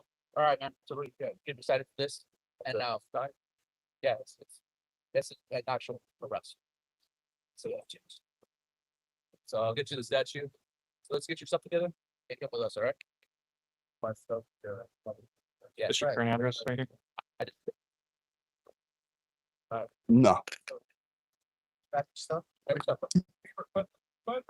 You guys are making me super uncomfortable. I'm not trying to, dude. I'm really not. I don't know what. I told you. So I'm coming with you guys. Where am I going? I'm getting booked into jail. Because you were excited. But they didn't tell me that I could not come back here. It's an M2 misdemeanor. An M2 misdemeanor. So let's get your stuff together and you come with us, all right? Get my stuff together and come with you guys. Yes. Right. What did I do wrong? I just told you what you did. So, all right. So, grab your stuff. Can we request a supervisor? The fallout continues tonight after the Pima County Sheriff took action against 3 YouTubers he says disrupted a Catalina's Foothills neighborhood with unlawful behavior. Charges range from obstruction of highway or public thoroughfare to being a public nuisance. News 4 Tucson's Monica Garcia is live with us tonight. She's been following this all along from the beginning. She's now joining us from the newsroom with the latest on the enforcement action. Monica, what have you uncovered? Yeah, Sean, a lot happening here. We did learn of the stricter enforcement in an interview we have scheduled with the sheriff on Monday on a different story that we were doing. So that crackdown, the sheriff says, is happening in the neighborhood of Nancy Guthrie, the 84-year-old mother of Savannah Guthrie, who disappeared over 4 months ago. He says it follows numerous and constant complaints from people living in that neighborhood, claiming individuals are trespassing, blocking roadways, and disrupting the peace of the neighborhood. The sheriff says the calls and patrols in that area have been extensive, and his deputies have gone above and beyond to communicate with content creators there to help keep the peace, but to no avail. Nanos went on to say that he supports everyone's First Amendment rights, but says the behavior in that neighborhood has gone beyond that. And we started getting calls from the neighbors about actually a certain group of these, I'll use the word YouTubers, but the complaints got to be pretty egregious in that the behavior of those individuals was becoming pretty scary, pretty frightful to the neighborhood. And so the sheriff also tells us that he has the support of the Pima County attorney. We reached out to her and she sent us this statement on the charges. She says the sheriff was advised by PCAO of the potential criminal charges available involving misdemeanor public nuisance citations, given neighborhood reports of chronic challenges. These cases, like all other cases, must thoroughly be evaluated to see if they reach the threshold for prosecution in our office. And so, Sean, as for the 3 YouTubers accused in this case, they've all taken to their individual platforms disagreeing with the charges against them, accusing the sheriff of being unconstitutional. We will continue to follow the story from the newsroom. I'm Monica Garcia. Back to you. KVOA's segment on Da Juice used 2 censor bleeps, so I pulled up the original video to compare. Listen for yourself, and let me know what you think in the comments. Here comes Sue Ellen. I couldn't find anything that justified those bleeps. No clear profanity, slur, or comment needing censorship. So why add them? Here comes Sue Ellen. We're told neighbors are constantly filmed and put on blast on the internet, some with their names, addresses. What a douche. What a douche. By the way, I'm Francis. Troy. I go by the Deuce, so I'm on YouTube, so. Okay, Yeah. well, I'll see you. All right. Let me know. Hopefully you find it. He's out there. Here comes Sue Ellen. All right. Be safe. You too, buddy. One of the. Are you from the neighborhood? No, I live on the Tucson National. You know where that's at? I don't. Hero and Yeah. Shannon. Gotcha. Say it again. He put you in your colleges? Oh, In Cachero? Well, it's actually Laguna. I'm not too sure. I think she's getting your plate. We're just chatting away. He's leaving right now. You're all right. She's getting your plate, but we're just chatting away, Sue Ellen. He's not here to park or anything like that. She's trying to take a picture of your plate, but she's having a hard time pulling up her phone. Why? Can't you stop for a second? Apparently, according to her, no. She doesn't like anybody stopping here. Yeah. Sorry, brother. It's scenes like this, a streamer live streaming himself using a portable toilet in the neighborhood and then appearing to dump its contents on the ground.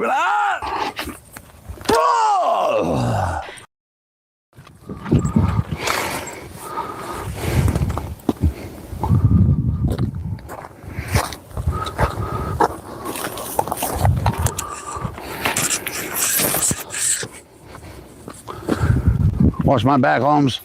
Oh.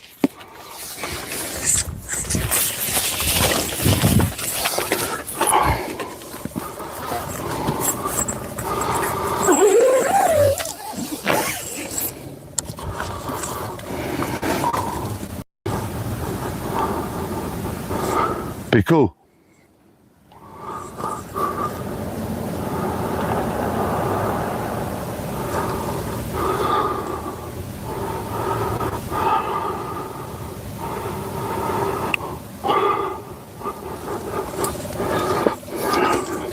Be cool, be cool. You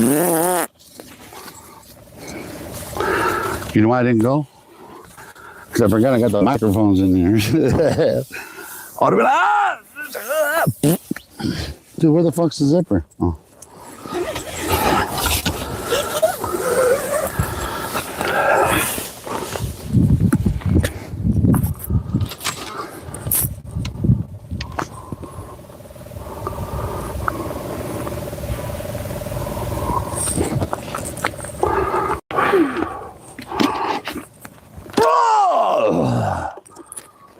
Yuck!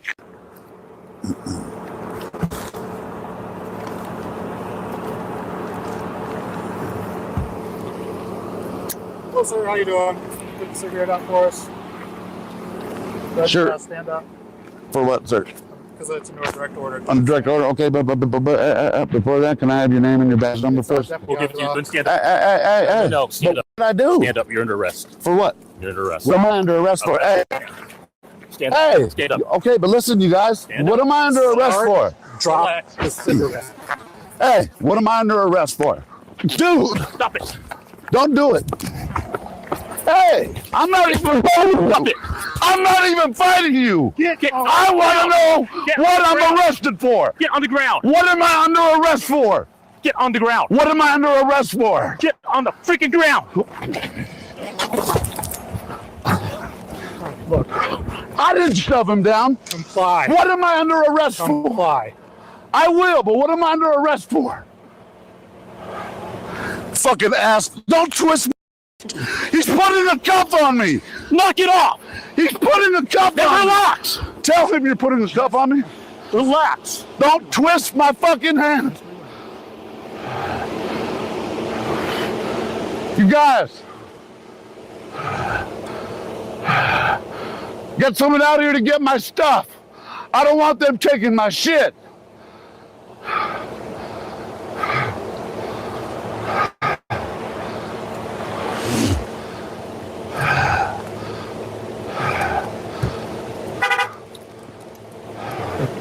Sir, can you please make sure my stuff's picked up?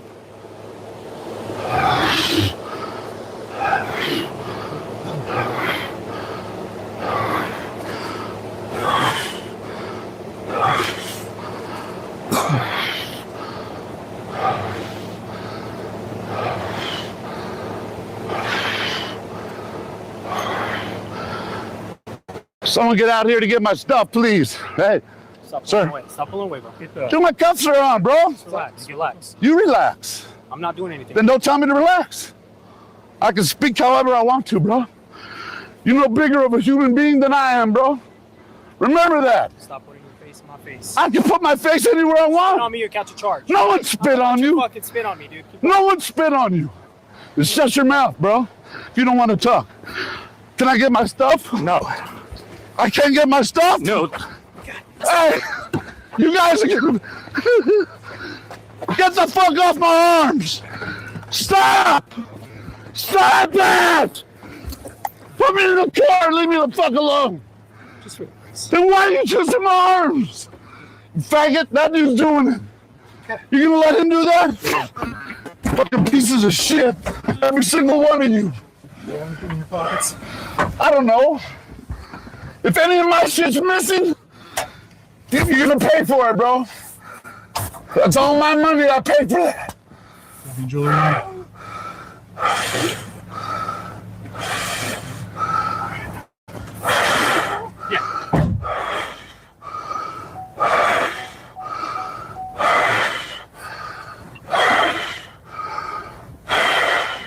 Juliet 914 422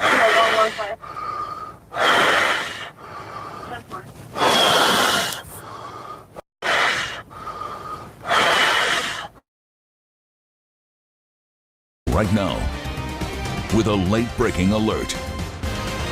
Thanks for joining us for 13 News. Live at 5, I'm Valerie Cavazos. We begin with late-breaking news in the search for Nancy Guthrie. The FBI, in just the last hour, responding to media reports stating federal investigators believe ransom notes in the Guthrie case are fake.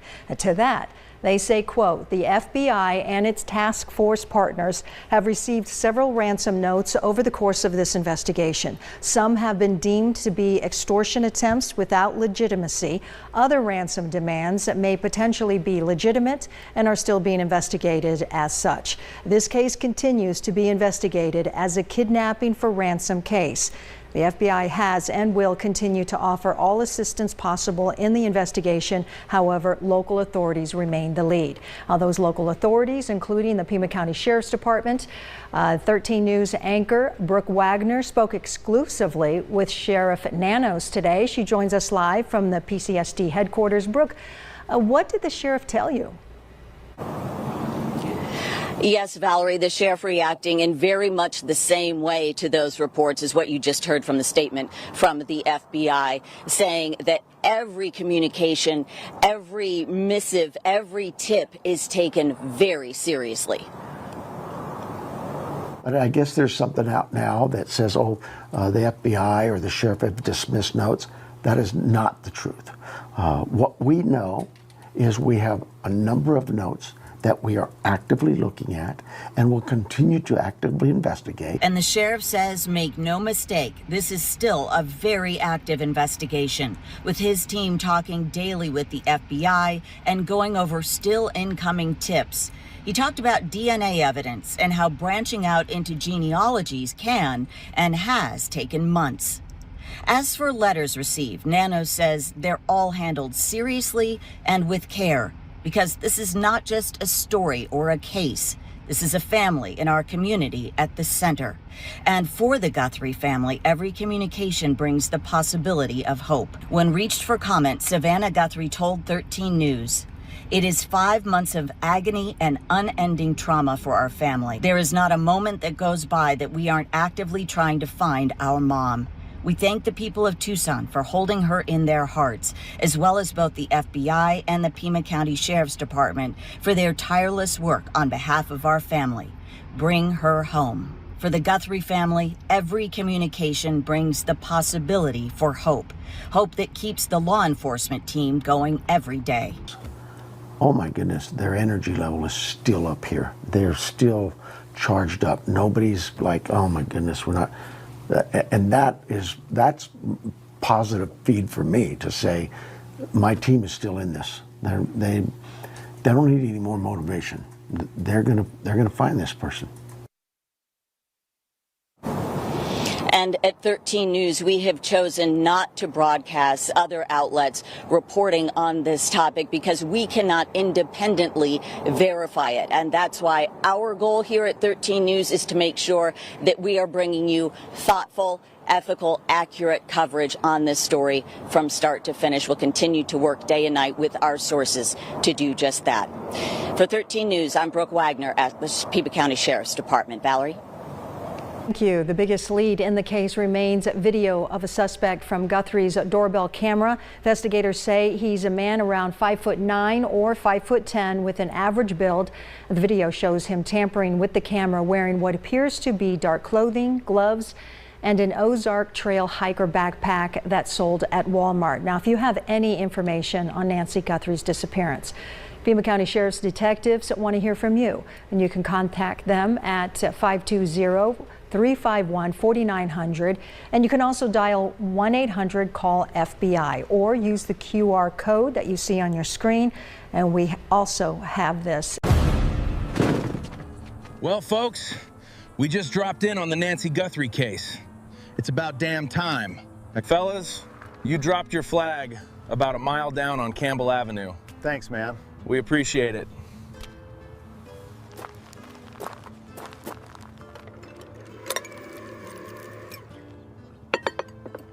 I'll light Nancy's fireplace with this.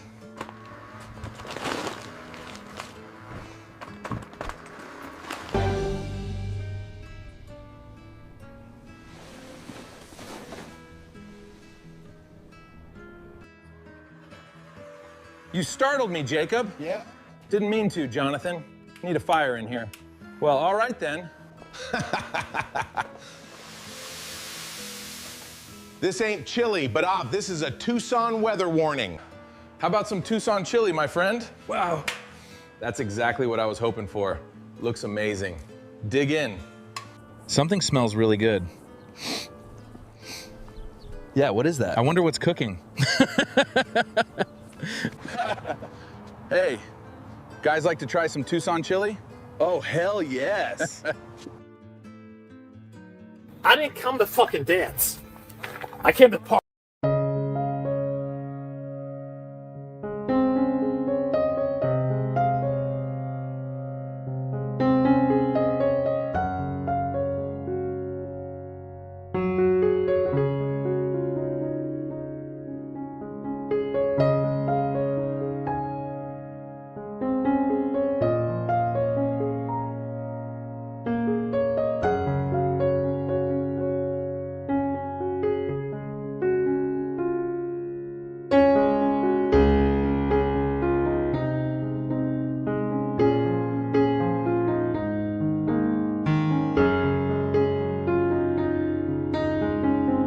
On the Nextdoor Neighborhood app, the following information on Nancy was found. Nancy Guthrie's neighborhood activity paints the picture of a woman who had deep roots in Catalina Foothills Estates. Her profile listed her hometown as Fort Wright, Kentucky, but her Tucson neighborhood had been home since 1975. Her posts were ordinary, neighborly, and local. Questions about javelinas eating plants, whether a tree could be saved, strange smells outside, airport transportation, Amazon packages, and security cameras. She also listed several Tucson favorites, including Firebird's Wood-Fired Grill, Village Bakehouse, and Guinea's French Cafe. One post that stands out came in November 2021, when Nancy asked neighbors about Ring or Nest doorbell cameras because she wanted to see animal activity at night. Another memorable post came in December 2020, when she recalled her first Christmas in Catalina Foothills Estates back in 1975, when people on horseback came to her door singing Christmas carols. Taken together, these posts show Nancy as a longtime resident who paid attention to her home, her neighborhood, her plants, her security, and the everyday rhythms of life around her. On December 28, 2025, she asked, "Is Amy Jacobs missing a package from Amazon?" It was an ordinary moment, Nancy trying to help get a package to the right person. Nancy's final Facebook activity. Normal replies, political posts, and one safety comment. I'll break this down by weekday and time window, then separate what is actually unusual from what could just be normal Facebook behavior. Based on the timeline, Tuesdays and afternoons stand out the most. What stands out by day of the week? Tuesday is the biggest pattern. Most of the activity falls on Tuesdays, especially November 4th, 4 posts. November 11th, 1 post. November 25th, 1 post. December 16th, 1 post. January 13th, 1 post. January 20th, 2 posts. January 27th, 2 posts listed, 1 time shown. So Tuesday appears to be her most active Facebook day. Wednesday also stands out, mainly because of October 29th, listed as 3 posts, but 4 times shown. November 26th, 1 post. December 3rd, 1 post. January 21st, 2 posts. What stands out by time of day? Most of her posting appears to happen in the afternoon, especially between 12 p.m. and 5 p.m. The most common posting window is afternoon, 12 p.m. to 4:59 p.m. That includes many of the repeated posting times: 12:41 p.m., 12:43 p.m., 1:19 p.m., 2:11 p.m., 2:21 p.m., 3:02 p.m., 3:20 p.m., 3:34 p.m., 3:51 p.m., 3:53 p.m., 4:15 p.m., 4:25 p.m., 4:57 p.m. The second strongest window is evening, especially around 6 p.m. to 7:45 p.m. Most unusual times. These are the times that stand out the most. November 14th, 12:29 a.m. Also unusual, but not as extreme as 2:50 a.m. December 25th, 11:03 p.m. Late and also Christmas night, so worth noting. Most unusual posting clusters. These days stand out because of multiple posts in one day. November 2nd, 4 posts, 11:32 a.m., 12:12 p.m., 1:19 p.m., 6:09 p.m. November 4th, 4 posts, 12:41 p.m., 12:43 p.m., 2:21 p.m., 3:02 p.m. January 19th, 20th, 21st. Repeated activity 3 days in a row. 2 posts each day across 3 consecutive dates. January 27th, final known activity before missing. 2 posts listed, with 1 time shown at 6:15 p.m. Looking at Nancy Guthrie's Facebook activity, a pattern does appear. Most of her posts happen during normal daytime hours, especially in the afternoon between noon and 5 p.m. Tuesday stands out as her most active day of the week, followed by Wednesday. Another late post appears on November 14th at 12:29 a.m., and there is also a Christmas night post at 11:03 p.m. Those are outside her normal posting pattern. The strongest activity clusters appear on November 2nd and November 4th, when she had 4 posts on each day. Then, in January, there is another noticeable pattern.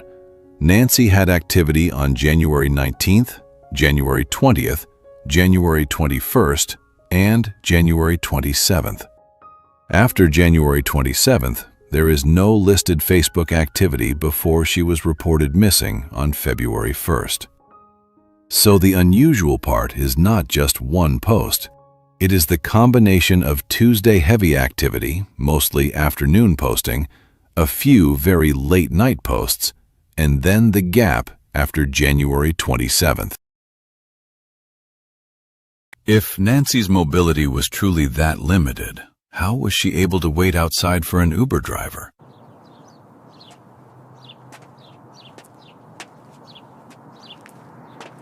How was it easy for her to regularly going over to a friend's house for Sunday church services?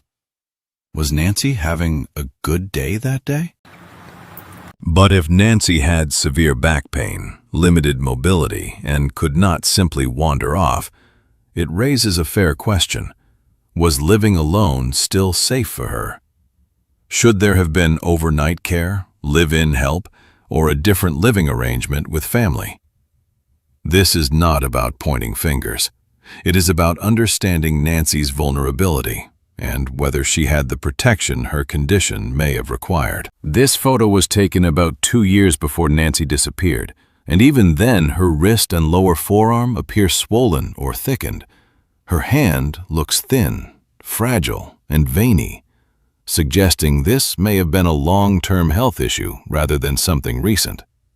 We cannot diagnose her from a picture, but it does show visible signs of frailty and vulnerability.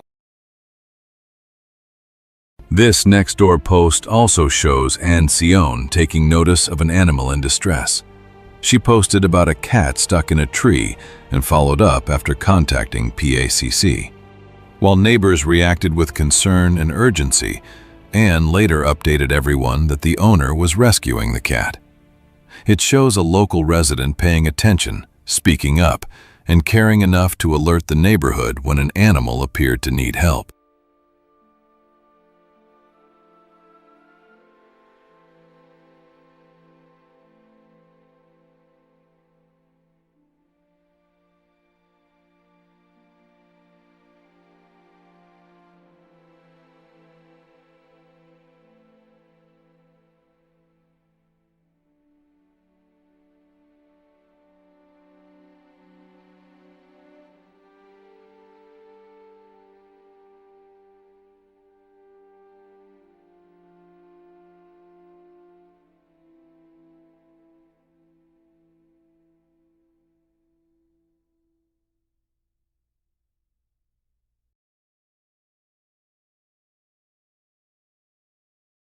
This document is a special, durable power of attorney.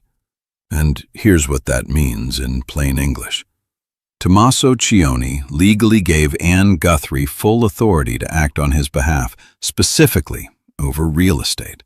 That includes selling property, signing documents, handling money tied to the property, managing transactions as if he were there himself.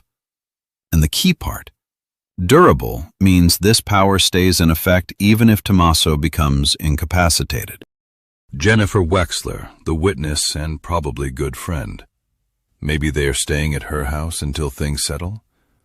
Let's see where she lives. 1.8 miles from Annie's.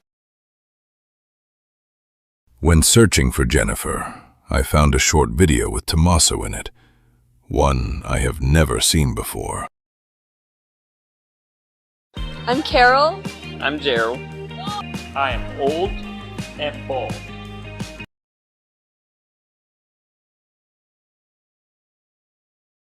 Let's start with Today Show anchor Savannah Guthrie taking a love of Wordle to primetime television. NBC announcing she will host a new game show based on the popular word puzzle. It will feature teams competing to solve the 5-letter words. Yeah, the Wordle game show is not expected to premiere until next year. In the days that followed, multiple notes demanding payment were sent to various media outlets. The ransom notes or ransom requests came. Did you believe those to be real? There are a lot of different notes, I think, that came. And I think most of them, it's my understanding, are not real. And I didn't see them. Are you telling me you never looked at the ransom note? Is this what I just heard? I didn't see them, but, you know, the 2 notes that we received, that we responded to, I tend to believe those are real. Really? So you responded to notes but never looked at them. This is confusing me. I'm sorry. Cover! What do we got? You're up. Under. Show me. Let's give a big hand to the investigators, Ted and Mab. You both won a trip to Tucson, staying at Motel 6.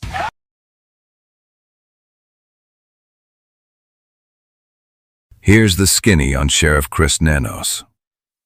Chris Nanos started his law enforcement career with the El Paso Police Department in 1976. Early newspaper reports show two sides of him. He was praised as a decorated officer and even credited with saving another officer's life, but he also faced disciplinary issues. In 1980, he was honored after shooting an armed burglary suspect who had pointed a gun at his partner.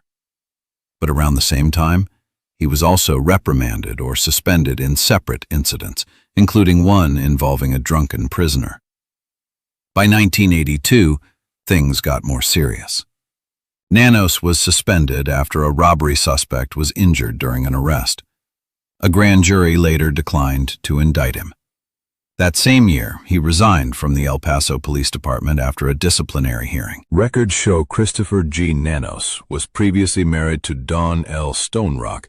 From February 15, 1977, lists Christopher Nanos, 21, of 10033 Jamaica Street, and Dawn L. Stonerock, 20, of 10000 Rushing number 47. They married in El Paso, Texas on February 14, 1977, and later divorced on October 16, 1981. 4 years later, Nanos married Charlene A. DeShazo in El Paso, Texas on April 13, 1985, identified today as his current wife. Early El Paso police disciplinary history. One of the biggest negative issues goes back to Nanos's early career with the El Paso Police Department.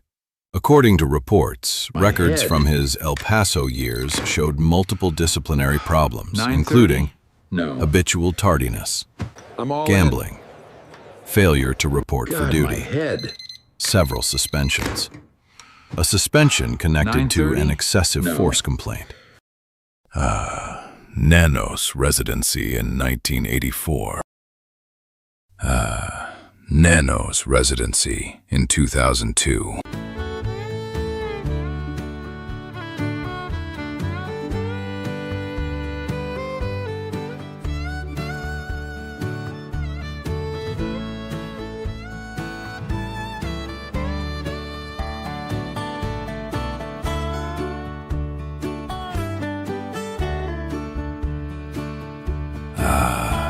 And the current address for Sheriff Nanos and Charlene is 9800 East Sabino Estates Drive, Tucson.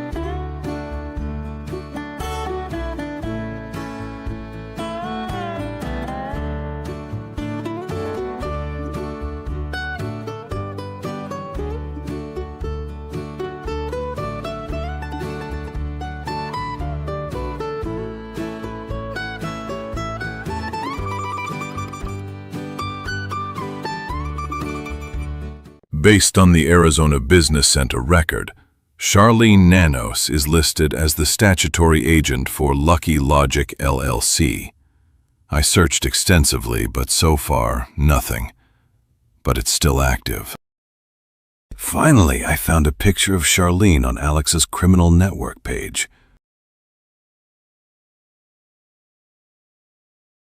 According to People magazine in their discussion with the sheriff, he is no longer directly communicating with the Guthrie family and says those conversations are being handled by the FBI, which is interesting because remember initially it appeared that he was having communication with Savannah and with the Guthrie family, and he is technically in charge of the investigation still as the sheriff of Pima County. Remember, it was never handed over to the FBI.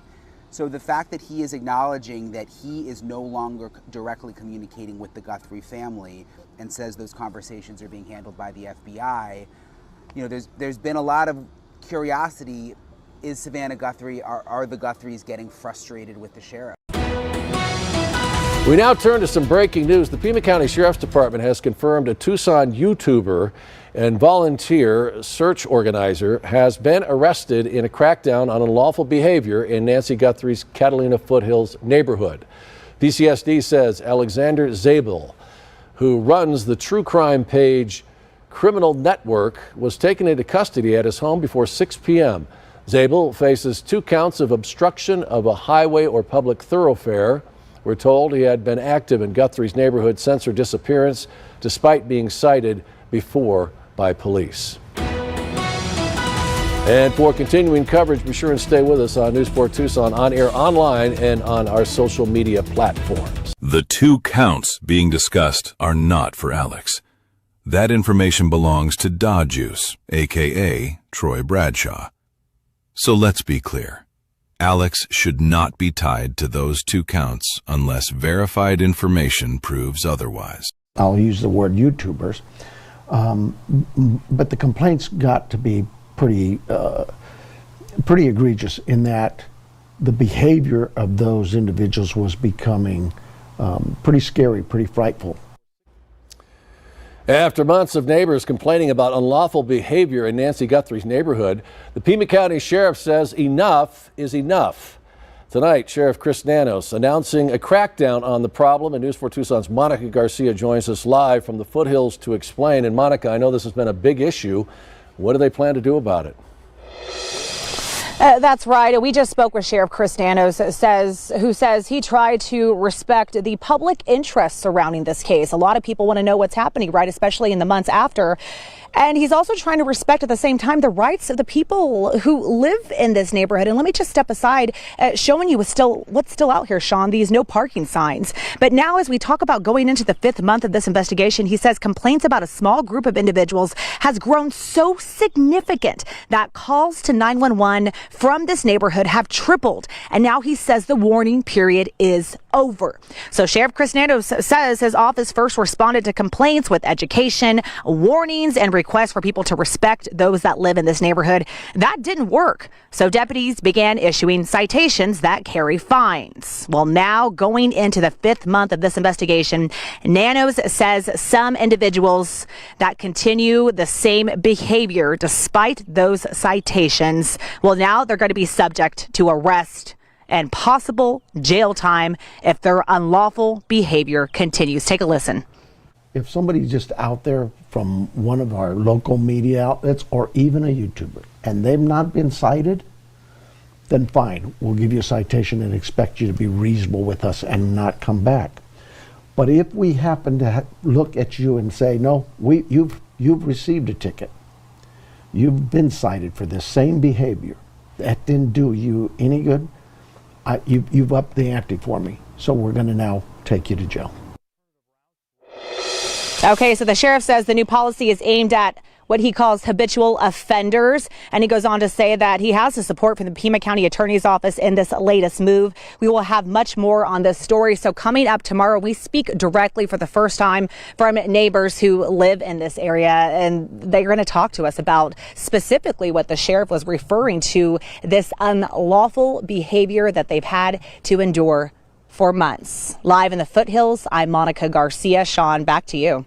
All right. Thank you, guys. Thank you. Here we go. Hey, how you been? It's a hot one today, ain't it?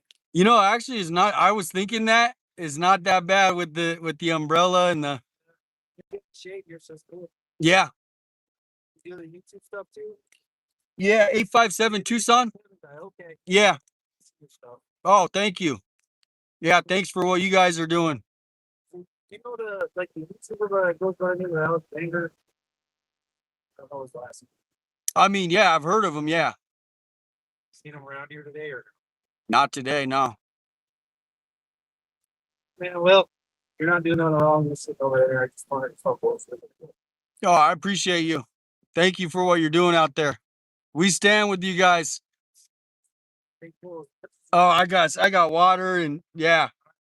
This umbrella is the key though, right? Yeah, they did. He asked if I knew somebody named Alexander. That is what he asked me. Alexander, he did ask. How we doing?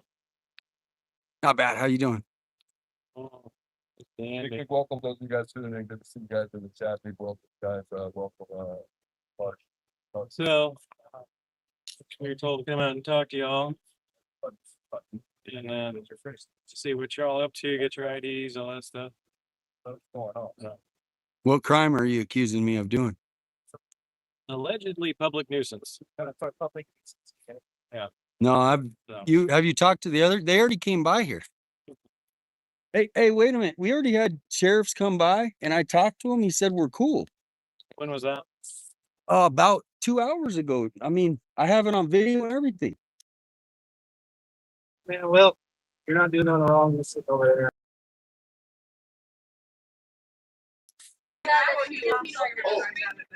Absolutely, guys. No, yeah, Juice should be getting his lady's right down there. So his lady's sitting down here. He should be getting on very soon. Oh! The Juice. All right, he's out. Yeah. The fallout continues tonight after the Pima County Sheriff took action against 3 YouTubers he says disrupted a Catalina's Foothills neighborhood with unlawful behavior. Charges range from obstruction of highway or public thoroughfare to being a public nuisance. News 4 Tucson's Monica Garcia is live with us tonight. She's been following this all along from the beginning. She's now joining us from the newsroom with the latest on the enforcement action. Monica, what have you uncovered? Yeah, Sean, a lot happening here. We did learn of the stricter enforcement in an interview we have scheduled with the sheriff on Monday on a different story that we were doing. So that crackdown, the sheriff says, is happening in the neighborhood of Nancy Guthrie, the 84-year-old mother of Savannah Guthrie, who disappeared over 4 months ago. He says it follows numerous and constant complaints from people living in that neighborhood, claiming individuals are trespassing, blocking roadways, and disrupting the peace of the neighborhood. The sheriff says the calls and patrols in that area have been extensive, and his deputies have gone above and beyond to communicate with content creators there to help keep the peace, but to no avail. Nanos went on to say that he supports everyone's First Amendment rights, but says the behavior in that neighborhood has gone beyond that. And we started getting calls from the neighbors about actually a certain group of these, I'll use the word YouTubers, but the complaints got to be pretty egregious in that the behavior of those individuals was becoming pretty scary, pretty frightful to the neighborhood. And so the sheriff also tells us that he has the support of the Pima County attorney. We reached out to her and she sent us this statement on the charges. She says the sheriff was advised by PCAO of the potential criminal charges available involving misdemeanor public nuisance citations, given neighborhood reports of chronic challenges. These cases, like all other cases, must thoroughly be evaluated to see if they reach the threshold for prosecution in our office. And so, Sean, as for the 3 YouTubers accused in this case, they've all taken to their individual platforms disagreeing with the charges against them, accusing the sheriff of being unconstitutional. We will continue to follow this story from the newsroom. I'm Monica Garcia. Back to you. KVOA's segment on Da Juice used 2 censor bleeps, so I pulled up the original video to compare. Listen for yourself, and let me know what you think in the comments. Here comes Sue Ellen. I couldn't find anything that justified those bleeps. No clear profanity, slur, or comment needing censorship. So why add them?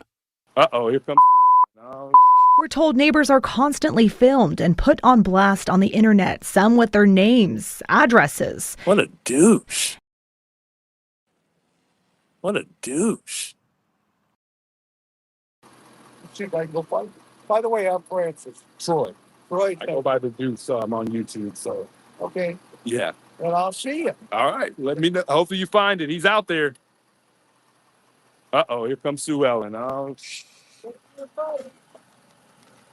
All right, be safe. You too, brother. One of the are you from the neighborhood? No, I live on the Tucson National. You know where that's at? I don't. Carol and Yeah. Shannon. Gotcha. Say it again. He went junior colleges. Oh, In Cotero, well, it's actually McGee now. I'm not too sure. I think she's getting your plate. We're just chatting away. He's leaving right now. You're all right. She's getting your plate, but we're just chatting away, Sue Ellen. He's not here to park or anything like that. She's trying to take a picture of your plate, but she's having a hard time pulling up her phone. Why, can't you stop for a second? Apparently, according to her, no. She doesn't like anybody stopping here. Yeah. Sorry, brother. It's scenes like this, a streamer live streaming himself using a portable toilet in the neighborhood and then appearing to dump its contents on the ground.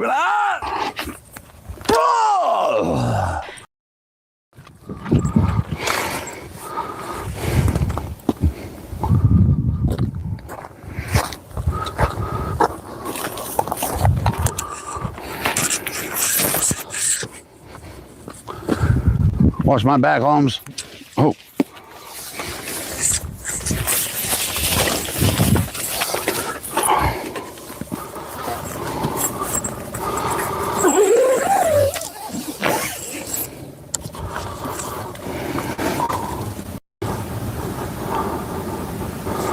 Be cool.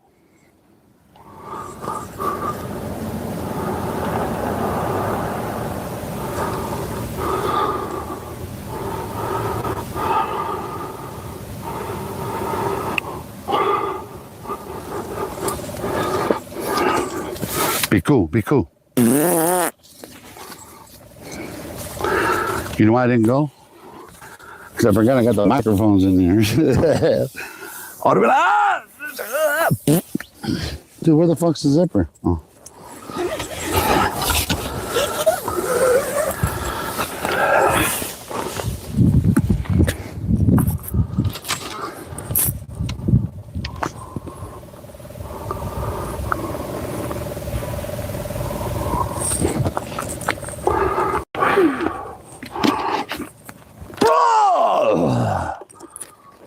Yuck! Here we go. What you are looking at right now is exterior outside of Nancy Guthrie's residence. And today, the Pima County Sheriff's Department announced that they have officially arrested 3 individuals who identify themselves as social media streamers in the Foothills neighborhood, again, where Nancy Guthrie originally was reported missing. The Sheriff's Department has received numerous complaints about these individuals blocking roadways, trespassing, and disrupting the peace in this neighborhood. Now, deputies initially issued warnings, followed by posting of no trespassing signs and the issuance of citations for violations. Despite those efforts, some individuals continue to disregard the law. After reviewing the video evidence showing one of these arrestees urinating in public behind a makeshift tent, Sheriff Chris Nanos directed deputies to take a stronger enforcement approach. Again, this is reading directly from that confirmation that PCSD gave to us. Sheriff Nanos will no longer tolerate behavior that disrupts the community or violates the law. Effective immediately, individuals found in violation of the law may be cited and released on a first offense. However, repeat offenders may be arrested and booked into the Pima County Adult Detention Complex on charges of public nuisance under Arizona Revised Status 132917, a Class 2 misdemeanor. Now, 2 of the 3 individuals today booked into that Pima County Adult Detention Complex, Alexander Zabel Jr., 54, officially charged with 2 counts of obstructing a highway or thoroughfare and 1 count of public nuisance.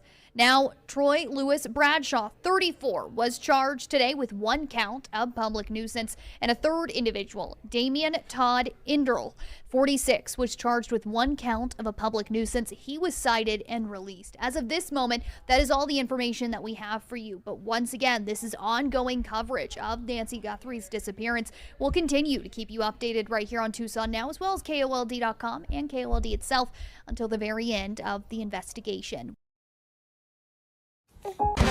Good evening, everybody, and thanks for joining us. I'm Sean Mooney. The Pima County Sheriff's Department says a deputy was knocked to the ground tonight during the arrest of a YouTuber in front of Nancy Guthrie's home.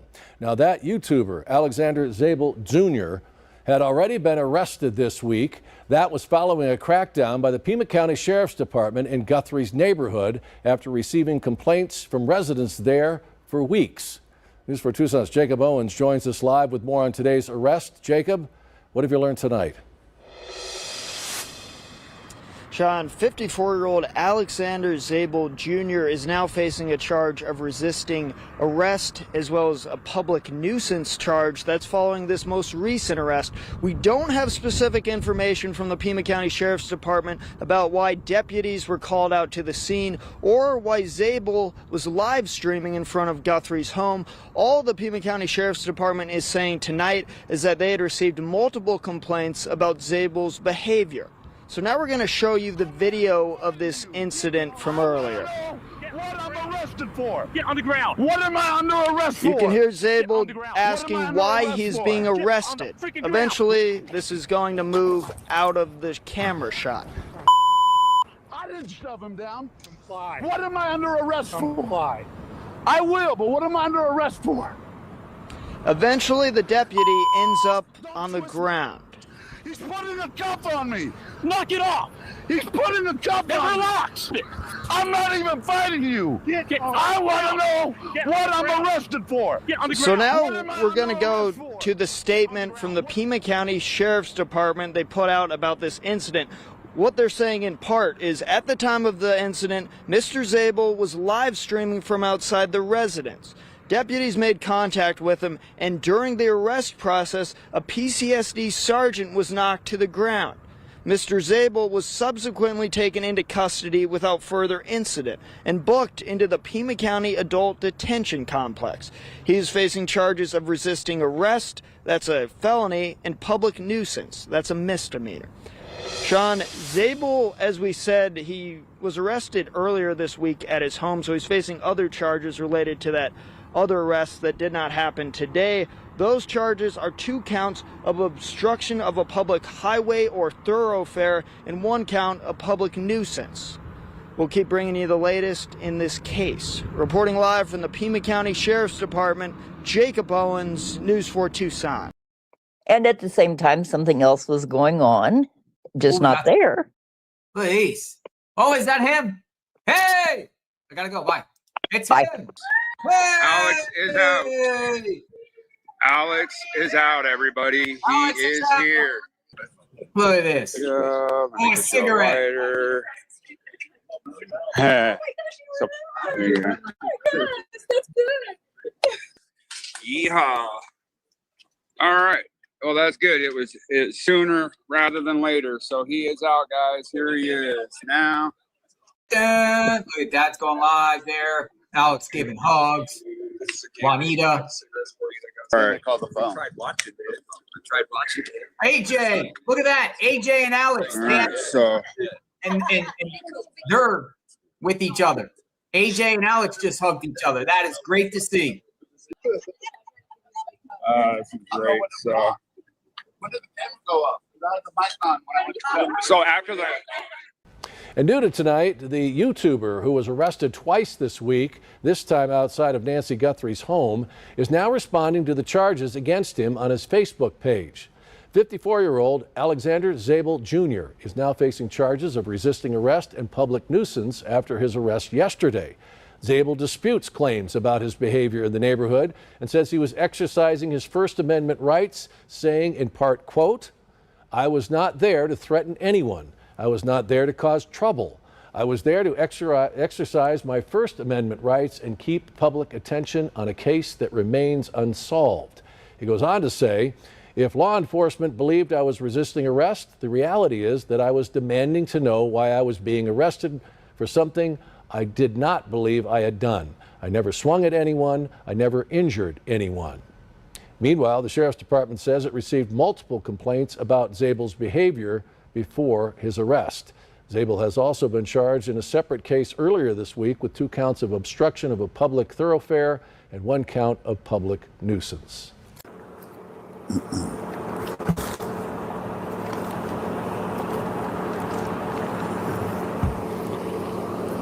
Hello, sir. How you doing? Put the cigarette out for us. Sure. Stand up. For what, sir? because it's a direct order. On direct order, okay, but before that, can I have your name and your badge number first? We'll give it to you. Then stand up. Hey. No, stand up. What did I do? Stand up. You're under arrest. For what? You're under arrest. What am I under arrest for? Hey. Stand up. Hey. Stand up. Okay, but listen, you guys. What am I under arrest for? Drop. This is under arrest. Hey, what am I under arrest for? Dude! Stop it. Here we go. We do have an update on a story that we began bringing you yesterday. Once again, the YouTuber accused of erecting a pee tent inside of Nancy Guthrie's neighborhood, once again arrested by Pima County Sheriff deputies. Let me go ahead and show you this gentleman one more time. Who you are looking at right now, once I can get this, there we go. Who you're looking at right now, 54-year-old Alexander Zabel Jr. He was arrested in front of Nancy Guthrie's home just before 5 o'clock tonight. PCSD has received several complaints, including Mr. Zabel's behavior, regarding Mr. Zabel's behavior, I should say. And at the time of the incident, Mr. Zabel was live streaming from outside of that residence. Deputies did make contact with him, and PCSD went on to say that during the arrest process, one sergeant was knocked to the ground. Mr. Zabel subsequently was taken into custody without further incident, booked into Pima County Adult Detention Complex, where as far as we know, he remains at this time. He's currently facing charges of resisting arrest, which is a Class 6 felony, and a public nuisance charge, which is a Class 2 misdemeanor. Now, what we told you yesterday was he is in hot water for using a homophobic slur when referring to a News Nation reporter, and he was officially arrested in that for a second time that week while in Nancy Guthrie's neighborhood. Now, again, according to the Pima County Sheriff's Department, Alexander Zabel Jr. arrested earlier today. Before that, he was one of the 3 YouTubers that were arrested on Monday of this week, June 8th, following mounting complaints from neighbors, including allegations that he was peeing in public. Now, he works with Criminal Network X. That also made news on Tuesday when he called News Nation reporter Brian Eaton, again, a homophobic slur. At the time, Eaton was discussing the arrest of these YouTubers. He responded to Zabel's personal attack by writing, "Alex, I tried to give you the benefit of the doubt the first time you were rude to me on the street outside of Nancy's, but by calling me or anyone else that homophobic slur is not okay." These are the exact tweets, as you can see.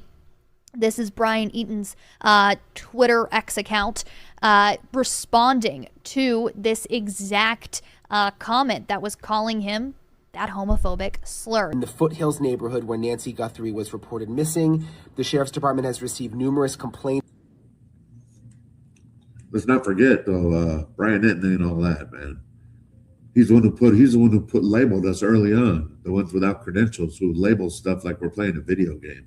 It's about individuals blocking roadways, trespassing, and disrupting the peace in the neighborhood. Where are we trespassing? What the fuck are they talking about, guys? You guys watch us live. Deputies initially issued warnings, followed by the posting of no trespassing signs and the issuance of citations for violations. Despite those efforts, some individuals continued to disregard the law. After reviewing video evidence showing one of the arrestees urinating in public behind a makeshift tent. Okay, let's talk about that. It's not a makeshift tent, you dumb fuck. It's a pee tent. And you want to know why? Because we're not allowed to use the porta potties apparently in the neighborhood. We're not wide enough, I guess. Enton, you dumb fuck. If you're going to be, I thought you had to vet everything out before you fucking talk about it publicly. I gave you all kinds of nuggets. You're like, well, no, we got to vet it out. Well, vet this one out, you faggot. Okay?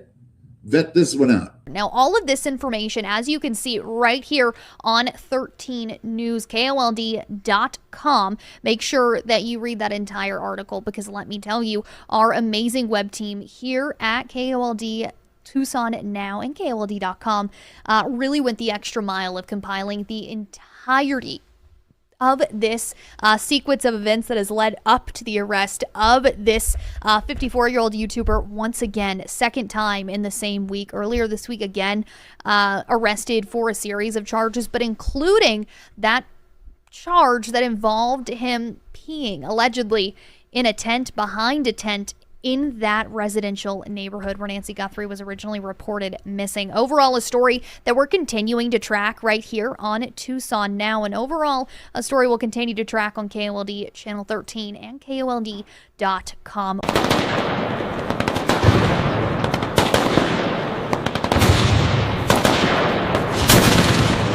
While I was en route, I was provided with the following information via call text. Who is the reporting party? Was driving by and a Hispanic male, late 40s to 50s, heavy set, shaved head, tattoos all over face and arms, black sunglasses, last seen wearing all black, was sitting in a chair in the middle of the roadway, recording or doing a video, and threw a cactus at vehicle. The subject appeared to also be holding alcohol in his hands. Just occurred. Sitting in a chair in the middle of the roadway? No. The only time he stepped into the middle of the road was when a car was passing, and he was simply crossing to the other side. You better watch Threw a it. cactus at a vehicle? No, that is not true. That is a false and defamatory accusation. Hell no. Holding alcohol in his hand? I can't confirm that either way. Be able to sit on this public street. Nobody can pull up here, whether it be a Pima County sheriff or a fucking neighbors, tell me that they own this motherfucking piece of land right here. So get the fuck out of here. Shit. Cop telling me I can't sit on the street. Gee, now you guys, you put all these rocks here, guess what? Now I'm gonna come here more often. I was just coming Fridays. An additional caller, address of also called in regards to the subject named Alex Zabel. She says that he is trying to get an interview with her and is sitting in front of her house. This has been an ongoing issue, and he has been speculating that she was involved with the kidnapping. Mrs. stay at her house at night anymore because of how often this happens. He is trying to get an interview with me and is sitting in front of my house. This has been an ongoing issue. He has been speculating that I was involved with the kidnapping. I do not stay at my house at night anymore because of how often this happens. Caller, Mindy, discretionary contact, phone number calling from Phoenix, is stating, people are harassing my YouTubers and throwing rocks and cacti at them. Get out of here! Stay away from our land! I didn't do anything! We don't want you here! She had also mentioned Alex's name. While I was en route to the scene, I attempted to make telephonic contact with the phone number that was provided to me from communications to try to get a hold of caller. However, after multiple attempts, I received a negative answer.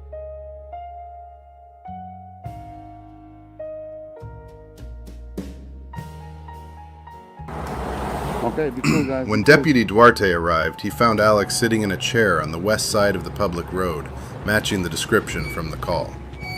Duarte told Alex the report involved a vehicle passing by and an allegation that Alex may have thrown a cactus at it.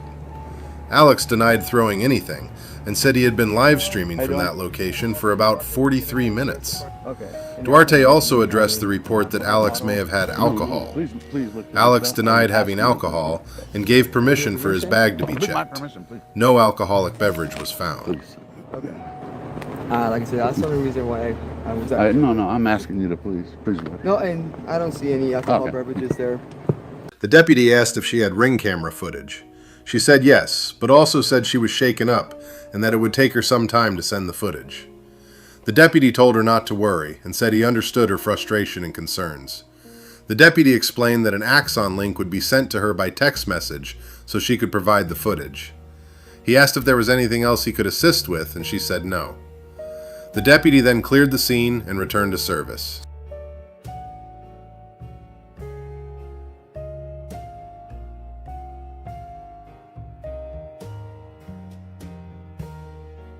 The backup deputy arrived while Deputy Duarte was speaking with Alex. During that time, the deputy noticed a vehicle pull up to the residence and spoke with the driver. The driver said he was the property manager and regularly came to the property. The deputy then contacted supervisors to verify whether the man was allowed to be there. After Sergeant Stivers confirmed with Savannah Guthrie that the property manager was authorized to be on the property, the deputy passed that information back to Sergeant Morales and Deputy Duarte. His body camera was active during the incident.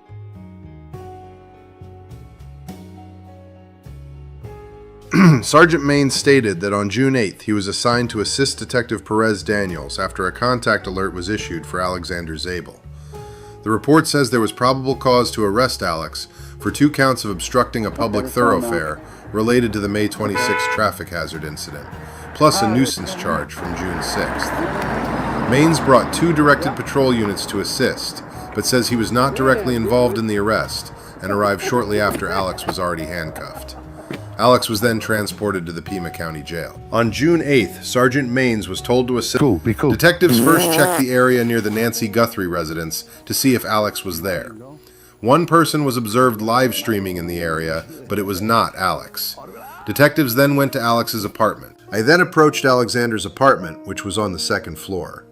I knocked and announced, "Sheriff's Department." A male opened the window. I identified myself and Detective L.D. Bogus, number 7137, and I advised Alexander that we had a few questions. I asked if he was willing to come outside and talk to us. At that point, Alexander stated that he was willing to come outside, at which point he then opened his door and stepped outside.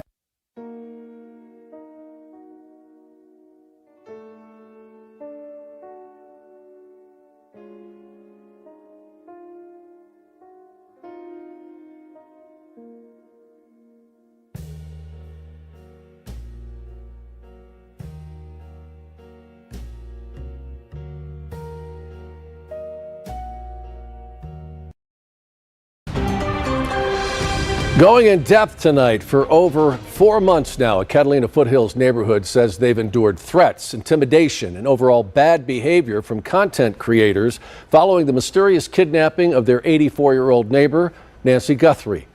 The trauma, many say, has been all too much, leaving them living in what they are calling a neighborhood nightmare. News 4 Tucson's Monica Garcia has been following those concerns all along and is asking questions now about what is being done to bring peace back to that neighborhood. Monica. Well, Sean, the neighbors we have spoken to in Nancy's neighborhood tell me that they have felt helpless. They felt scared and even targeted by certain streamers who have lingered in her neighborhood. And we do have to say this comes after the Pima County Sheriff's Department charged 3 YouTubers that had been broadcasting out there live for various misdemeanors and a felony, from blocking a public thoroughfare to being a public nuisance to even resisting arrest. The accused are publicly now disputing those charges, saying their First Amendment rights are being violated. Well, tonight we are taking a closer look at their rights, as well as the rights of the people living in that neighborhood. It's the latest chapter in a saga that began after the disappearance of their 84-year-old neighbor, Nancy Guthrie. Neighbors say they've since endured months of disruption. Yeah, I remember you. Intimidation and unwanted attention. She doesn't like anybody stopping here. Feeling like there's been little recourse to stop it. I'm not packing anything up. I'm hanging out right here, bro. Blocking the road. Early on, the county added no parking zones and no trespassing signs in the area. The sign is fraudulent, okay? It's not fraudulent. There were also discussions about gating the community. Some neighbors even considered seeking protective orders or pursuing civil action against certain streamers they felt were targeting them. But they say those options aren't quick or simple and can take years through the courts before any real protection is in place. Well, journalists or content creators have a right to be on public sidewalks, to be in public places, and to gather the news. We sat down with attorney David Bodney, who defends media in First Amendment cases. He says the law is clear, whether you're a traditional journalist or an independent content creator.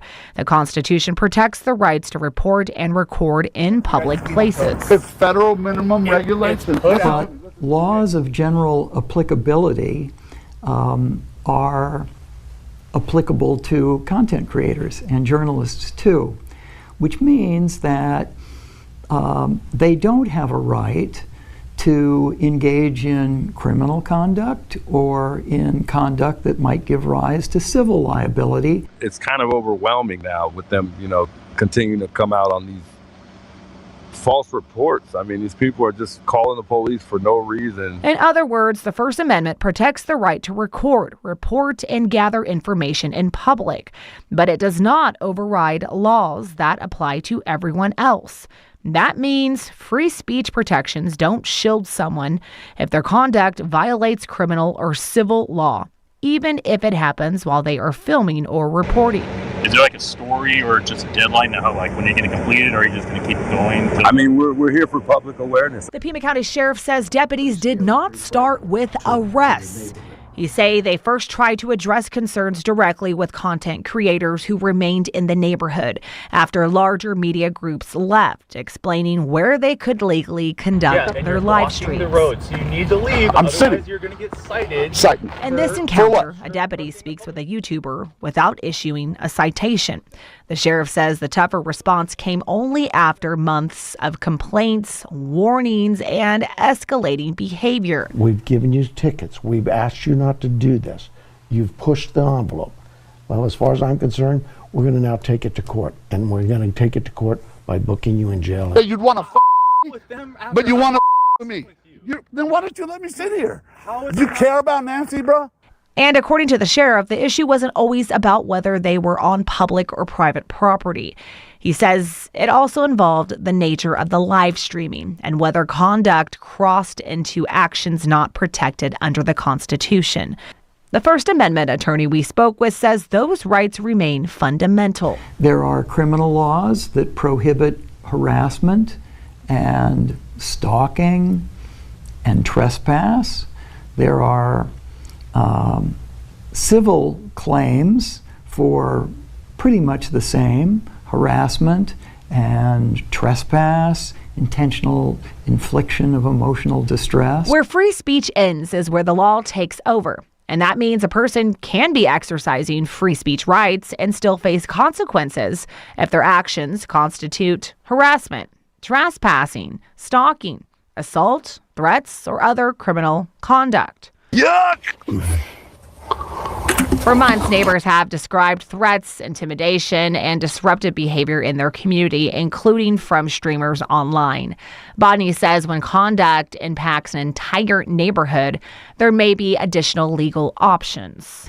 There's a statute in Arizona that addresses the public nuisance, and it could be that the community, the neighborhood, could call upon law enforcement to explore possible public nuisance violations because the conduct is so widespread that it violates the quiet enjoyment of their property, their comfortable enjoyment of their land. The sheriff says that's exactly the type of conduct his department is investigating. The department filed misdemeanor and 1 felony charge against 3 YouTubers who were frequently streamed from that area. But the complaints got to be pretty egregious in that the behavior of those individuals was becoming pretty scary, pretty frightful. The sheriff says the county attorney's office has been in contact with his department as the case moves forward after both law enforcement and neighbors raised questions. I have to be concerned for all the citizens. So as we just heard, and we know, the First Amendment protects speech. Whether the conduct in this case has crossed legal lines, that is a question for the courts to decide. Live in Midtown, I'm Monica Garcia. Sean, back to you. Going in depth tonight, for over 4 months now, a Catalina Foothills neighborhood says they've endured threats, intimidation, and overall bad behavior from content creators following the mysterious kidnapping of their 84-year-old neighbor, Nancy Guthrie. The trauma, many say, has been all too much, leaving them living in what they are calling a neighborhood nightmare. News 4 Tucson's Monica Garcia has been following those concerns all along and is asking questions now about what is being done to bring peace back to that neighborhood. Monica. Well, Sean, the neighbors we have spoken to in Nancy's neighborhood tell me that they have felt helpless. They've felt scared and even targeted by certain streamers who have lingered in her neighborhood. And we do have to say this comes after the Pima County Sheriff's Department charged 3 YouTubers that had been broadcasting out there alive for various misdemeanors and a felony, from blocking a public thoroughfare to being a public nuisance to even resisting arrest. The accused are publicly now disputing those charges, saying their First Amendment rights are being violated. Well, tonight we are taking a closer look at their rights, as well as the rights of the people living in that neighborhood. It's the latest chapter in a saga that began after the disappearance of their 84-year-old neighbor, Nancy Guthrie. Neighbors say they've since endured months of disruption. Yeah, I remember you. Intimidation and unwanted attention. She doesn't like anybody stopping here. Feeling like there's been little recourse to stop it. I'm not packing anything up. I'm hanging out right here, bro. Blocking the road. Early on, the county added no parking zones and no trespassing signs in the area. The sign is fraudulent, okay? It's not fraudulent. There were also discussions about gating the community. Some neighbors even considered seeking protective orders or pursuing civil action against certain streamers they felt were targeting them. But they say those options aren't quick or simple and can take years through the courts before any real protection is in place. Well, journalists or content creators have a right to be on public sidewalks, to be in public places, and to gather the news. We sat down with attorney David Bodney, who defends media in First Amendment cases. He says the law is clear, whether you're a traditional journalist or an independent content creator. The Constitution protects the rights to report and record in public places. It's federal minimum regulations. But laws of general applicability are applicable to content creators and journalists too, which means that they don't have a right to engage in criminal conduct or in conduct that might give rise to civil liability. It's kind of overwhelming now with them, continuing to come out on these false reports. I mean, these people are just calling the police for no reason. In other words, the First Amendment protects the right to record, report, and gather information in public, but it does not override laws that apply to everyone else. That means free speech protections don't shield someone if their conduct violates criminal or civil law, even if it happens while they are filming or reporting. Is there like a story or just a deadline to how, like, when you're going to complete it, or are you just going to keep going? I mean, we're here for public awareness. The Pima County Sheriff says deputies did not start with arrests. He say they first tried to address concerns directly with content creators who remained in the neighborhood after larger media groups left, explaining where they could legally conduct their live streams. The road, so you need to leave. I'm sitting. You're going to get cited. In this encounter, a deputy speaks with a YouTuber without issuing a citation. The sheriff says the tougher response came only after months of complaints, warnings, and escalating behavior. We've given you tickets. We've asked you not to do this. You've pushed the envelope. Well, as far as I'm concerned, we're going to now take it to court. And we're going to take it to court by booking you in jail. Hey, you'd want to with them, but you want to with me. Then why don't you let me sit here? Do you care about Nancy, bro? And according to the sheriff, the issue wasn't always about whether they were on public or private property. He says it also involved the nature of the live streaming and whether conduct crossed into actions not protected under the Constitution. The First Amendment attorney we spoke with says those rights remain fundamental. There are criminal laws that prohibit harassment and stalking and trespass. There are civil claims for pretty much the same: harassment and trespass, intentional infliction of emotional distress. Where free speech ends is where the law takes over. And that means a person can be exercising free speech rights and still face consequences if their actions constitute harassment, trespassing, stalking, assault, threats, or other criminal conduct. Yuck! For months, neighbors have described threats, intimidation, and disruptive behavior in their community, including from streamers online. Bodney says when conduct impacts an entire neighborhood, there may be additional legal options. There's a statute in Arizona that addresses the public nuisance, and it could be that the community, the neighborhood, could call upon law enforcement to explore possible public nuisance violations because the conduct is so widespread that it violates the quiet enjoyment of their property, their comfortable enjoyment of their land. The sheriff says that's exactly the type of conduct his department is investigating. The department filed misdemeanor and 1 felony charge against 3 YouTubers who were frequently streamed from that area. But the complaints got to be pretty egregious in that the behavior of those individuals was becoming pretty scary, pretty frightful. The sheriff says the county attorney's office has been in contact with his department as the case moves forward, after both law enforcement and neighbors raised questions. I have to be concerned for all the citizens. So as we just heard, and we know, the First Amendment protects speech. Whether the conduct in this case has crossed legal lines, that is a question for the courts to decide. Live in Midtown, I'm Monica Garcia. Sean, back to you. The legal process. Cases typically begin with a citation or an arrest. The first mandatory court appearance is the arraignment, where the charges are read and a plea is entered. The case then moves to pre-trial conferences, where defense attorneys and prosecutors often negotiate potential plea agreements.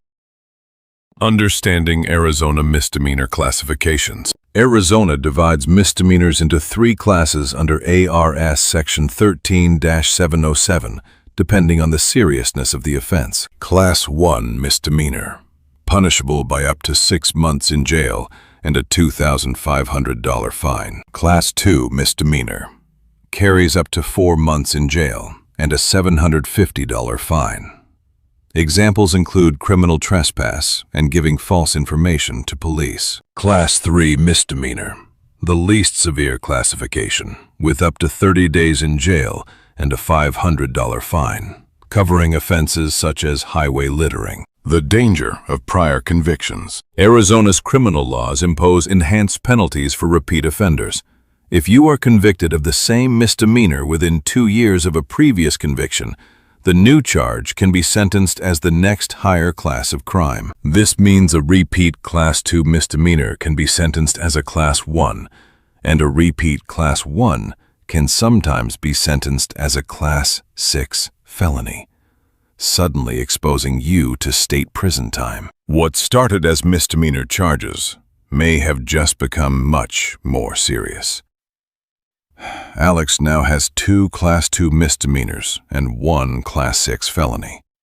Each Class 2 misdemeanor can carry up to 4 months in jail, and the Class 6 felony carries a presumptive 1-year prison sentence.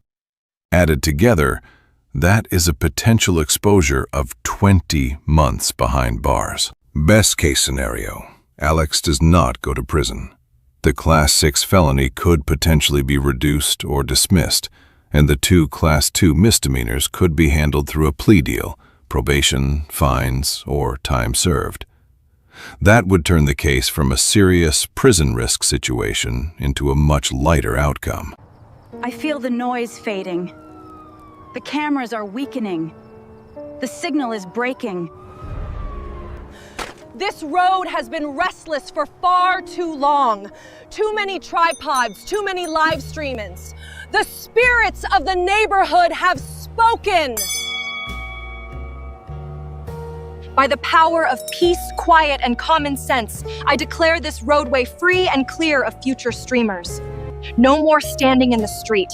No more blocking the road. No more yelling into phones at 2 in the morning. The road is clean. The curb is calm, and the neighborhood can finally sleep. Are we still live? Not anymore, sweetheart. Keep your hands up. Keep moving. Get in, get out.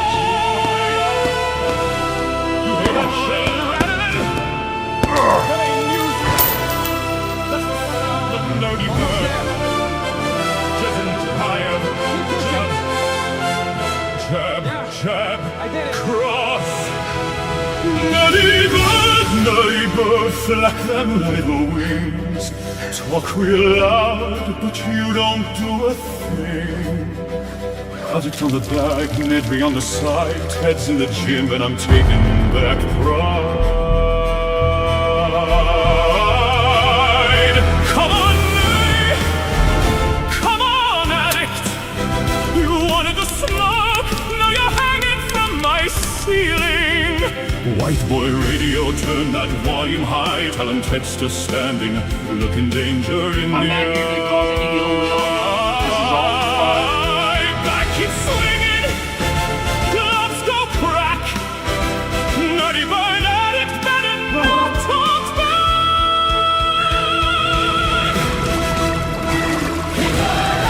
Make it swing, Ted's the king. I'm ready for you. Anywhere, anytime, any place. Ted, you better bring more than talk when you come to Florida. Take this dirty bird.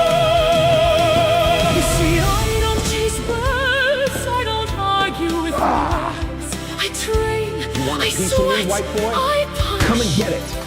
And when the bell You better start training, white boy, to keep up with me. ain't no joke. Keep your hands up. Nerdy bird, feathers on the floor. Talked all night, now you're begging for more. Addict on the leather, mafia in black. Ted hits once and the whole bag snaps. Jab, jab, body shot. Stay up, nerdy, don't fold on me now. We got 3 more rounds and a long way down. White boy radio, call it blow by blow. Ted's got a rhythm and the punch is gonna show. Left hand thunder, right hand rain. Nerdy bird addict, gonna remember my name. Make it swing. Ted's got fire. Ted's the king. Nerdy bird. Nedry too. Addict on the canvas when this round is through. White boy radio. Let it play. Ted came back the hard way. Right on the floor. Loves attack. Nerdy bird addict, don't hit back. Ted lands one final punch. The bag swings wildly. Ted, breathing hard. Yo, nerdy. Keep pushing. Round 2 tomorrow. I did it. Bring extra feathers.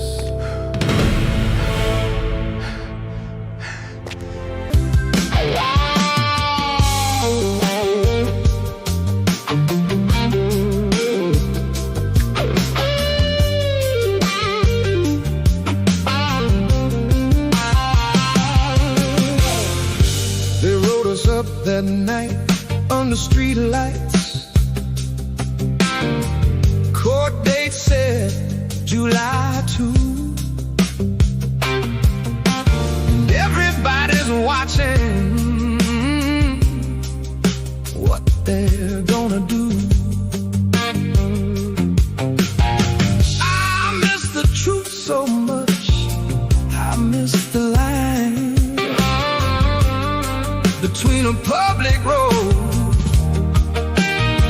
and trying to silence time. And it feels like it's been a long, long road till that courtroom opens up and the story's told. We're not the man they painted on the phone.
First Amendment in the fight. If a camera is a crime now, then who speaks next tonight? And it feels like it's been a long, long road till July 2nd comes and the truth is known.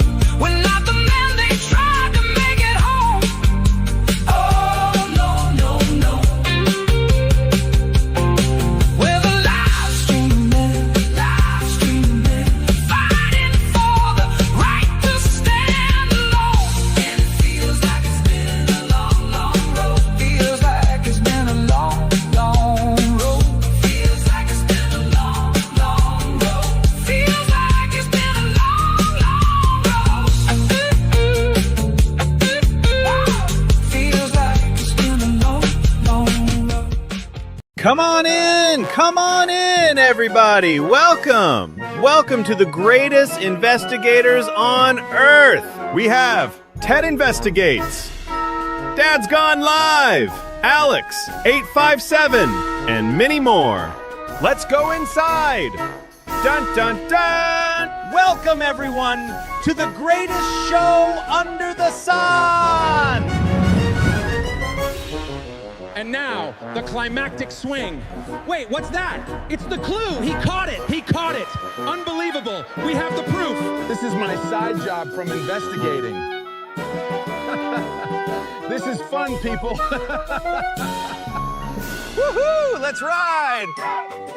Yeah! Here we go! My boys!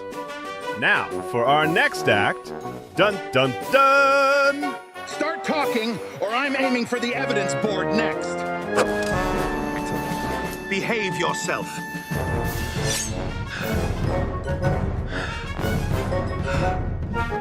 Now, for our next act, dun dun dun! Whoa! Whoa, there! Hold on! Oh, no! Not again! Whoa! Whoa, wait a minute! Ah, not like this! Whoa, hold on! Ah, help! Help! Help!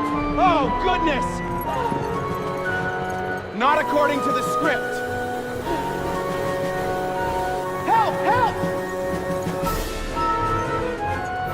I'm slipping! Somebody grab me! Oh, no! Now, for our next act, dun dun dun!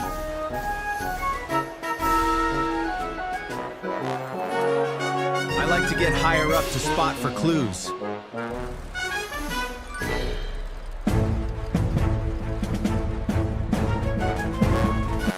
Now, for our next act, dun dun dun! If the clues won't come to me, I'll jump to them.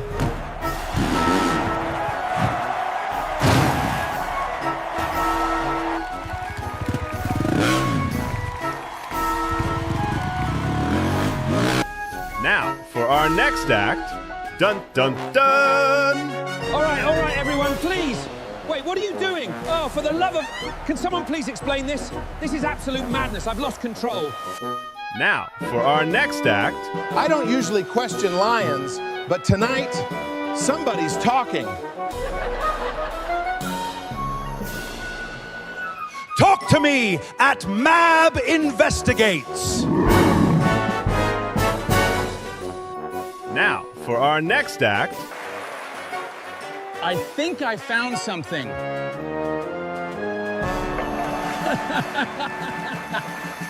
To know more about this, watch me at AJW News on YouTube.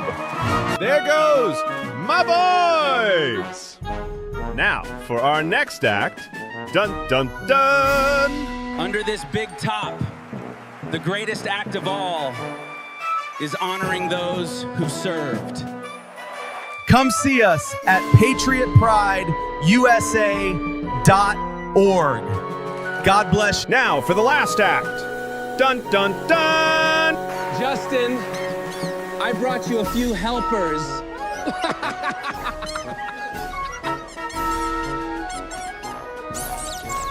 Catch this one. I got it. Look at them jumping.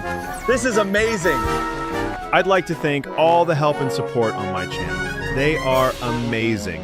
They inspire me in creating this. And I'd especially like to thank dun dun dun Sharon 3 and Ginny and Cap and the thousands of others. Thank you! And Pedro. And Mark the Shark. I'll get you next time. And Devil Dog.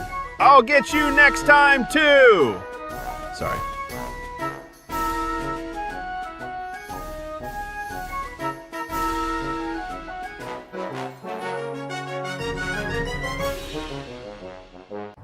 I feel the noise fading. The cameras are weakening. The signal is breaking. This road has been restless for far too long. Too many tripods, too many live streamings. The spirits of the neighborhood have spoken. By the power of peace, quiet, and common sense, I declare this roadway free and clear of future streamers. No more standing in the street. No more blocking the road. No more yelling into phones at 2 in the morning. The road is clean, the curb is calm, and the neighborhood can finally sleep. Are we still live? Not anymore, sweetheart.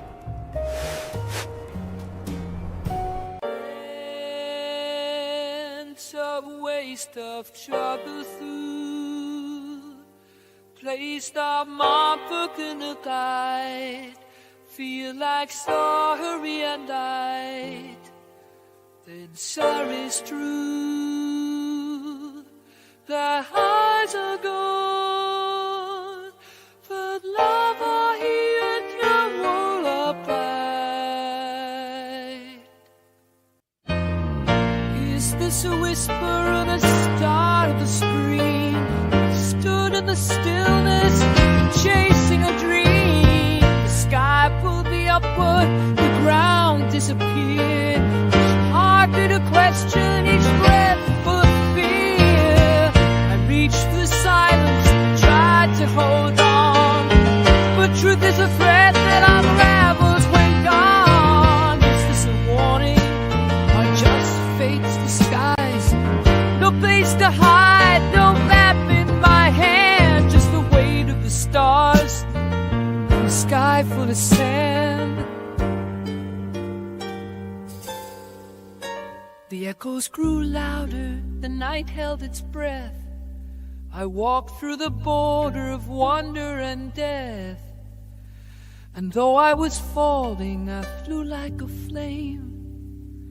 The stars didn't call me, they whispered my name. Mama, I felt the flames as I touched the moon too soon. Lit a fire, then watched it bloom. Mama, I changed the tide, but now I'm lost in songs I never knew. If I'm gone by morning light, carry my name through fire and thunder, truths we bury deep down under. Oh, Mama, if I'm gone by morning light, carry me through the thunder, truths we bury deep down under. Let him go. He's too far. He's not long. The baby's on thunder. Dreamers dancing across. Let him go. Jewelry. He's too far. Let him rise with the storm. I'm not a bitch you'll forget. You'll hear me howl in the silence, yeah. I split the sky to see. What's the price of being free? Freedom, so here I am, just a shadow in space, with a spark in my chest and the stars of my face. Nothing really ends, nothing really stays. We all fall into the light.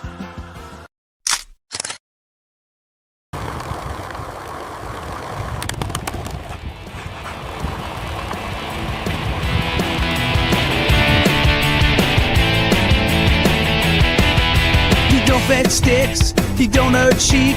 He's got 4 wheels underneath his feet. Cowboy hat on, wind in his fur. Skating down the mountain like a wildfire bird. Skate dog whipping past the vine, sung out that cookies, burning up the lines. No leash, no brakes, no rules to obey. Just forwards and a tailwind carving up the day.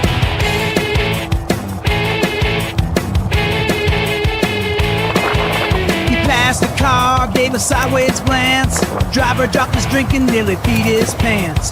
Dodged a squirrel, ollied a rock. Did a tail whip grind on the cattle guard block. Skate dog whipping past the vines, faster than thunder, smoother than rhymes. No leash, no brakes, no rules to obey. Just forwards and a tailwind carving up the day.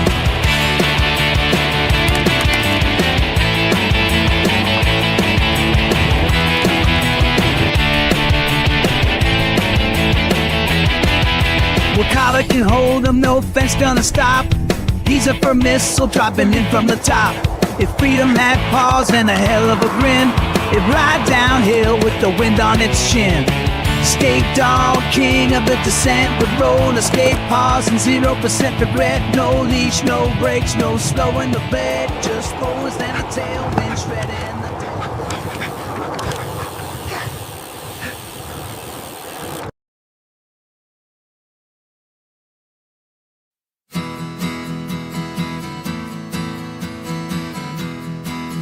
Ladies and gentlemen, gather round. Have I got a show for you tonight? You might think the highway's quiet after dark, just miles of empty road and lonely one. But out here, when the sun goes down, the real music starts. So if you're brave enough to listen,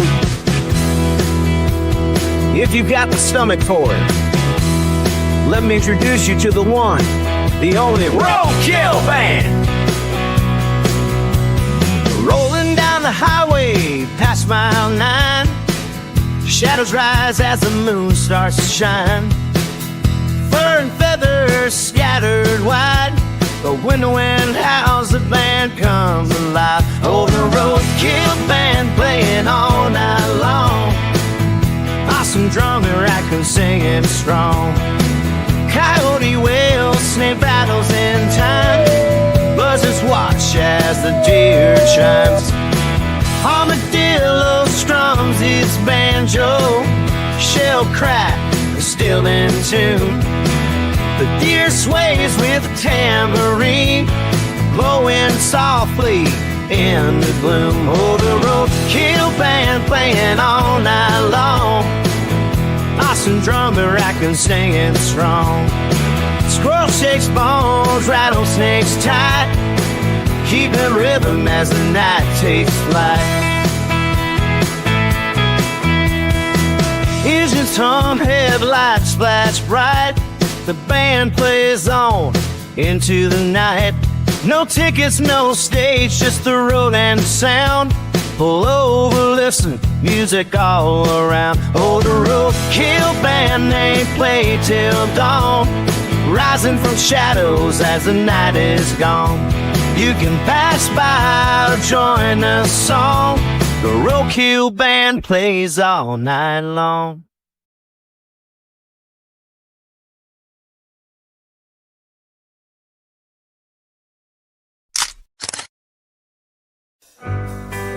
In the wild, wild west of Albuquerque town in 1881, where the sun beats down, there's a nun with a twist, a sight to behold, with a gun on her hip and a story untold.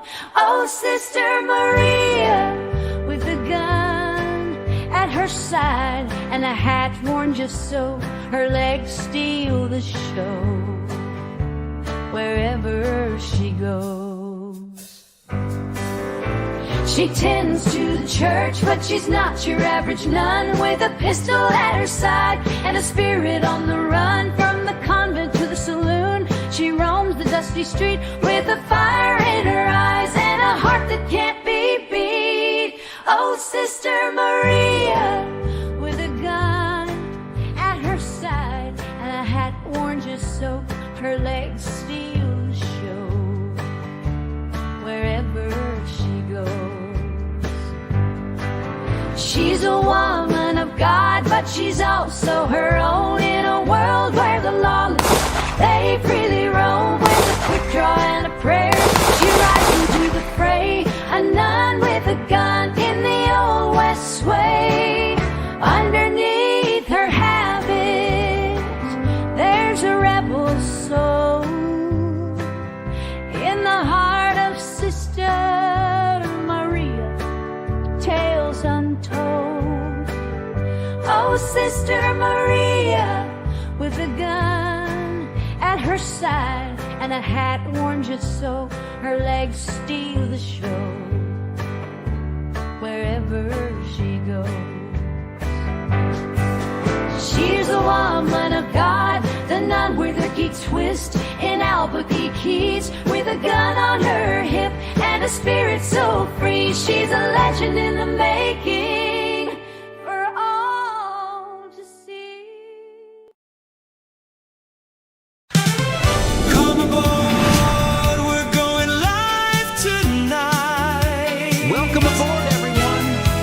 Come on in. Camera shining in the ocean light. The lifeboat soon will be streaming. The lifeboat, cameras are gleaming. Step aboard, there's a story to show. Every deck has a place we can go. The lifeboat, everyone's watching. The lifeboat, the chat never stopping. Set your course for the truth tonight with the spotlight